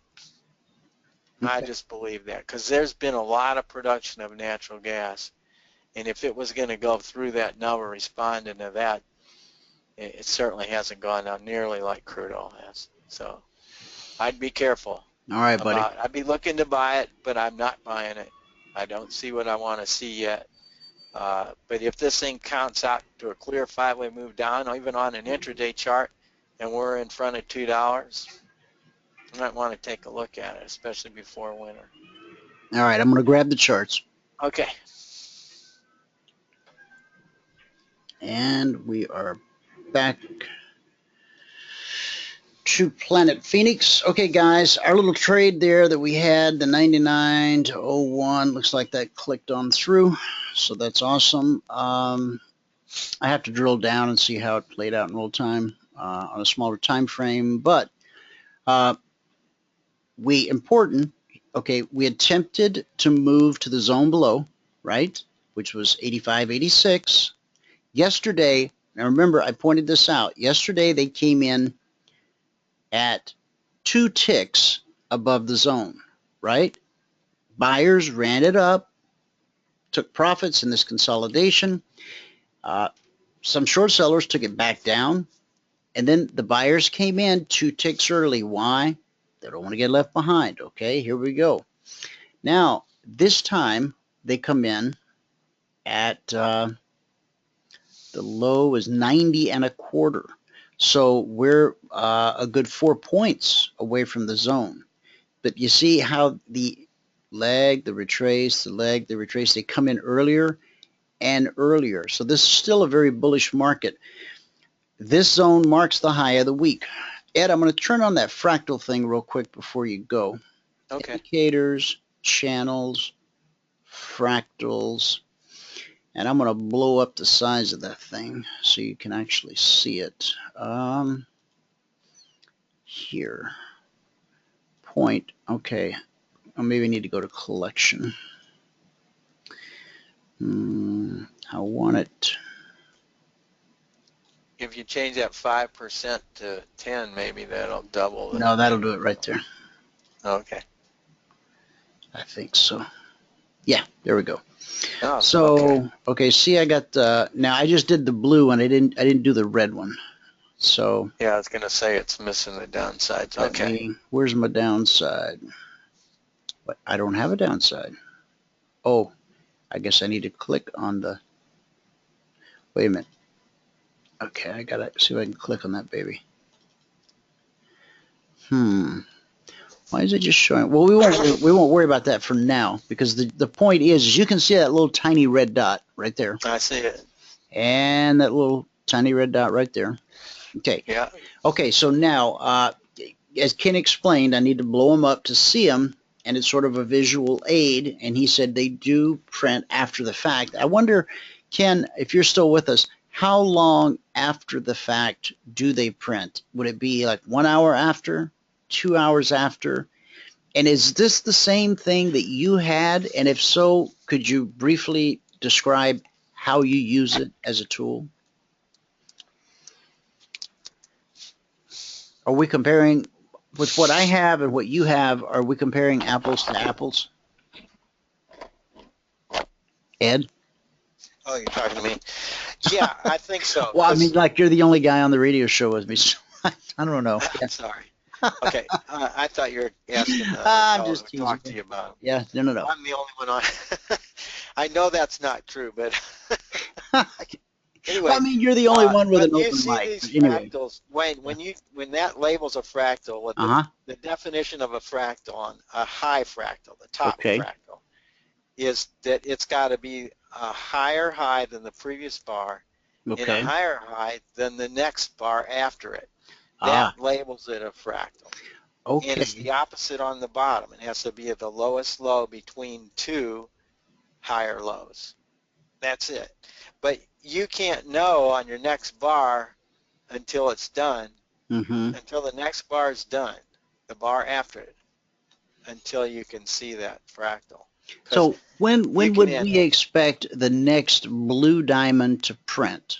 If this candle closes the hour higher than this hour, and then the next hour, and then the next hour closes lower than this high, bing, I'll get a diamond, right? That's right, and there's a way you can jump it if you want to. If you know that you've got, I mean, this isn't actually in, but let's say you're using time or range, and let's say you got 90% of the time in or 90% of the range in, and the thing is in the lower 25% of the range, you can assume you're going to get a fractal there if that helps you with what you're doing. Okay. You know what I mean? You can just make judgments like that. Sure. To decide. And then if you want to take the bet, you can. Like some things that I do are based on volume. And, you know, if I get 95% of the volume in and I'm making a determination I'm going to have a trigger off the current bar, if it stays that way and I know it's already almost fulfilled this thing and I don't see it, especially if it's in the middle of the range, and then I'm really safe that it's probably not going to get to one extreme or the other in that last 5% of volume. And so I can take my trade there if I know how to get in it or structure an early trigger point. You know what I mean? So in other words, if, we put in a higher high here, nothing's going to happen, then the next hourly candle, I can see that it's, you know, we're 5 minutes off and it's going to close down here. So I know that's going to give me a fractal diamond up here, but how do I put You that to don't work know as a that it trade? will be, only if you see the next bar. Now the next bar will have to be lower than. Right, that's what I'm saying. We get a higher high, and then we get a lower high. There you go. Okay, so before this candle even completes, I'm pretty confident, like you said, that it's going to close down here, and that's going to give me a blue diamond up here. But how does that help me? Well, that's what I'm trying to piece together. I'm trying to. It depends on your system. Oh, okay. It depends. Okay. I mean, I can't really answer that because I don't know. You're obviously want to say, well, that is a reaction high. What it helps you with is to know that that's not just any old bar that's a high, but it's a fractal high.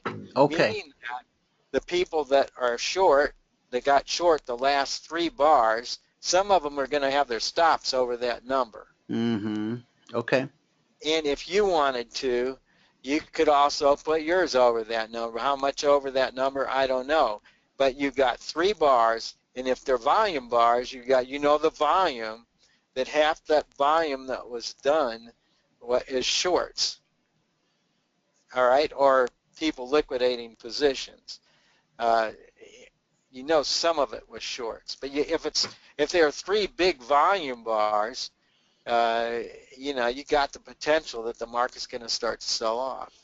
Now, volume bars, 10,000 contract volume bars, one of my favorites. In fact, something that we used on the S&P? On the S&P, this is a 10,000 contract. We used to trade that almost exclusively in the live trading room back in the early days. A 10,000 contract. So every time 10,000 contracts exchange hands, you get a new candle. This here is, if it had put in a lower low, we would have had a bullish engulfing candle there. But we did get this fractal, but we didn't get that dot until this candle closed, right? That's correct. That red dot printed on the close of this candle. But I'll tell you what, if you wanted a jump start on that, depending on where it's at, if it's spent the last, that's a 10,000 contract. If you got 1,000 or 2,000 contracts left, and you're sitting up here in the upper 20% of the range. Yeah, and you can do this, guys. Check this out. You can, if you want to know how many contracts you have left, you just go here, here. I got to go back. Current profile.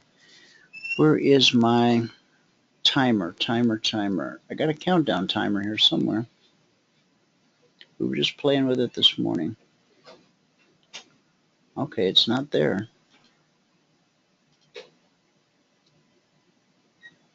I guess I'm just overlooking it. Michael and I were just messing around with it this morning. Well, maybe I would think you could do that. Yeah, I mean, it's do that with your trade station programming. I think you could do that. Countdown timer. There we go. On. Okay. So now what we're doing is up here. Remember, a new candle every 10,000 contracts. We've got 1,823. Now we got 1,500. And so we don't know where, at what price this candle is going to close, but we know how many contracts it's going to take. We need 800. We need 300. We need 2. This is a fast-moving market. Boom. Yeah. New candle. Okay. Yeah, they got 3 minutes till they close. Now it's counting down 10,000 again. Okay. So I think it's pretty easy to see visually, guys, why we enjoyed trading this particular chart. I mean, there's a leg and a retrace, and a leg and a retrace, a little double top. Okay, let's ride it back down to the zone. This is bullish, and off we go. And I'd say this, Dwayne, this last fractal that you have back here to the left, about 8 bars over. Okay. You made this run up, and then you had a flat correction, and then you took out the fractal there. that flat correction can be the basis for you trying that breakout trade and taking a small amount of risk with it. To the breakout over the upside. fractal. Okay. You made the impulse up, you got a flat correction, then you're breaking out again. Should you take that trade? That's where the Elliott wave comes in handy, because you'll know what this last fractal from the low there was. You'll know whether that's a fifth wave, or should be able to tell, and that's when it really comes in handy. So short-term trading, but hey, you know, some days, in some weeks, in some months, that's the only way you can make money in this market. I mean, there's a lot of ways to make money, but you know, when the market's wrapped up in congestion and the volatility's low, you know, you need a way to try and make your money if you have to make it, you know, on a daily basis. Wow. Okay. Well, hey, listen, I know you got to go. Thanks so much for everything, for spending time Dwayne, with I got us. one question. When are you looking for me to come on? At a quarter to? It's supposed to be 1:30, but David and I usually get started late because some topic comes up. So if I can look for you at about 1:45 Eastern, that'd be awesome. Okay. That work for you? Yeah, because I was coming on at I think 2:15 Eastern. It used to be, and then we backed it up. Right. So does that work for you? Okay. Does that work for you? Oh yeah, I'll make it work. All right, buddy. You know. Okay. Good to talk to you. Thanks, everybody. You know, and someday you'll send me a picture, and I'll add you to the CFRN team page. But when you're ready. I got to see if I can find any of my old high school pictures. Yeah, you do that, shoulder pads and all. Okay. I won't do that to you. I'll show you the real McCoy. Okay. All right. Take care. Bye-bye. Okay. All right. Let's take a look here. Let's see. What are we trying to get rid of? We're trying to get rid of these. That was not what I was trying to get rid of.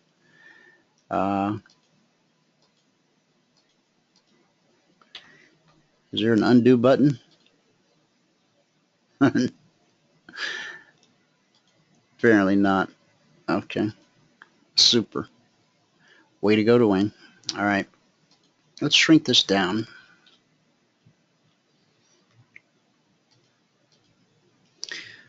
I don't want to get rid of all drawing objects. Now, let's see. Let's go. All active indicators. History. Let me go back to the 10,000 contract and see if now I can remove it without doing any damage, any more damage. Okay. Now, okay. Now I got to go look at my tweeter.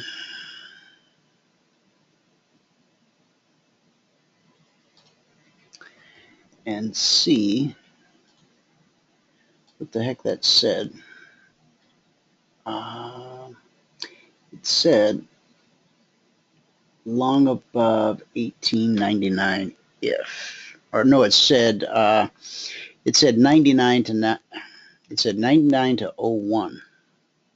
That's what it said.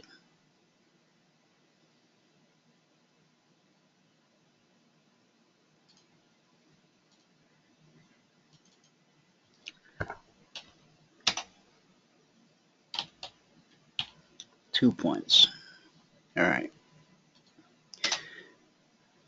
Just got to preserve that for historical integrity. All right. Oh, can't forget the infamous if.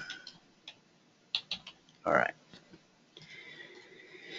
Okay, S&P 500 E-mini futures. We've gone from zone to zone to zone to zone. Consolidation to the zone, consolidation to the zone. We overshot the zone and we attempted the zone lower. However, buyers stepped in and drove it, and now we can see they're attempting to take it to 25.26. If we draw a reverse fib right here, swing high to the swing low, we can see that they've already gotten above the 62% retracement. Now, based on the time, Wall Street closed 18 minutes ago. Futures stopped trading 3 minutes ago. And so this is going to be hang time until the markets reopen. Okay? And so what I will leave you with is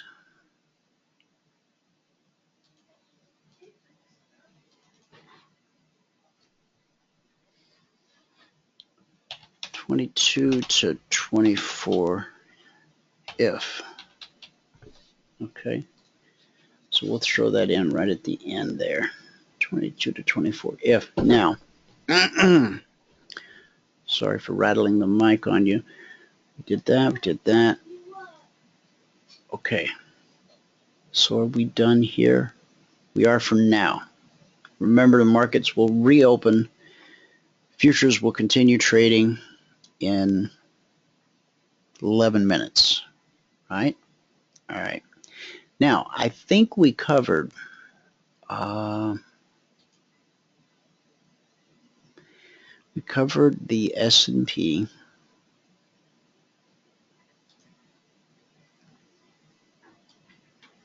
In regards to the Concierge Trade Alerts. We had time for that. Bonds, we had time for that. We were looking for 10 ticks to the upside. Got it. Crude oil, okay. We caught our $1,000 per contract move to the upside. Let me get rid of my little fractal buddies there. Okay. And we'll get rid of our fibs. Okay. So this was the trigger, right? We went long. Ed and I were talking about this at the beginning of the show. We had a 32-cent move. You only need 10 cents to be done for the day. Then we had a $300 retracement back below the trigger, and then a $1,000 per contract move. The trigger on the short side for crude was 45.20. Okay? And so we do have a trigger on the short side. Right there. All right. So we triggered, and on the first move down, we get to 44.80. So from 45.20 to 44.80, that's a 40-cent move.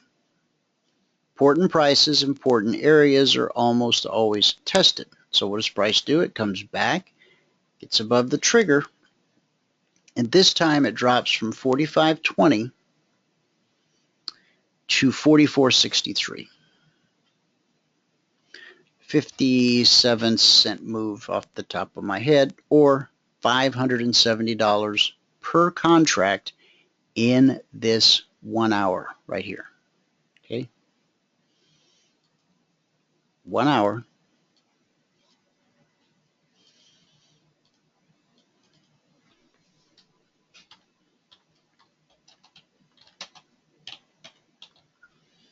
$570 per contract. Now, why anybody wouldn't take that trade, I don't know, honestly.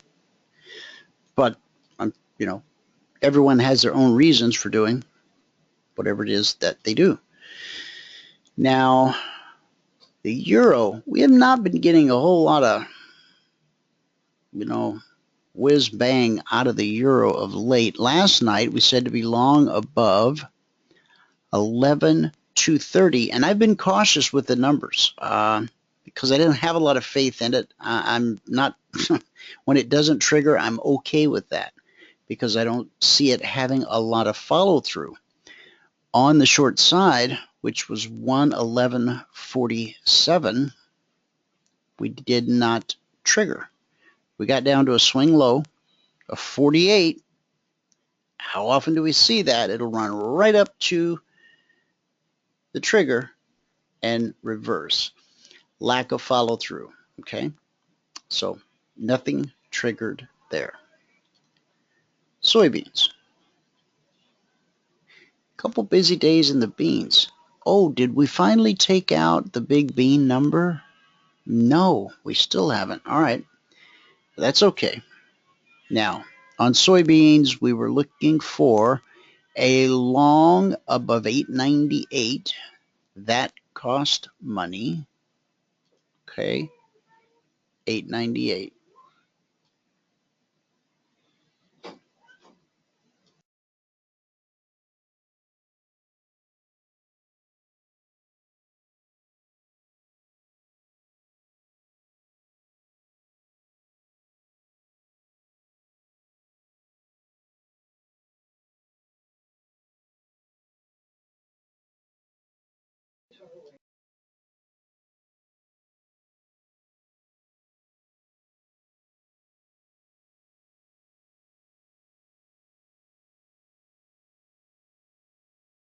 Okay, I'm very sorry. I was having to stifle a musical prodigy. On soybeans, the short side was 150. I'm sorry. The soybeans were short below 886. Okay. All right. Let me pause one more time.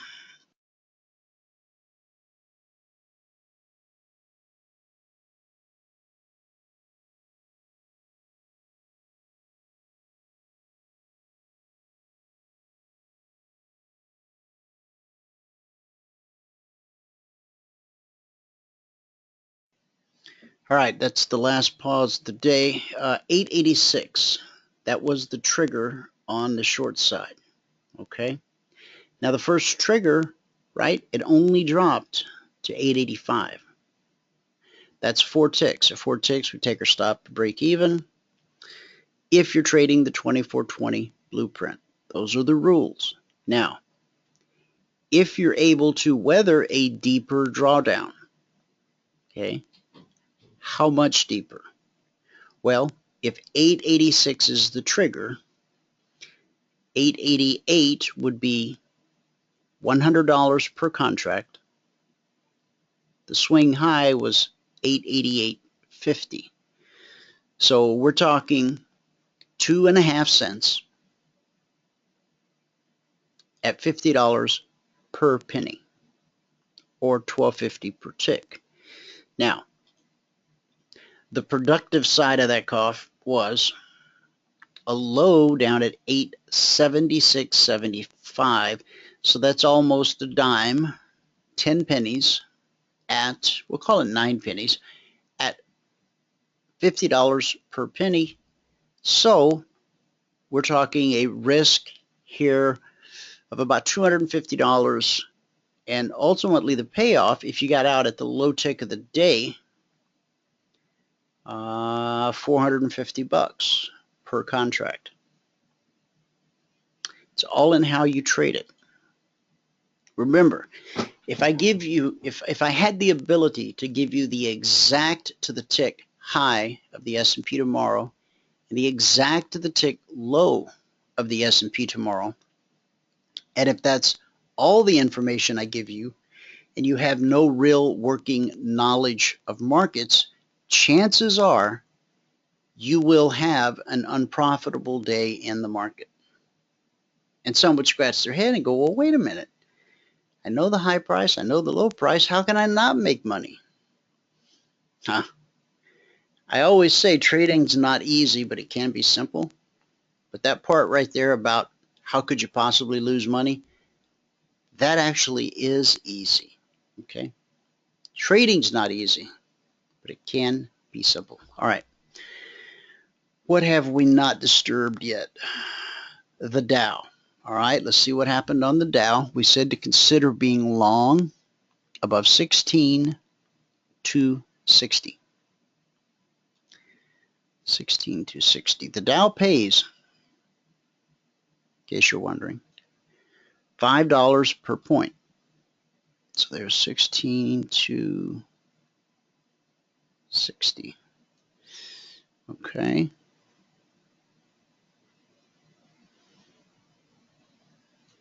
Okay. All right. 16,260, we need 20 points at $5 a point, $100 per contract per day. In the very first hour, we get up to 84.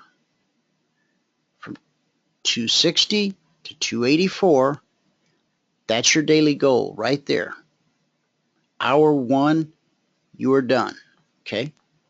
Now, the swing high of the day is 16,345. So we're talking about 80 points, $400 per contract. That's if you know how to get out at the high of the day, right? I can't teach you that. I can teach you how to trail your stop and how to be stopped out with some profit, okay? And some days it will take more than one trade to reach your daily goal. That's okay. You have 10 trades per day in whatever market it is that you've chosen to trade. Yes, you can trade multiple markets, but the goal is combined with, if you combine them at the end of the day, the goal is still $100 per contract per day. Once you qualify to add your second contract, then it's $200 a day. And when you've earned enough profit to pay for your third contract, then it becomes, and we continue to build until you hit the 20 contract mark.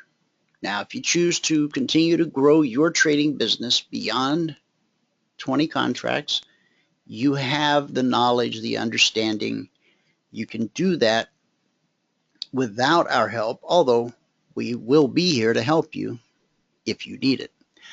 On the short side of the Dow, 16010. Okay. I always give you my best long trade and my best short trade. Why? Because I'm a trader, I'm an analyst, I'm not a prophet. Okay? A prophet could tell you where that exact low tick is going to be. A prophet, a true prophet, a biblical prophet, could tell you if the market's going to go higher or lower.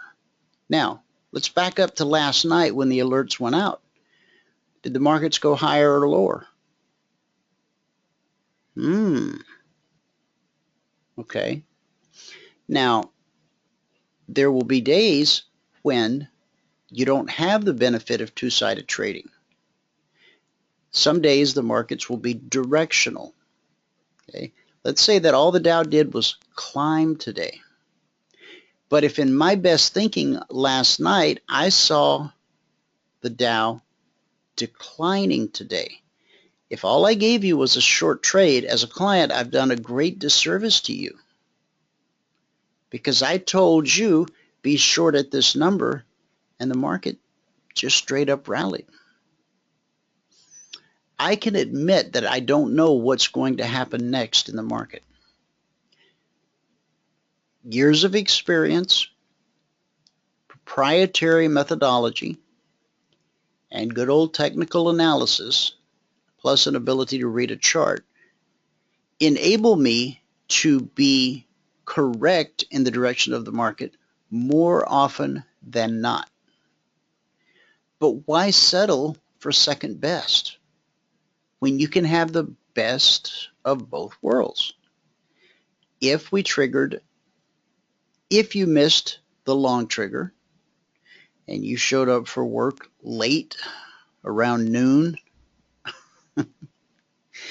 and the trigger is 160.10, okay, what's the swing low? 159.68. We'll call it 159.70. That's 40 points. How many points do you need to be done for the day if you're trading the 2420 blueprint? 20. 20 points equals $100 per contract per day. That's for the one contract trader and the 20 contract trader. $100 per contract per day. Okay? You could have done it in one trade here and one trade here. Bonds we already covered. The euro we already covered. the Russell and gold are the only two we haven't covered, and I don't think gold. We covered crude. All right, let's go to the Russell. All right. On the Russell last night, this is what the alert said. Consider being long above 1105. All right. Swing high was 1108.50. Call it 1108. That's 3 points. That's $300 per contract. You only need a 1 point move in the Russell. That's 10 ticks. You had 30. You count this one, you had 35. Okay. You need 10. Market in its infinite kindness right here gave you 32 on the short side. Okay. Now remember, we've gone through a stretch where we've had a lot of directional movement. We're now starting to see, we're getting back to a more balanced market. We still have great volatility, but we're seeing some two-sided trading. The short side on the Russell, check your email in the inbox, okay?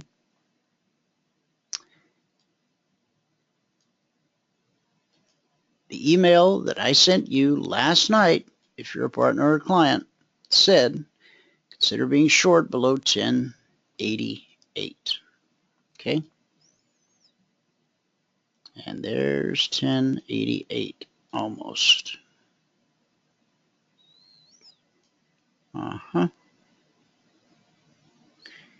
And all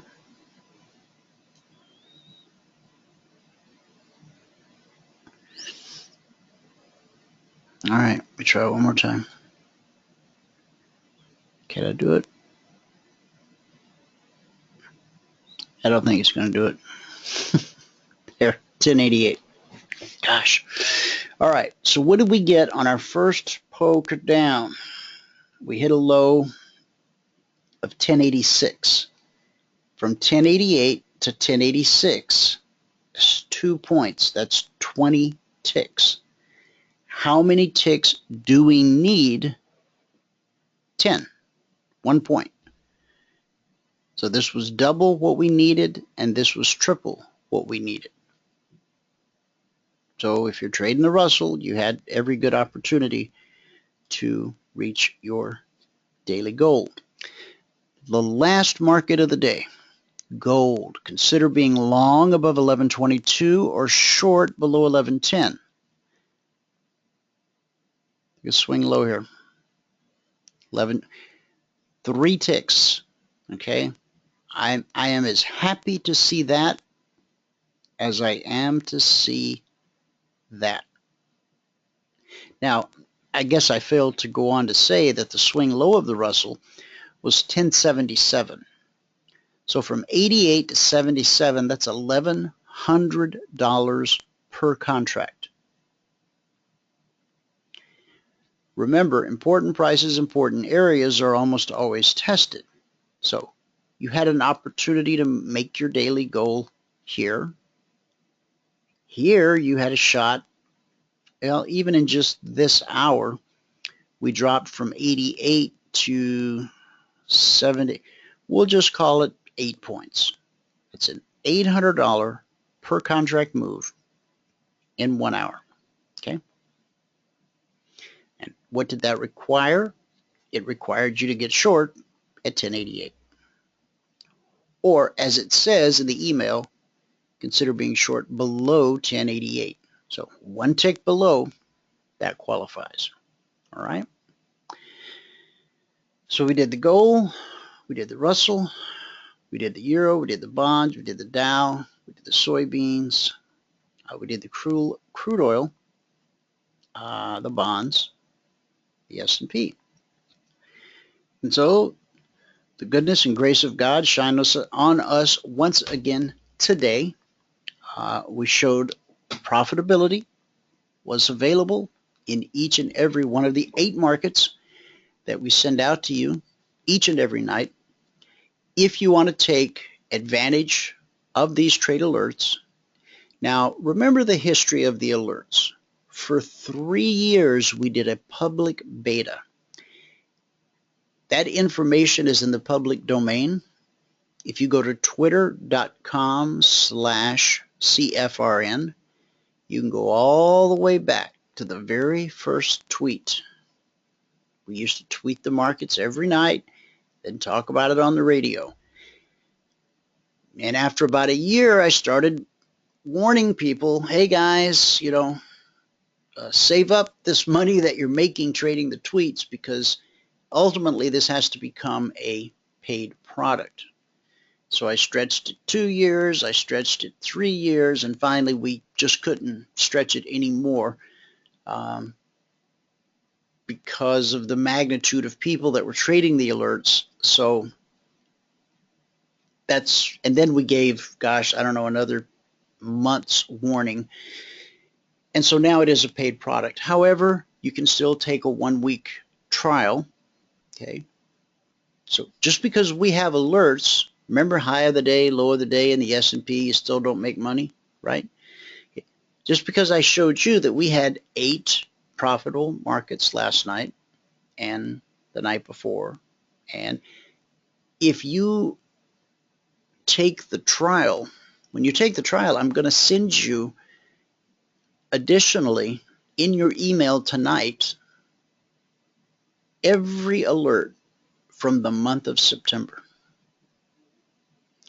So that's 20 trading days times 8 markets. That's 160 times 2 trades per market. You'll see 320 trade alerts from the month of September. You can go to your charts and you can see, you can pick them off one by one. What was profitable, what was not. What was profitable, what was not.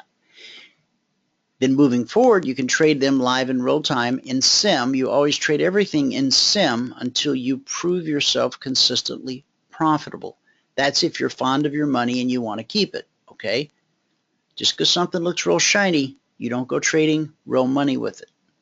Not until you have proven to yourself, not me or anyone else, but to yourself, that you are or can be consistently profitable with this methodology. Email me support@cfrn.net. I will email you the link that allows you to sign up for the Concierge Trade Alerts. If you want to just take a partner free trial, go to cfrn.net/apply. If you want to take the Trade Alert trial, I kind of want to get to know who you are.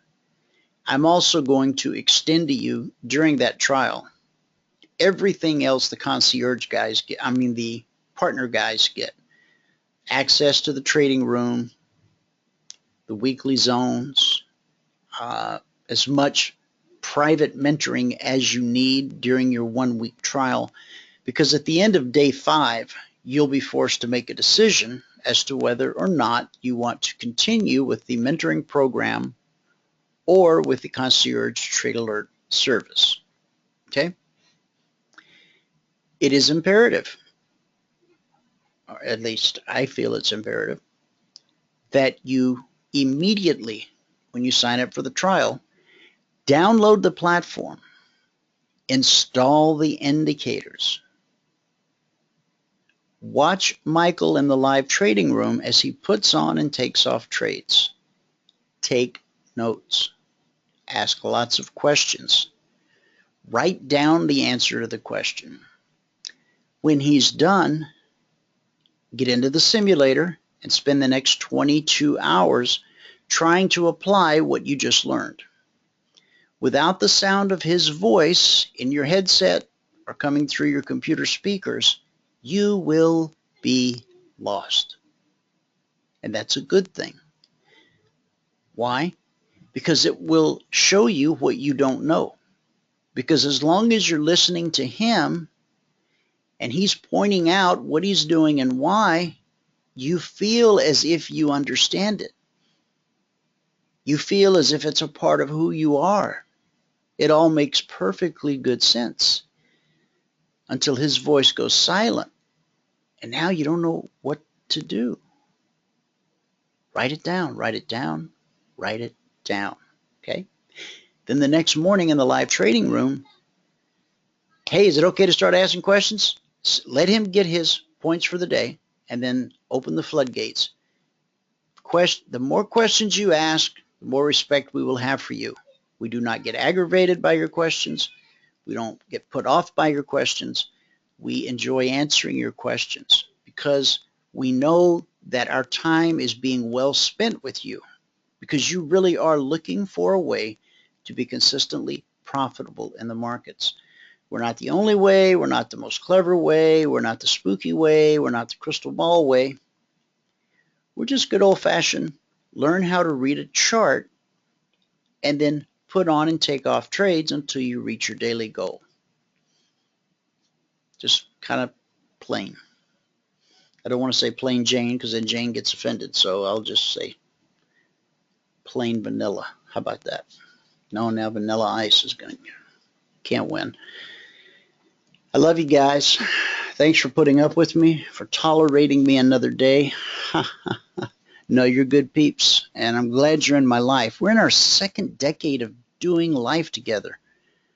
Not all of us, but many of us. We have so many folks in this audience, in this community, that have been with us for the entire 10 plus years. Maria, I never saw why you were the one who can't see charts. Everybody else can see them. So I'm sorry that happened to you. See, you said we cannot see the charts, but actually it was you that couldn't see the charts because everybody else can. Because I have my monitor over here and I can see what you can see. So I hope you can get it straightened out by tomorrow. But you're gone already. I'll send you an email. You know what? That's exactly what I'll do. Okay. I'm going to send you an email and then I'm going to go. All right? Listen, guys, thanks so much for tuning in.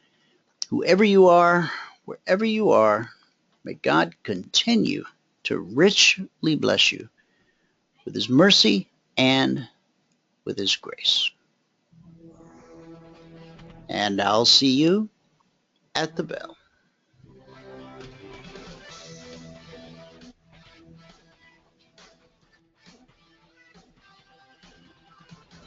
Remember this, there is no greater return on investment than to see a human life changed and given hope. As always, pray hard and trade safe. Any financial information discussed on this show is simply the opinion of our host, Dwayne Reeves, his co-hosts, and guests. To learn more about trading Emini Futures or to take a 1-week free trial in our live trading room, call 1-866-928-3310. 866-928-3310.